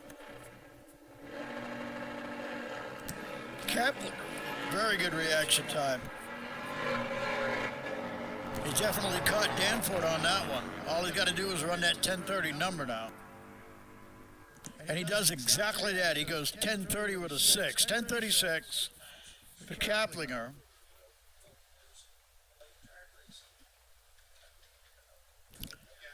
When one motorcycle has a 057 reaction time and the other one is .217, there's such a disparity there. There's almost a tenth and a half of difference. That's a lifetime out there. Got to run tighter than that. Lacey and Dormus. Lacey on the right lane with the win. We have a slow roller in the left lane now.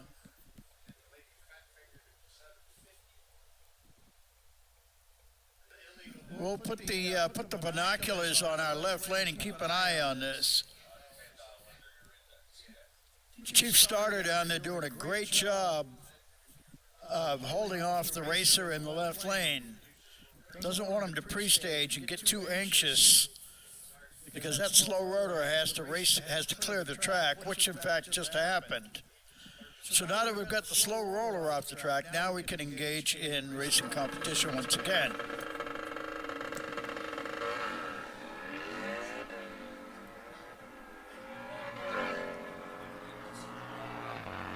Mallory bringing his weight.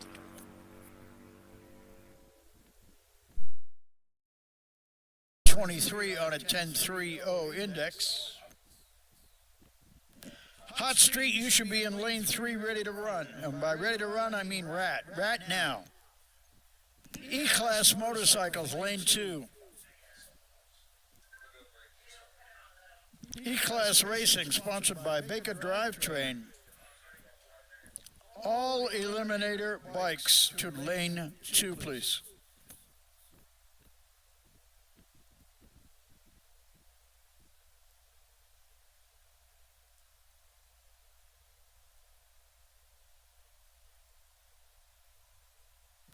So the 10:30 bikes did a very good job of bringing it. Hot Street will be rolling onto the water box next, followed by E-Class. I need all of my E-Class racers into lane 2, please.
Hot Street Bikes. I love watching this class. The bikes are very radical. If you're into high-speed machinery and really trick bikes, Make your way down to the pits when you get an opportunity, or go to the staging lanes when they're called up next time. Take a real good look at these bikes. They are radical. Russ Johnson and Clayton Danforth. Clayton has put so much work into his bike, and it shows, and it really goes too. Look at that. 929, 141 miles an hour. Is that a hot street bike? You bet it is.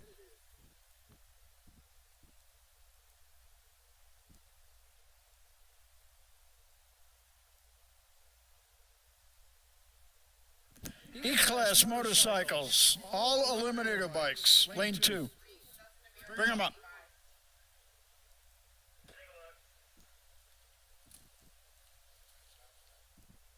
Will you announce that the wait and see bag for Eliminator is like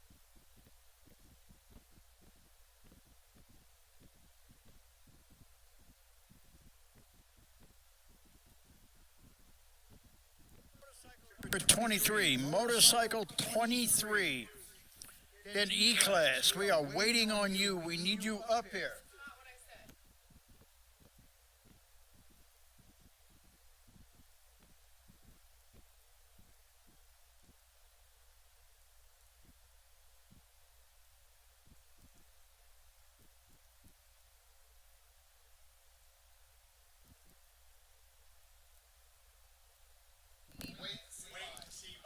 Racer 23 in E-Class. Racer 23 in E-Class. You have the bye.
not first and you're last. Life is a race, don't you lag. I get a bag and I stack. The reason I taxed was not cause they needed me. Got all of mine equally. I see what they need from me. Blood, sweat, and tears from the frequency. Now you believe in me. Cheers for me. Give me the loot. Might lose some battles, but winning the war. I get knocked down, I get back up. Get up and go, I stay ready for more. Go to the top, so I level the score. Never gon' quit. Heard you seen some, but you never seen this. Bet on myself, late time, no trick. Give me the loot. Word on my palm at the top of the game. Still unashamed, no one to blame. Took all the L's and I rose in the pain. Can't have the sun without seeing the rain. And it rained down when the rain came. See the time change, rolling plain Jane. You and me are not the same, stop saying things. Yeah, they talk, I don't say a lot. I just walk, so I'm moving loud. Really keep it low key, I don't like crowds. Really keep it OG, I don't like clowns. Really keep it just me, I'm the best out. I don't try to keep up, I don't stress out. I don't cash no checks cause the checks bounce. I don't chat about that, I'm the best out. And I did all of this with a pen and a pad. Shift up the tech, got the notes in the lab. Remember the days when I want what I had. Still want more, guess I'm stuck in the past. First to your last, fast lane, chuck up the deuce when I pass. Give me the loot. Might lose some battles, but winning the war. I get knocked down, I get back up. Get up and go, I stay ready for more. Go to the top, so I level the score. Never gon' quit. Heard you seen some, but you never seen this. Bet on myself, late time, no trick. Give me the loot. Might lose some battles, but winning the war. I get knocked down, I get back up. Get up and go, I stay ready for more. Go to the top, so I level the score. Never gon' quit. Heard you seen some, but you never seen this. Bet on myself, late time, no trick. Give me the loot.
E-Class racing in progress right now. This is our final sportsman class before we bring the pros back out. Colin Grancer and Jeremy Hall. Hall in the right lane. Now you'll notice each time the motorcycles pull up to run now, once the board clears, now you'll notice those bottom numbers. That's the dial-in number of each racer.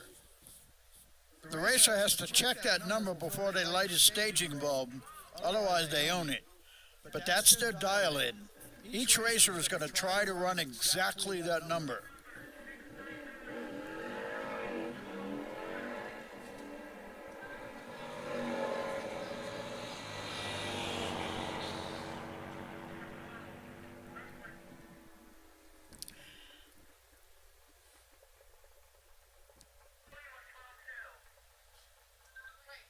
Denny Nygren with the win on that one. Hawkins is going away. And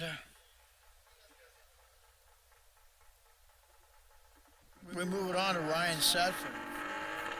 Chris Hopkins. Chris away quickly. He cut an excellent light on that. He's dialed on a 1282 number. Let's see how close he can get to that.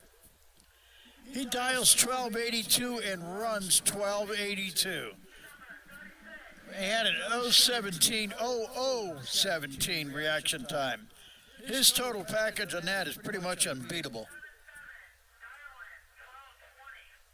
That is some seriously good racing. Now Jeff Luke and Tim Parker. Attention all my pro classes, we are now running all of the e-bikes. And this is second round eliminations for the e-bikes.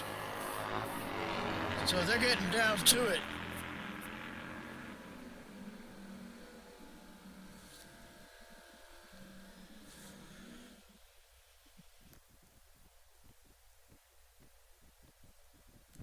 The grill here at the racetrack is set to close for 5 p.m. It is currently 4:24. So you got a little time to get over to the grill and get yourself something to eat if you like, but it is running tight on time.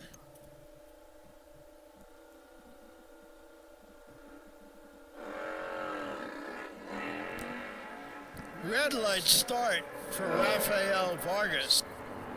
Sean Clark will automatically take the win on this one.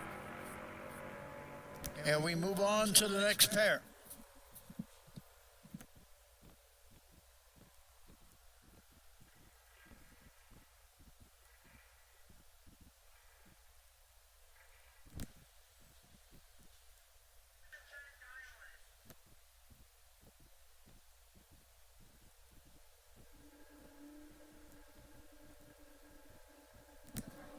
Next pair up, Chris Motley and Chad Trainer.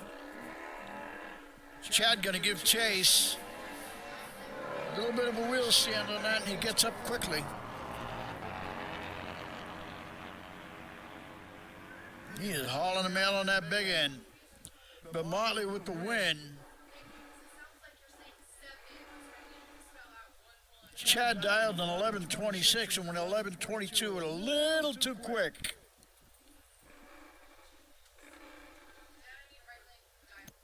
And we move on to the next pair. John Schneider and Johnny Yard. Johnny flat top in the right lane, pre-stage, waiting on Schneider to pull in. Schneider is now in all the way. Ard in. Green light start for both racers. Johnny Ard with the reaction time. As long as he doesn't pull the trigger too quick up there, he'll win. And he does. 11.99 on 11.30 dial. And he still had his opponent by two bike lengths. The difference there was the reaction time.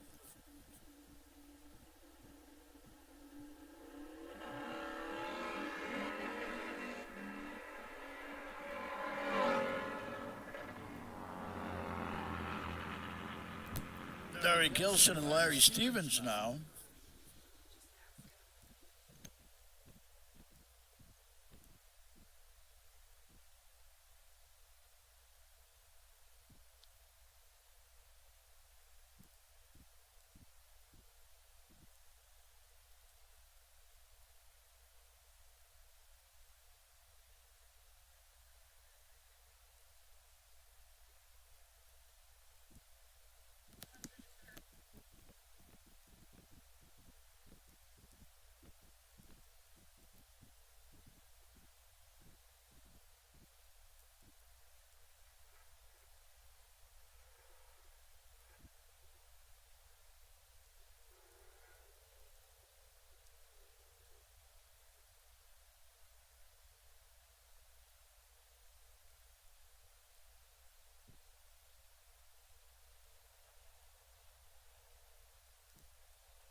Mickey Kelly and Scott Lurk.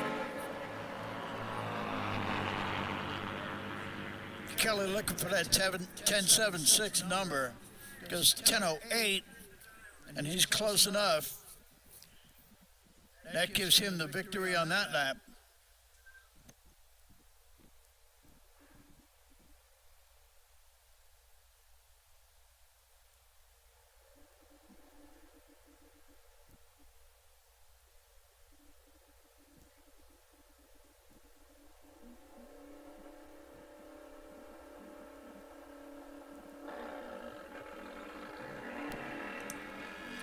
Bryce Creek, great reaction time. Bryce on a good number here. And he takes it home, yes.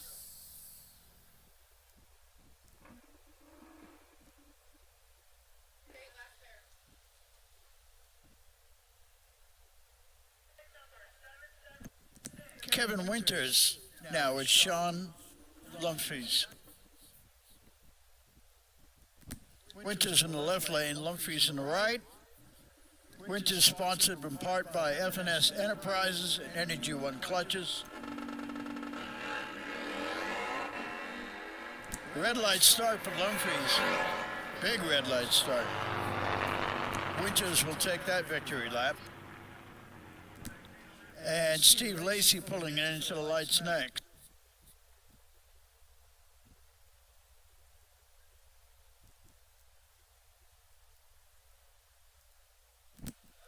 Lacey from Kalamazoo, Michigan.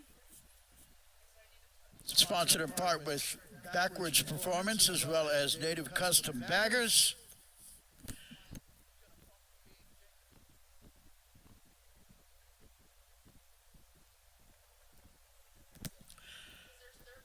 He'll bump the beam under his own power, take the power and take the win and go back to the pits and conserve his energy and the bike's parts so that he's ready to race the next round.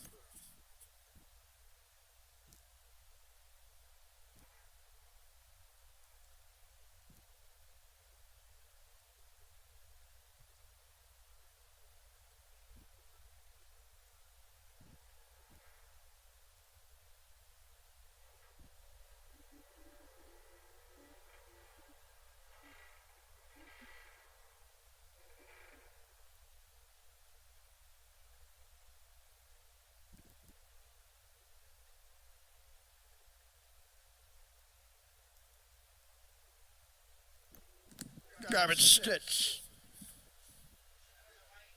Competition single here.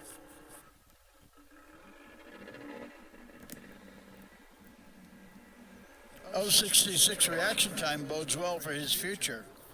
He's on that tree. That's a good number. You have to go tighter than that when you race against the pros, but it's still a very good number.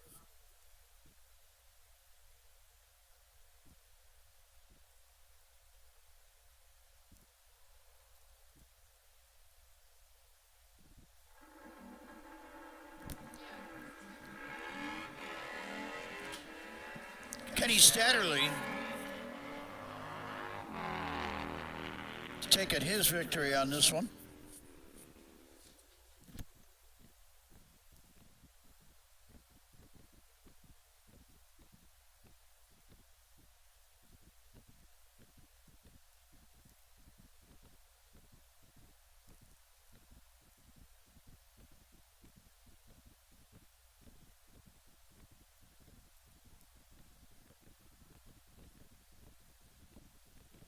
All right, attention in the pits for all my pro classes.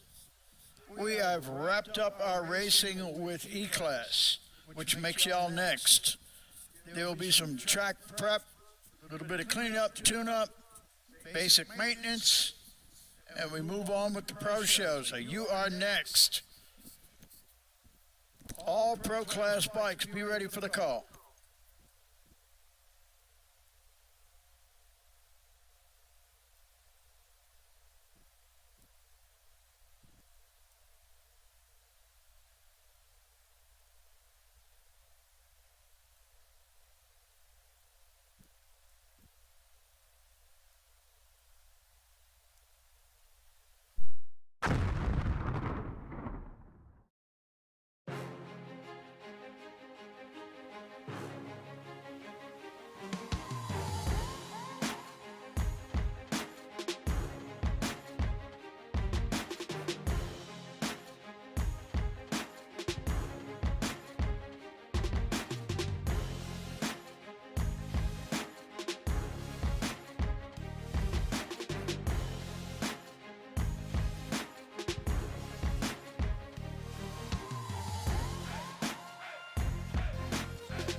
All pros, all of my pro classes, all of my pros that are remaining in competition, I need you to the lanes, please. Circle M Ranch, Top Fuel. I need you to lane 5. Nitro Funny Bikes, lane 4. Arm & Fur Racing, Nitro Funny Bikes, lane 4. Hawaii Racing Pro Fuel Motorcycles, if you are still in competition, I need you to lane 3, please. Pro Bagger, lane 5. Modified, lane 4. All remaining pro motorcycles, if you are still in competition, I need you to the lanes, please.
right, we're getting ready to get back to it here with our fuel racing.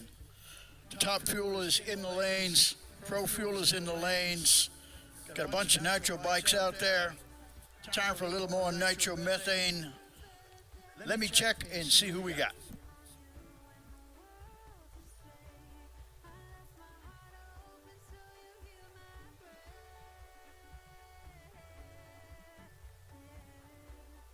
Right now, Jay Turner's bike is being rolled forward in the right lane, so that tells me that Jay is going to duke it out with Paul Anderson next.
All right, we got some clarification. And now we're ready to see our boards light up here.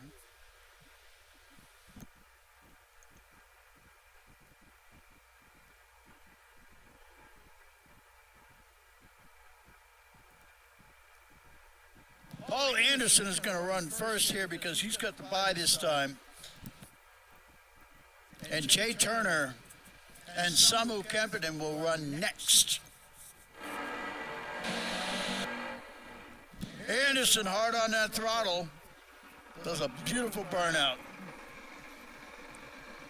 Quick, sharp, and to the point. How they perform their burnouts is really very, very important.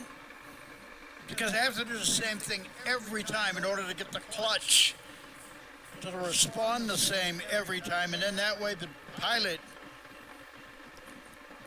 can adapt his driving style.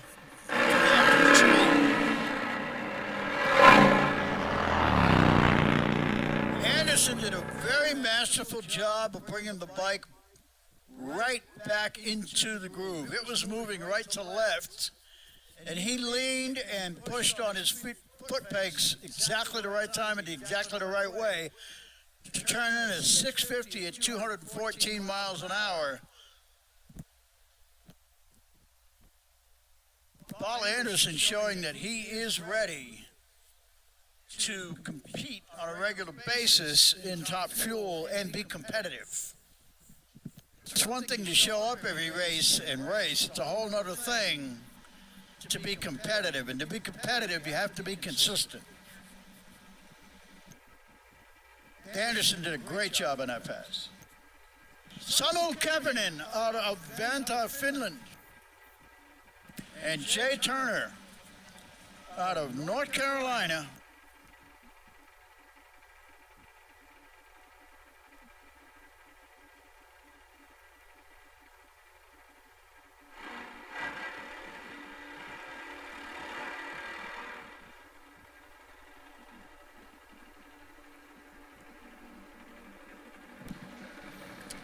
Both burnouts performed perfectly by the pros. Samu in the left lane. Samu has been racing Nitro now, I believe since 01. I'll have to double check my notes, but we don't have time for that right now. more important that I keep my eyes focused on the action out on the racetrack. Samu Kempen and part is Chris Stewart Racing. Red light start for Jay. And that automatically sends Samu up against Paul Anderson next. It'll be a while before that happens, but that's where it's going.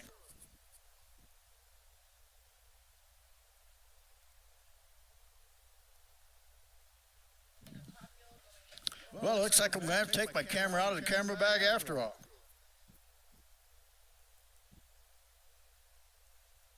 Great pass out there. Both bikes were just dialed and ready to go. Samu with another 650 and a 207 on that. The red light start by Jay. He knew that, and that's why I backed out of it. Jay was going for the jugular, got a little too close on the tree, and that's to be expected, you know? When you're racing at that level, everybody is giving it everything they've got. Just got a little close on that one. Samu to the finals against Paul Anderson.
Okay, we got our fuel card squared away out here, and we have moved on from Top Fuel to Pro Fuel.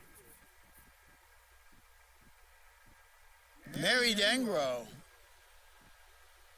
Oh, Bam herself there. Ready to have at it. She is matched up against Rocky Jackson.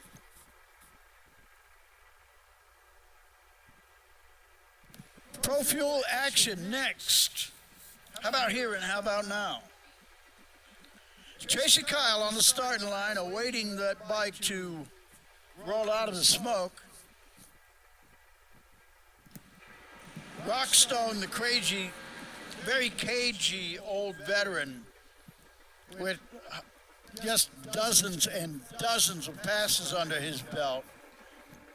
Mary is no rookie by any stretch of the imagination. She's a very accomplished racer. She has finished high in points every year that she's been in Pro Fuel. And this is her year. All right.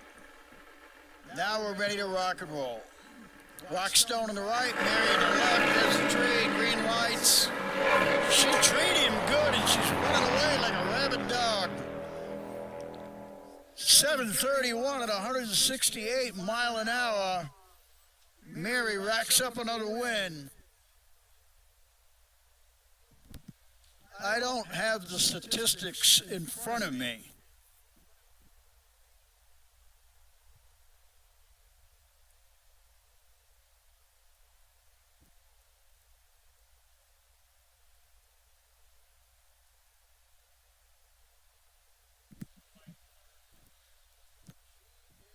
She is kicking some butt.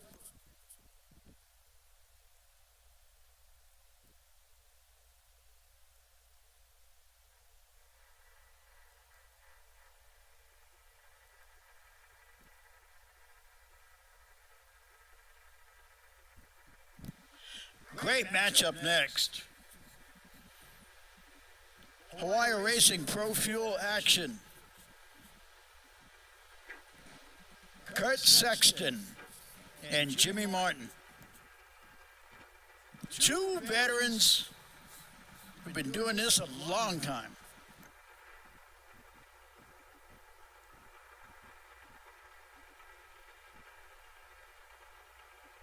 It's rather poetic that Hawaii Racing is sponsoring the class, and we find Jimmy up there against Kurt. Kurt has been doing this for decades, and Jim Martin, I think it was 6 or 7 years ago, I remember Jim graduating from Johnny Vickers Pro Fuel School. And I remember the glow on his face and the look in his eyes his first season about 5, 6 years ago. Might have been a little longer. I don't know, I've been around a bit. All right, gentlemen, have at it. Kurt Sexton got him on the tree with Jim Martin putting down the power. Anybody's drag race to win. Green light, Sexton has stepped it up, and I knew he would. He's been picking away at that horsepower and at his ET, and he pulls out a 737 when he needed it most. Jim with a 769. Great win by Kurt Sexton. It will be Kurt and Mary matching up, and that's going to be a tough one. They are all tough, but it'll be a good one, I promise. All right, all my pro bikes, we are still working in the pro bike class. And this being indicated, I'm going to start calling sportsmen because we are down in the pro ranks. Attention in the pit, sportsmen racers. Hoffman Performance Supergas 990. I need you to lane 3, please. Hoffman Performance Supergas 990, come to lane 3, please. That is Samu Kempinen of Vanta, Finland. On the white bike, that is the Chris Stewart Racing Top Fuel motorcycle piloted by Samu. He is headed to the finals.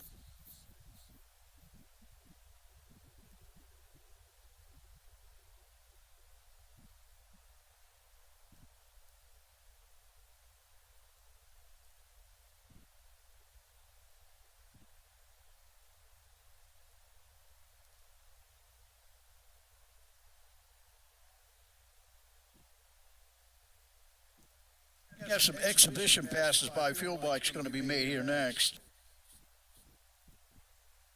Cameron Gunter and the Bad Apple Racing crew got their Nitro Funny bike in the left lane. And Brian Connolly is over on the right with his Pro Fuel machine.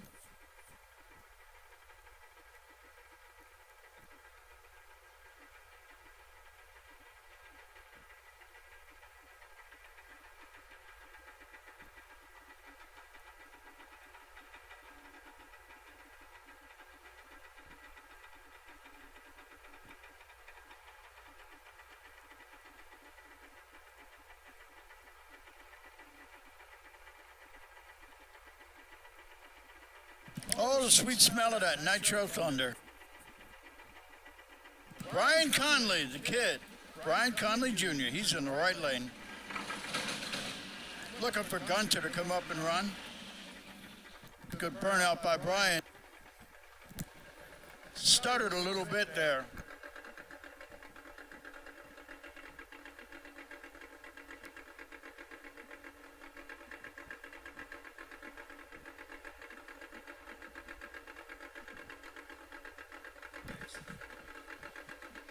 All right, Brian Conley will go solo on this pass. This is an exhibition run, ladies and gentlemen. Brian getting some seat time. And that looks nice and smooth. That was a very good launch. Nice and smooth, straight down Broadway, 800 with 143. A good seat time pass for Brian Conley.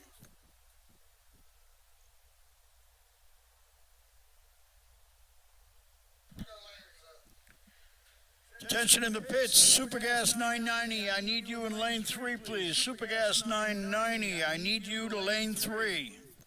This is your second call.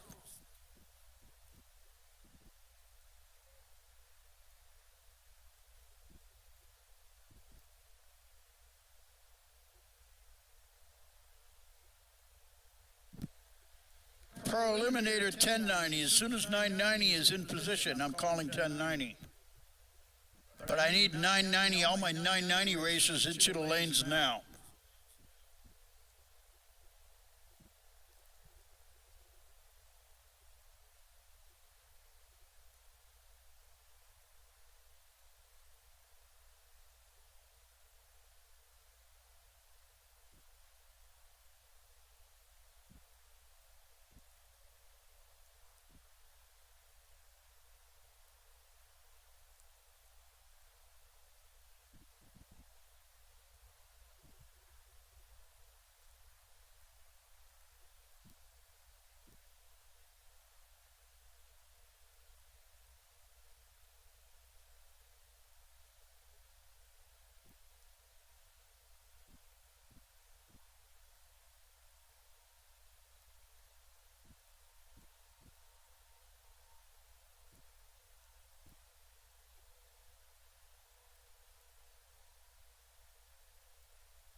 Okay, we're down to the final 3 bikes in Pro Bagger. He had the bye, so Mr. G, the G-Man, chose to bump the beam on his pass. And now it's Burt Baker and Nick Bowie. And Burt gets out there quick, and he is running hard and strong, and he's got that win. He did it, 8:19 at 171.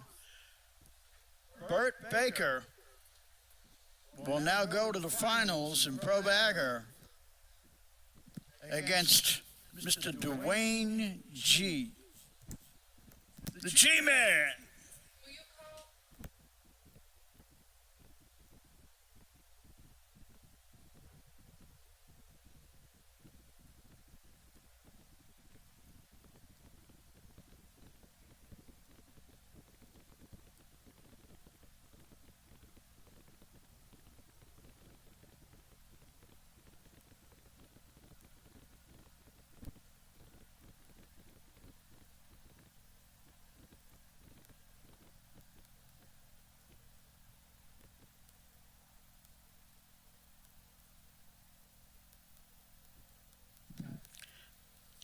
Attention in the pits, Pro Eliminator, Top Eliminator, and Street Eliminator. I need all three of you to the lanes now, please.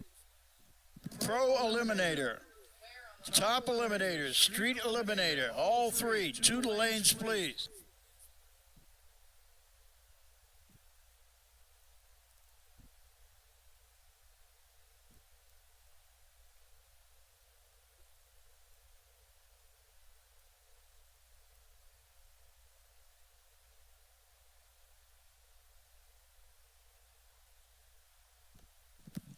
It's getting late in the day here, ladies and gentlemen. Pretty soon we'll be calling for round-robin work.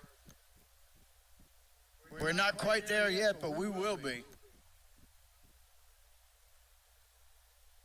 Those of you who have raced AMRA long enough, you know what we're talking about. Round-robin means you make a pass down the racetrack. Go back to your pit area, gas and air for the bike or whatever the bike needs. Take care of the bike, make sure the bike is safe, just get right back in the lanes. We're not at that point yet, but we will be. Right now, I need Pro Eliminator, Top Eliminator, Street Eliminator. Come to the lanes, please.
All right, a big thank you out there to my sportsman racers. I appreciate you filling up the lanes, getting ready to rock and roll.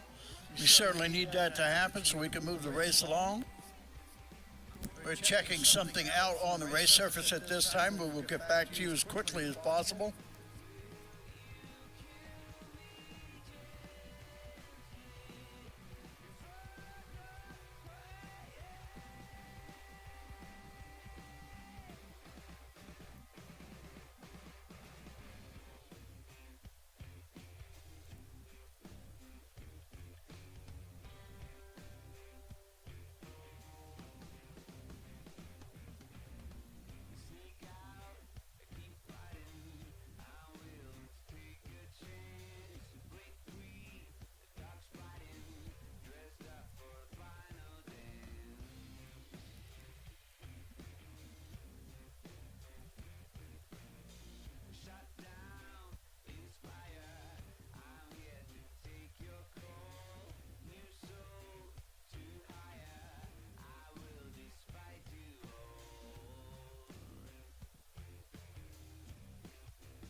great attention out on the racing surface as well as in the staging lanes.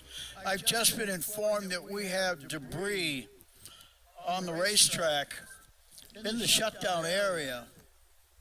This being indicated, they're going to bring up a power broom and they're going to have to broom off the racetrack up in the shutdown area. If you're wondering what the delay is on the other end of the spectrum here, that's what we're dealing with. Radios have been chattering non-stop for the last 20 minutes, and that's the sum of the entire delay right here, right now. There is debris, scattered parts in the shutdown, and they are going to power broom off the racetrack.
Okay, we're going to return to 990 action here.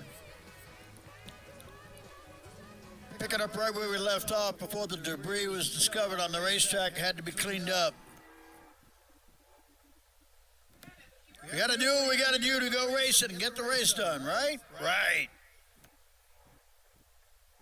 So we are now going into the next round of eliminations for Huffman Performance 990 class Super Gas Racing. Richard George and Joe Peterson are out there going at it.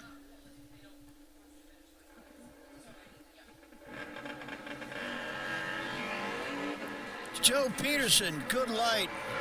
He usually does cut a good light. Sometimes cuts a great light. Joe is a fierce, fierce competitor. Look at that. He goes 990 with a 4, 990 with a 4 on a 990 index. With an 077 reaction time. Now, that's a tough package.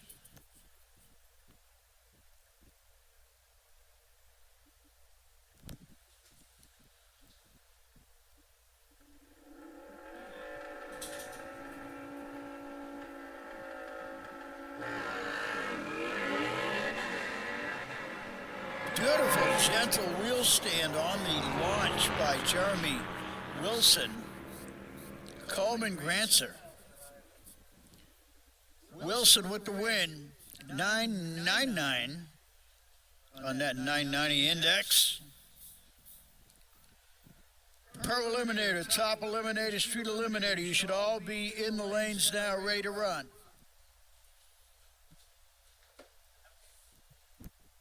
Racers, please be alert for the round robin call.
Jimmy Clark, left lane, taking on Crosby Blair with some 1090 action here right now.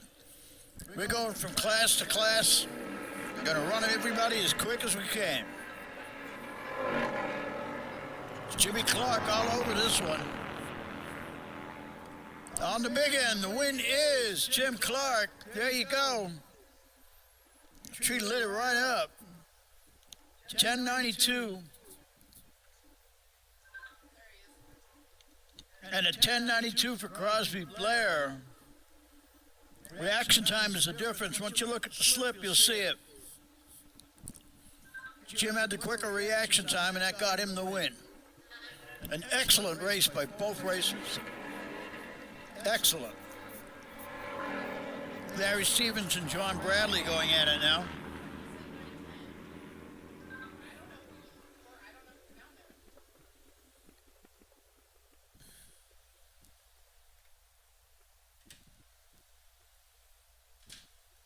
Your last pair should be bike number 607 and bike number 910.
I love it. I love it. I love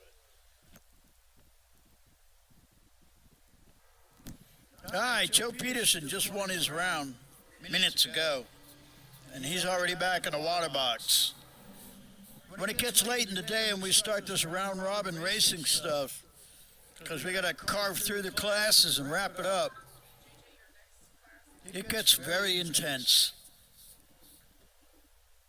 Denny Nygren showing he's up to the task as well. Denny is in the right lane. Joe Peterson in the left. These guys came to race and they came to win, so. Joe got loose on the launch. It did hurt his reaction time, but not terribly. They're very side by side. Looking for the 1090 number, and the win again, Joe Peterson, 1094 with a 29, 1094, then 86 with Nygren. How close is that? Margin of victory, .0782 for Joe Peterson. Joe had an 082 reaction time. Denny had a .1553 for the reaction time. And therein lies the difference. It was Joe's reaction time that got him the win, which is even more impressive considering the bike did not instantly hook. The bike actually slid left ever so gently, and Joe straightened it out quickly. And that was just pure driving skill to snag that win. He earned it. Both racers, excellent job.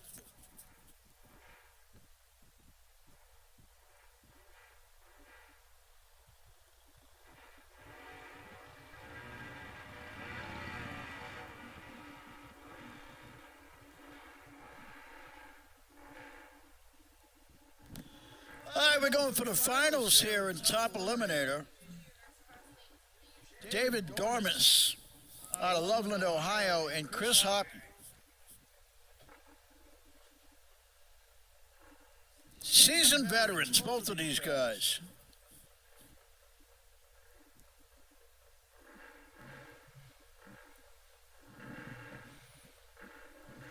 Dormus and Hopp. Good reaction times by both racers. It's anybody's drag race all the way down there to the stripe. On the big end, the win goes to David Dormus. He came in at 931 on a 930 index.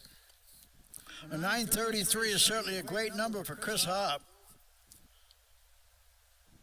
But Dormus with the win.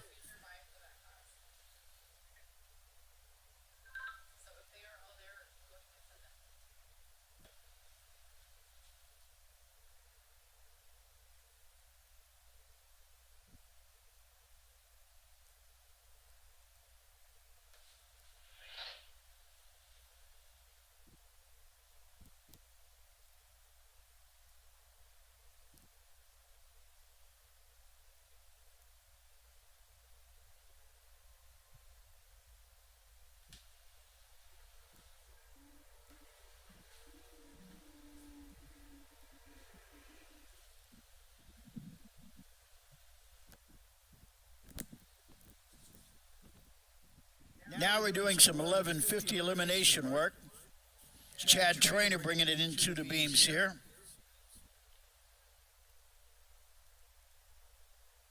We are getting down there in all our classes.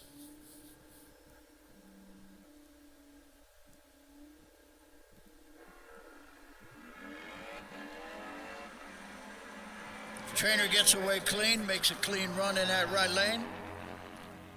We'll bring up our next pair. 1150 Thundermax Street Eliminator class.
Kevin Winters and Austin Hammerhead Hughes matching up in 1150 action here.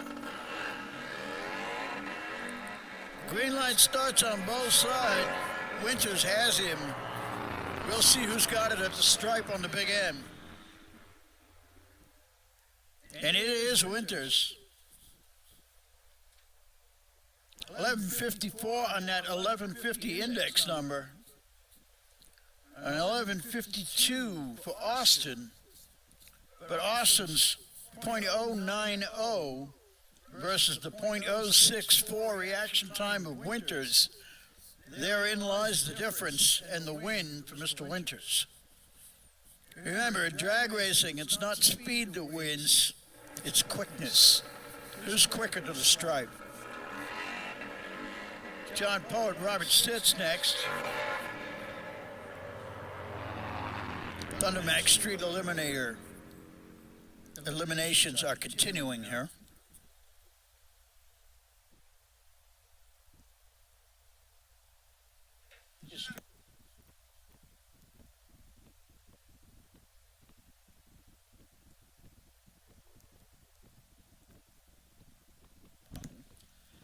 We're getting ready to run the finals in Street Bagger. Jimmy Maykrantz, we need you now. Attention in the pits for Team Texas. Mutant Motors, your moment has arrived. Jimmy Maykrantz, come to the lanes now, please.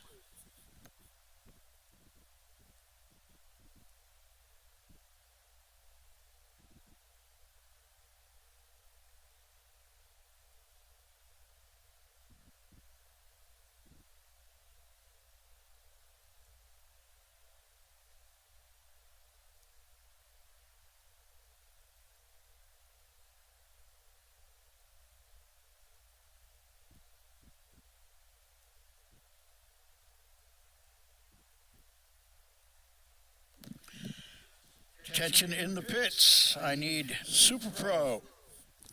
1030 Super Pro class. Hot Street remaining motorcycles. As well as Eliminator. All e-bikes, if you are still in competition, bring them to the lanes now, please.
We are getting down to the nitty-gritty. Mutant Motors is out there checking out the line. That is Mr. Wolfgang Grasser. That is the Wolf. That is Mr. Wolf. This bagger final that's coming up is going to be a tight one. So all eyes will be on this one.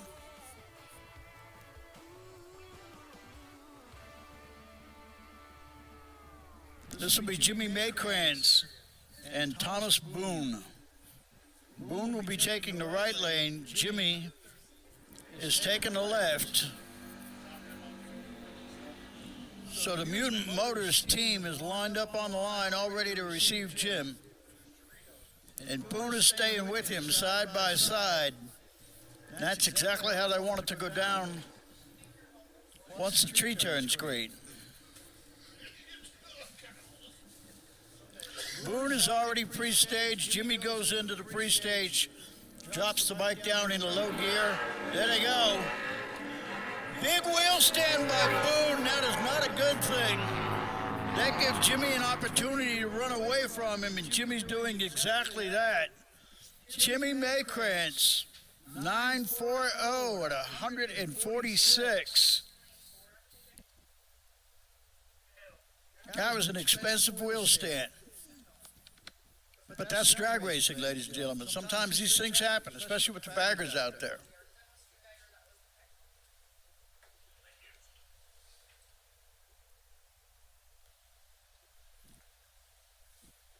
That was our final for Hot Street, correct? Thank you.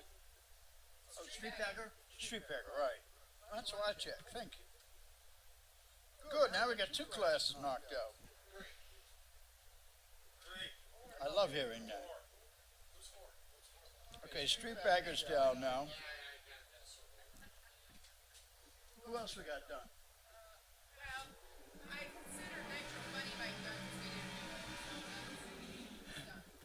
They ain't run yet,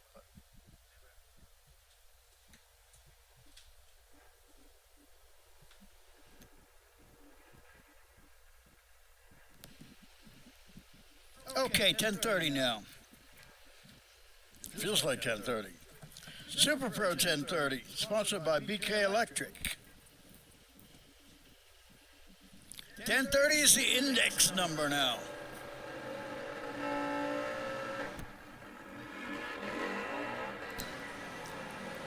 Big bog for Gary Berkeley. That's going to cost him. Mallory with an excellent reaction time in 017. So he has no trouble at all reeling that one in with a 1058.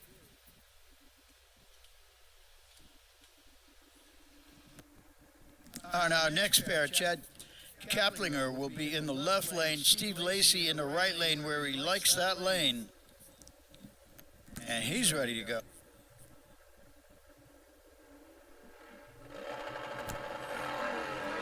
Red light start for Kaplinger and immediately hands it to Steve Lacey. Lacey will take the win and advance in the round.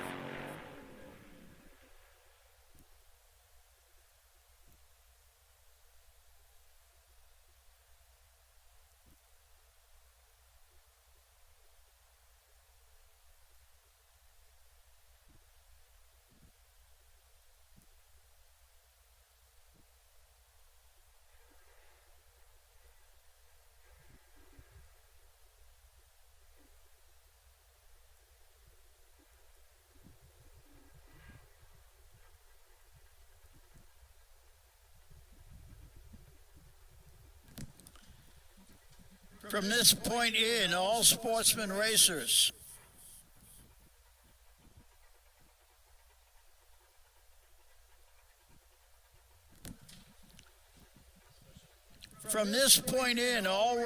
if you eliminate, if you're still in, if you are eliminated, you know what to do. If you're not eliminated, we're going round robin from here in. So if you are still in after your round of racing, bring your bike right back around. Get into the staging lanes and we'll pull you out and send you on your next one. Clayton Danford chasing Chris.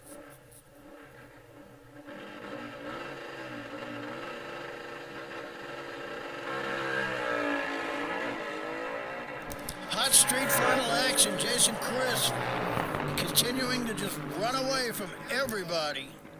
Jason Crisp, 876 at 147. Clayton Danford with a very good number, a 916 at 141. But the horsepower of 141 Racing is just too much for all of the opposition as Jason Crisp continues to romp and stomp out there. Congratulations to Mr. Crisp.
All right, time to take a step here to update everybody, get you where we're at on our race program. We are in the latest stages of racing, where we are down to finals and semifinals in multiple classes. What holds up the program is a positive thing. There's a delay to the racing because some of the racers race the same bike or sometimes multiple bikes in multiple classes. All of these racers want to win desperately. It's what they came here for. And because they race in multiple classes, they need some time between rounds to check the bike, put air in the air tank, get the air pressure system back up, put fresh gasoline in the bike, check the oil, do whatever's necessary to make sure the bike and the rider are safe before they get back into the lanes. And which is exactly what's happening right now. Is we're in round robin mode right now.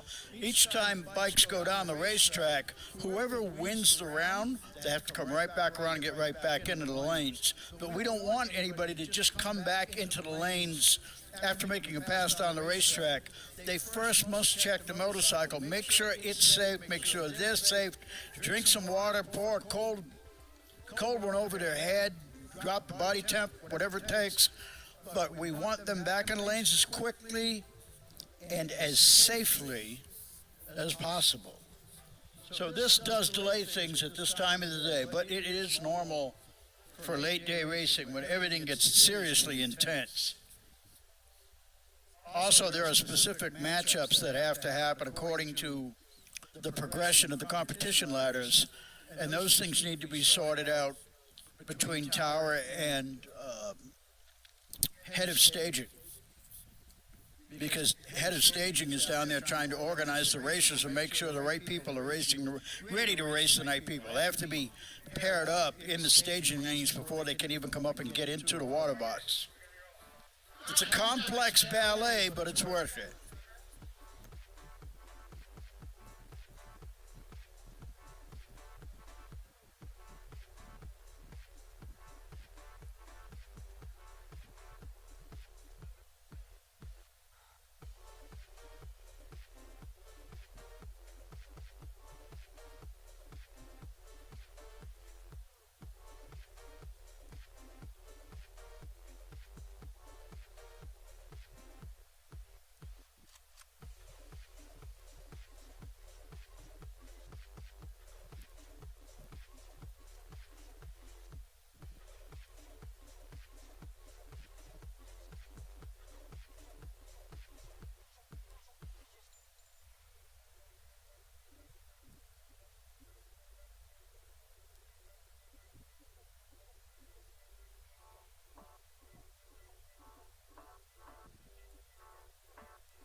Okay, now. This is Eliminator class. Bryce Creek and Denny Nygren.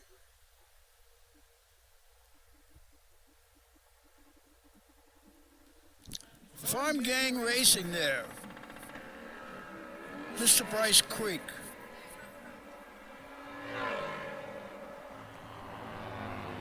Bryce dialed an 11:15. His opponent, Denny, with a 10:77. And Denny is closer on his number.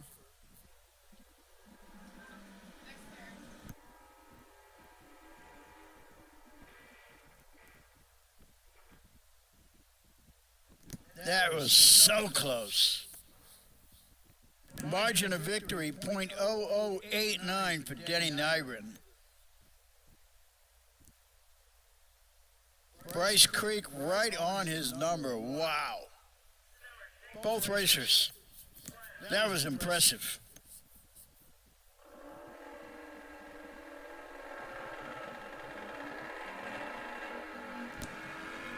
Red light start for Chris Motley. Robert Sitz will take the victory and move on.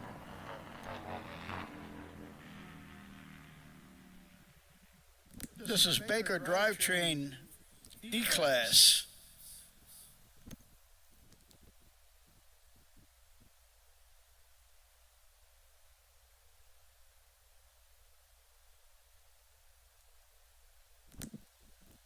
Chris Hopp, left lane, Jeremy Hall right. 053 reaction for Chris. He's got hauled by a bunch. All he's got to do is run his number now.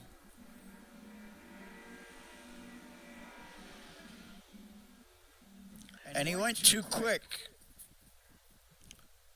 Chris had dialed a 7.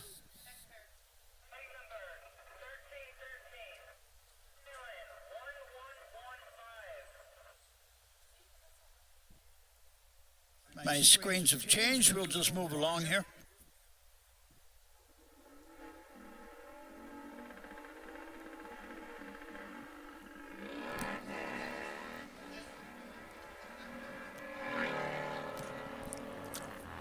Kenny Satterley and Tim Parker.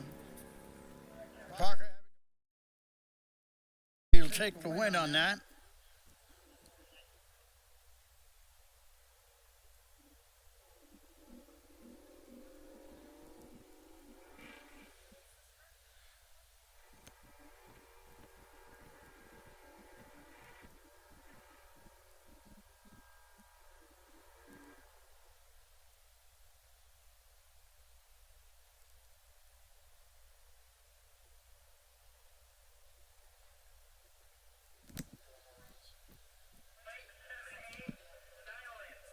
Attention in the pits, all racers.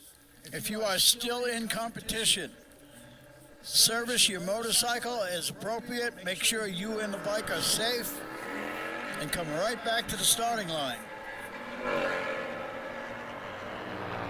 Just bring yourself right back into the lanes and we'll put you in the competition.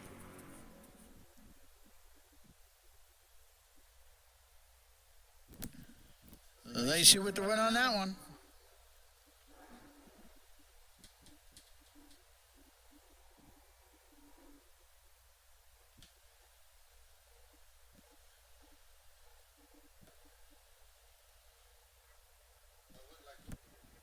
Larry Gilson and John Ard. I've seen this matchup before today. Johnny Flattop still killing that tree. Gilson, in an effort to pigeonhole him, not happening. Red light start for Larry.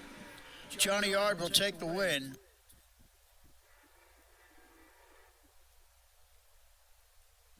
Kevin Winters and Mickey Kelly next.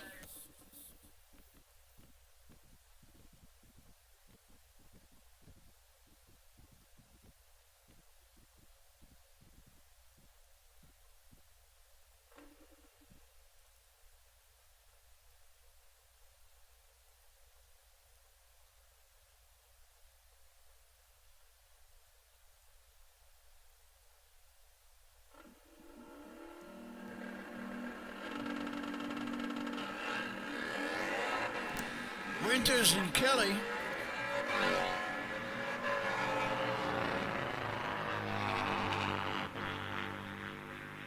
As Baker Drivetrain E-Class competition continues, Winters will take the win on this one. His 1174 and the 1160 dial-in will work.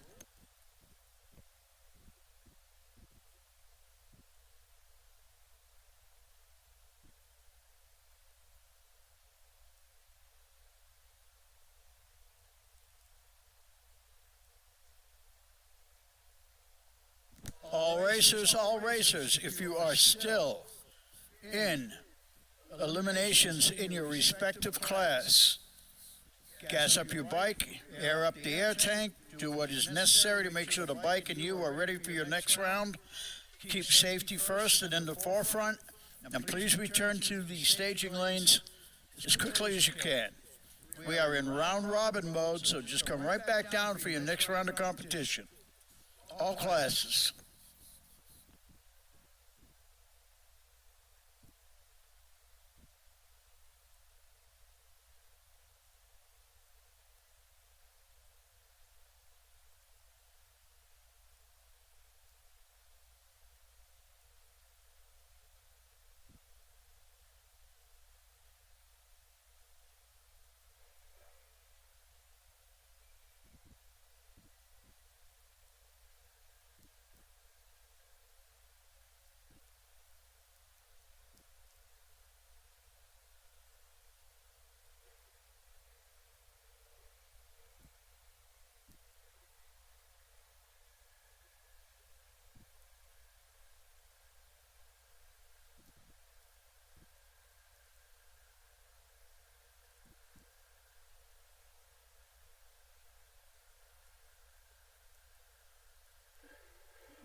Okay, we are back into Huffman Performance sponsored 990 Supergas competition. Joe Peterson in the left lane, Jeremy Wilson in the right.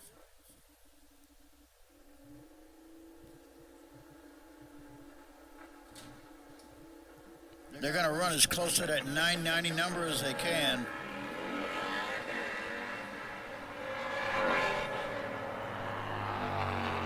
They are side by side. Joe's going to try to reel him in now.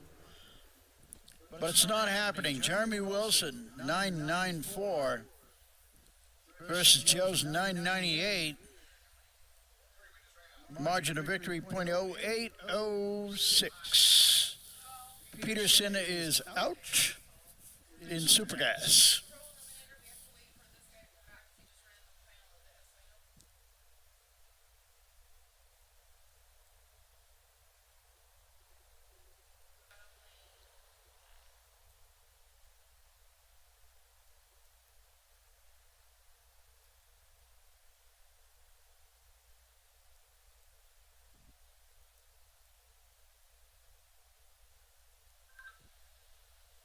Can you tell me the bike numbers currently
Some street Eliminator 1150 Thundermax action coming your way here. John Pote, Jeremiah Disbro.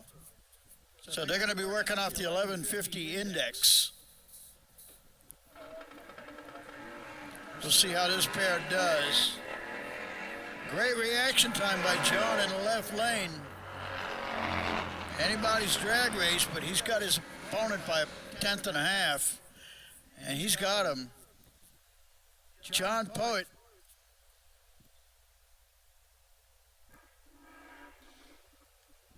He will advance to the next round while we pair up the next ones. Kevin Winters and Chad Trainer. Attention in the pits, all racers, if you are still in competition, if you won your last round, make your motorcycle safe, be sure you're safe and you're ready to race. Come right back into the lanes, please. We'll get you paired up. Winters on a 98 Buell. Chad Trainer's drag bike, crafted by Shade Tree Racing.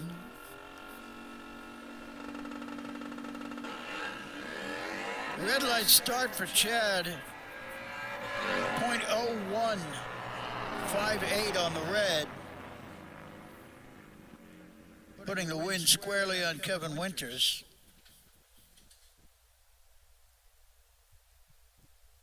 Winters' index is 1150 on that, and he won 11.54. So a good number there.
Attention in the pits, if you are in Super Pro or Pro Eliminator, we need you back in the lanes right now, please.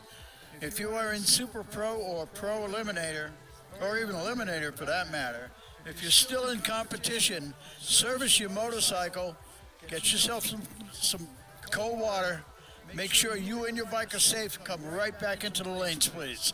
We are in round robin mode, and we are going to stay this way until we fill the winner's circle with winners. We are ready to close out all our classes, but we need your and your competition to be able to do that. If you win your round of racing, get yourself back to the staging lanes as quickly and safely as you can. Thank you.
Again, racers, if you are still in competition, we need you back into the lanes now. If you're still in competition, we need you in the lanes, please. Steve Lacey in Super Pro. And Joe Peterson in Pro Eliminator. Steve Lacey and Joe Peterson, we need you, please.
Okay, continuing on with competition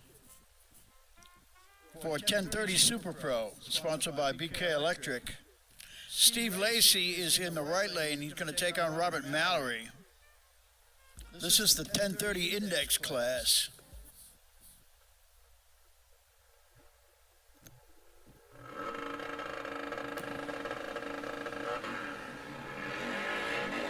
Green lights out there. Here we go.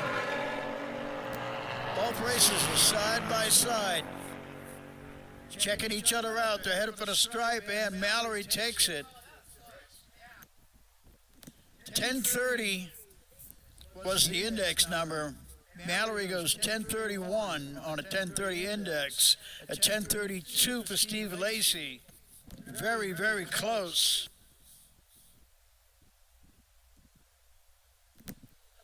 Margin of victory is by about 1/3 of a second.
All right, moving into 1090.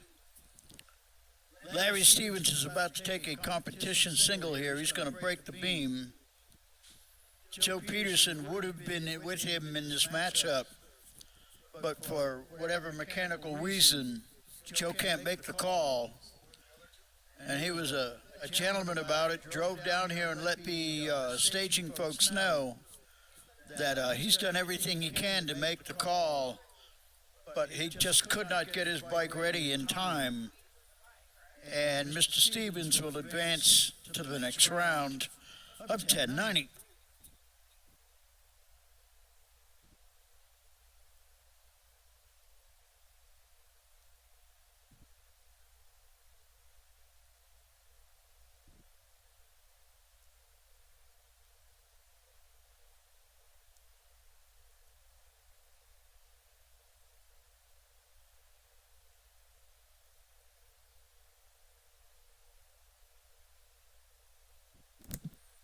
And our next contestant, also in 1090, Jim Clark. He's going to do the same thing. He's going to break the beam under power.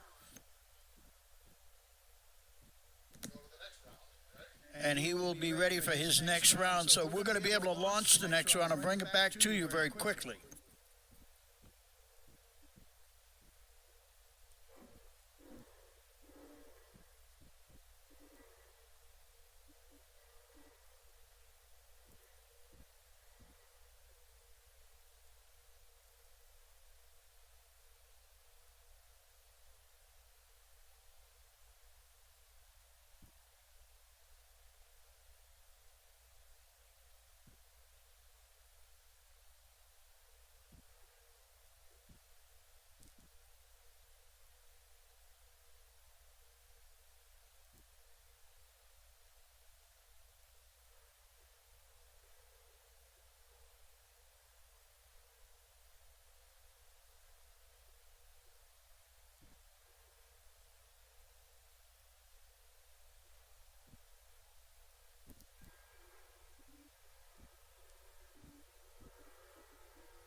Final round of 1090 now. Jim Clark versus Larry Stevens. Clark in the left lane.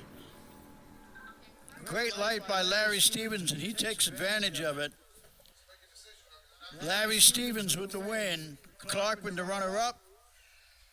That's all for 1090.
and gentlemen, it is getting a little bit on the long in the tooth side here, late in the day, and that's all right, because this is when all the excitement happens.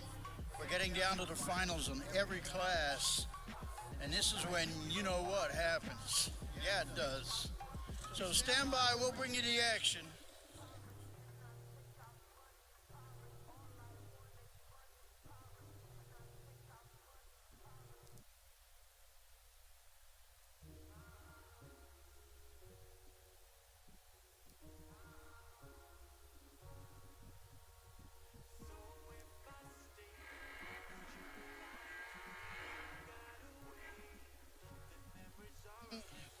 Time to light him up.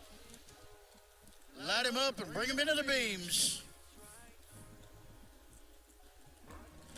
This is what it's all about, ladies and gentlemen, the final round. Everything that they've worked for, everything that they've done all weekend is to get to this point. So this is where it is most. Enjoying the show, my friend? Great day for racing. Inside.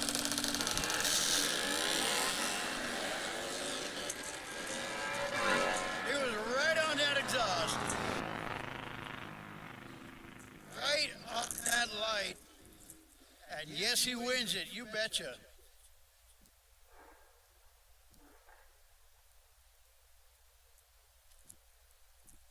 It matters most.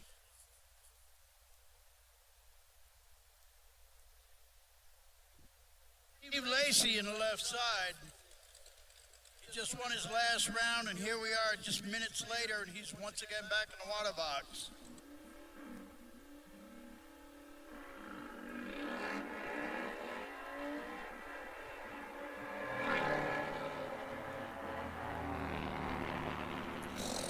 Local racer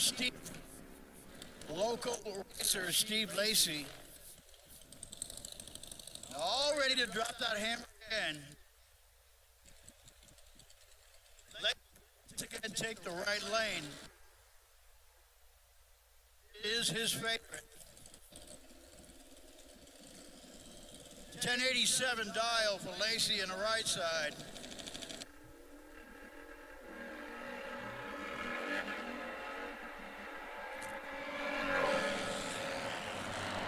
Both bikes away clean, and they're taking it up there.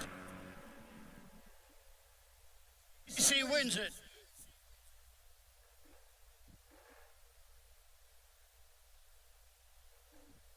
Attention in the pits. Any racers, if you are still in competition, and after you win your round, make your motorcycle safe. Be sure you're safe. Drink some water, whatever it takes. We'll bring your bike right back around because we are in round robin mode here.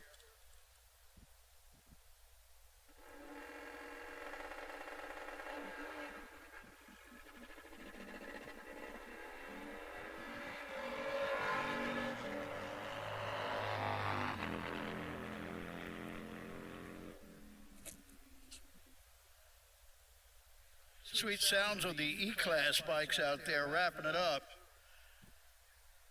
They still have at least another round of racing to go. But each of our remaining classes are just right down to the finals here, and this is where the rubber meets the road.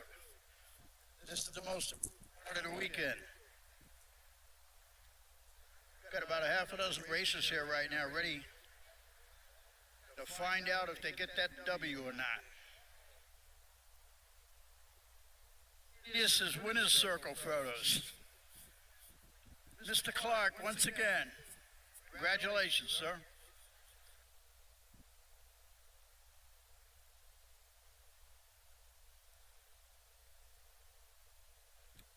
Fans and racers from all over the world who have been watching and listening all weekend, we appreciate you almost more than words could say, but thank you so very much for sticking with us, checking out the show, and for witnessing history here with the American Motorcycle Racing Association in their 40th year of operation. Years for a sanction is a long time. We could look to the NHRA being further, going for 50 years, and then some. They've been going since 1950. But for a motorcycle drag racing sanction to last this long, that says a lot about both the sanction and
the race.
Well, we're getting a ringside seat to history here. Make sure I get the mic where I can be heard clearly. There we go. This is the good sweet spot. And they told me where the blind spots were out here for the mic, and they're absolutely right on point. History is about to be made here for this event and for AMRA. We are now into the final rounds of all of our remaining classes. And this being 40 years of AMRA motorcycle drag racing, we're all pretty privileged to play a part, whatever your part is, or whatever anyone's part is, are here as part of that history.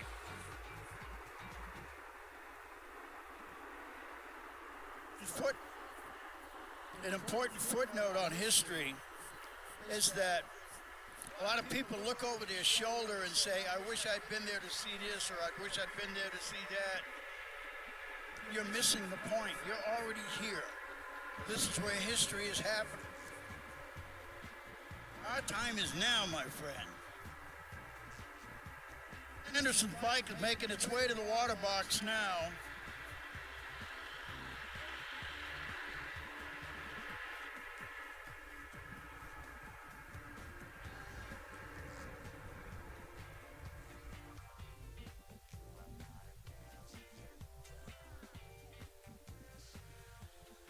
Dragging operations as well as auto rotating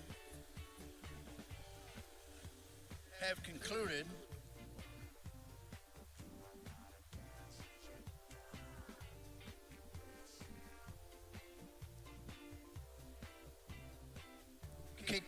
Keeping an eye right now on the chief starter, because if you ever want to know what's going on out on the racetrack, quickest way to know what's going on on the racetrack is to watch the chief starter. He's pulling out some stick and he's going to lay down a little more spray. A few more minutes. We've got just a few more minutes before we get down to it for real. When we do, the top fuel final will be Paul Anderson and Samu Kempinen of Vanta, Finland. That's coming a long way to go racing, I'll tell you. All the way from Finland. That will be our top fuel final, and then our final in Pro Fuel. Kurt Sexton's bike is back there. He's ready to go. Mary's bike is back there. Bad Apple is always ready to do battle. These nitro classes and any other sportsman classes that need wrapping up, we'll take care of that as well.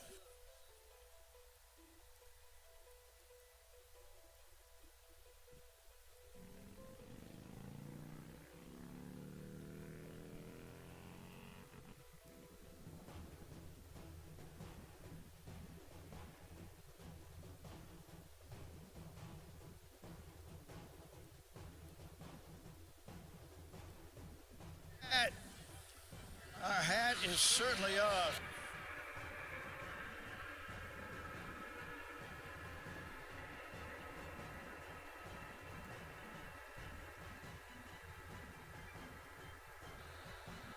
Our hat is certainly off to US 131 Motorsports Park for their efforts in giving us the best racetrack we could possibly have all weekend long. They've really put the work in, they've put the effort in, put the glue down.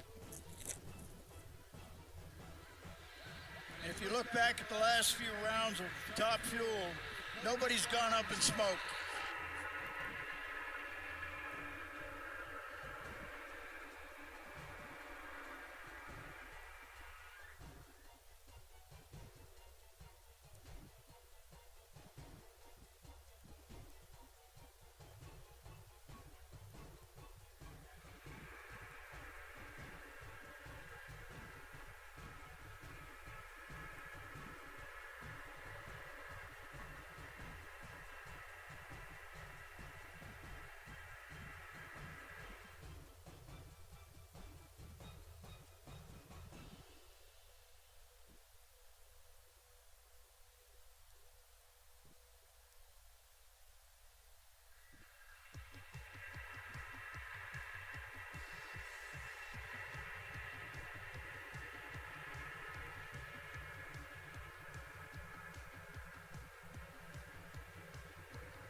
The moment we've been waiting for. The finals, the fuel classes, as well as in the sportsman classes. This is where it's going to happen. Ladies and gentlemen, get your earplugs and get ready to rock and roll. The top fuel teams are suiting up. It's about to get loud.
There's that sound.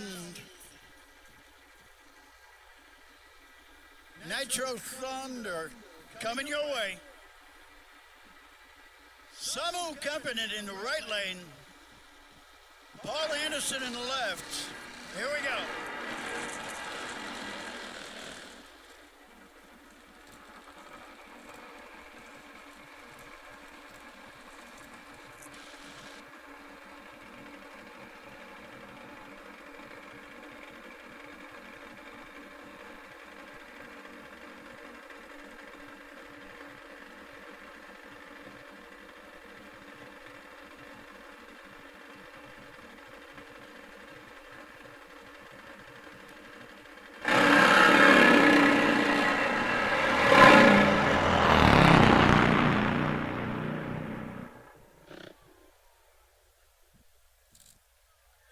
Ladies and gentlemen, Samu Kapanen for Chris Stewart Racing, their first event national win.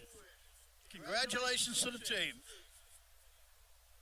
A great day of racing for Paul Anderson, who's finding his way in the top fuel ranks, doing one heck of a job doing that. Today is a big day.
On our next round, this will be the final in Hawaii Racing Pro Fuel. Kurt Sexton's going to take it to you on the right lane, and on the left lane of the racing surface will be Mary Dengra with the Bad Apple Racing Team. And oh, what a formidable team they are. He gives the nod Kurt returns that. It's time to go to work.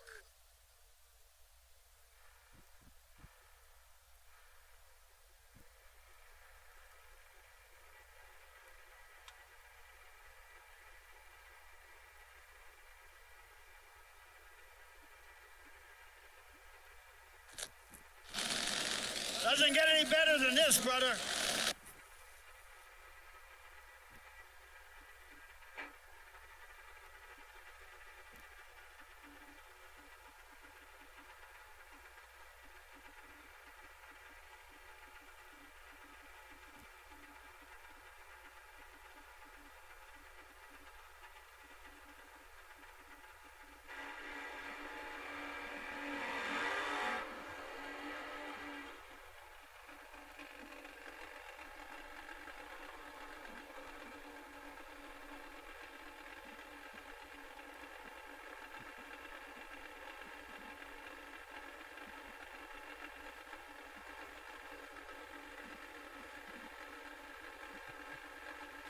Big moment. Big moment. Mary Dengro, left lane. Here we go.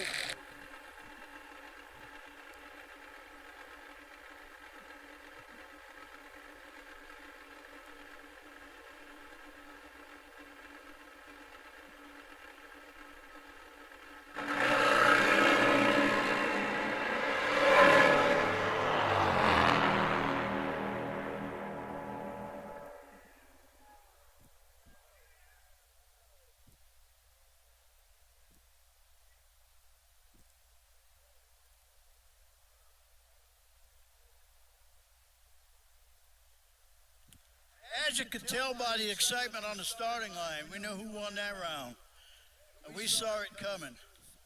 A 7:35 at 172 for Mary. A very game attempt. A great pass by Kurt Sexton, one of his best of the weekend. That's 7:42. And that wraps up Hawaii Racing Pro Fuel.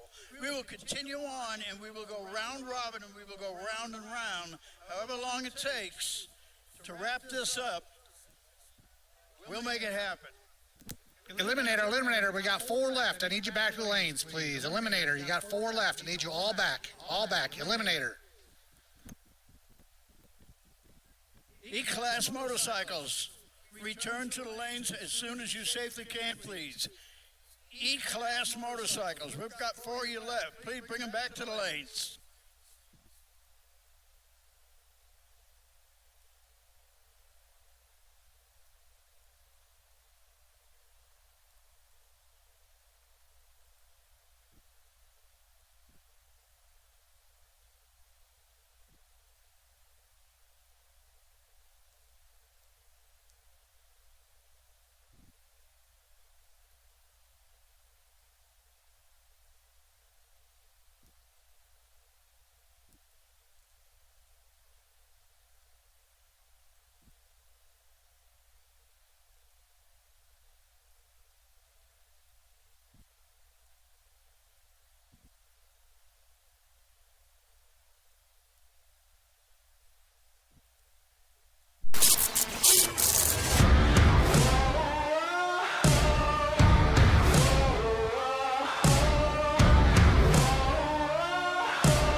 E-Class Racing. We are still chipping away at it. We're getting down to it.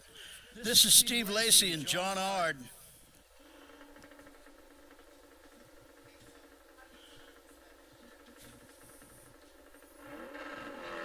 E-Class Racing by Baker Transmission. Red light start for Johnny Ard. He'll be very upset about that. Steve Lacey will take the win. He's cruising side by side. But that settles that round of racing.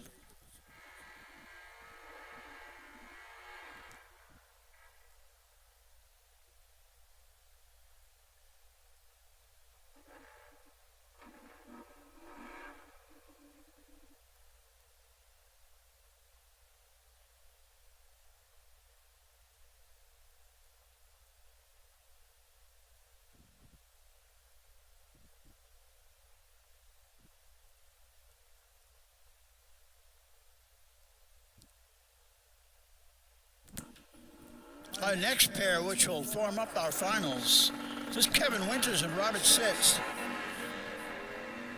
Both are away clean, but a red light start for Robert. So we are going to a final round matchup based on red lights, but that's the way it is late in the day. Everybody's tired. Everybody's hungry. It's been a long, hot weekend, but racing takes endurance. A lot of endurance. It's very hard. I hope you give it a try one day.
Ladies and gentlemen, the final.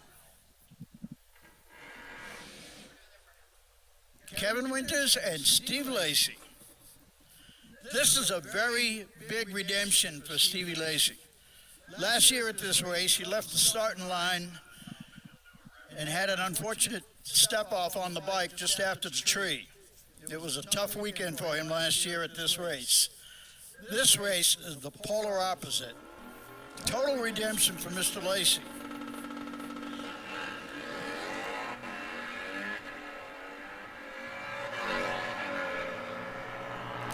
Okay, the final run in progress right now. Kevin Winters and Steve Lacy on the big end. The win goes to Kevin Winters. 1160 on an 1160 dial. That's pretty tight, my friends. Lacy had dialed a 1087, went 1083. He was a little too quick, and that was the difference, but that wraps it up. So on behalf of the American Motorcycle Racing Association, I want to thank you one and all for tuning in, for being a part of the broadcast, and for those of you here at the racetrack, we couldn't do it without you. That puts a bow on our event here, the US 131 Michigan Nitro Nationals for the American Motorcycle Racing Association. Thank you all for your support. Thank you.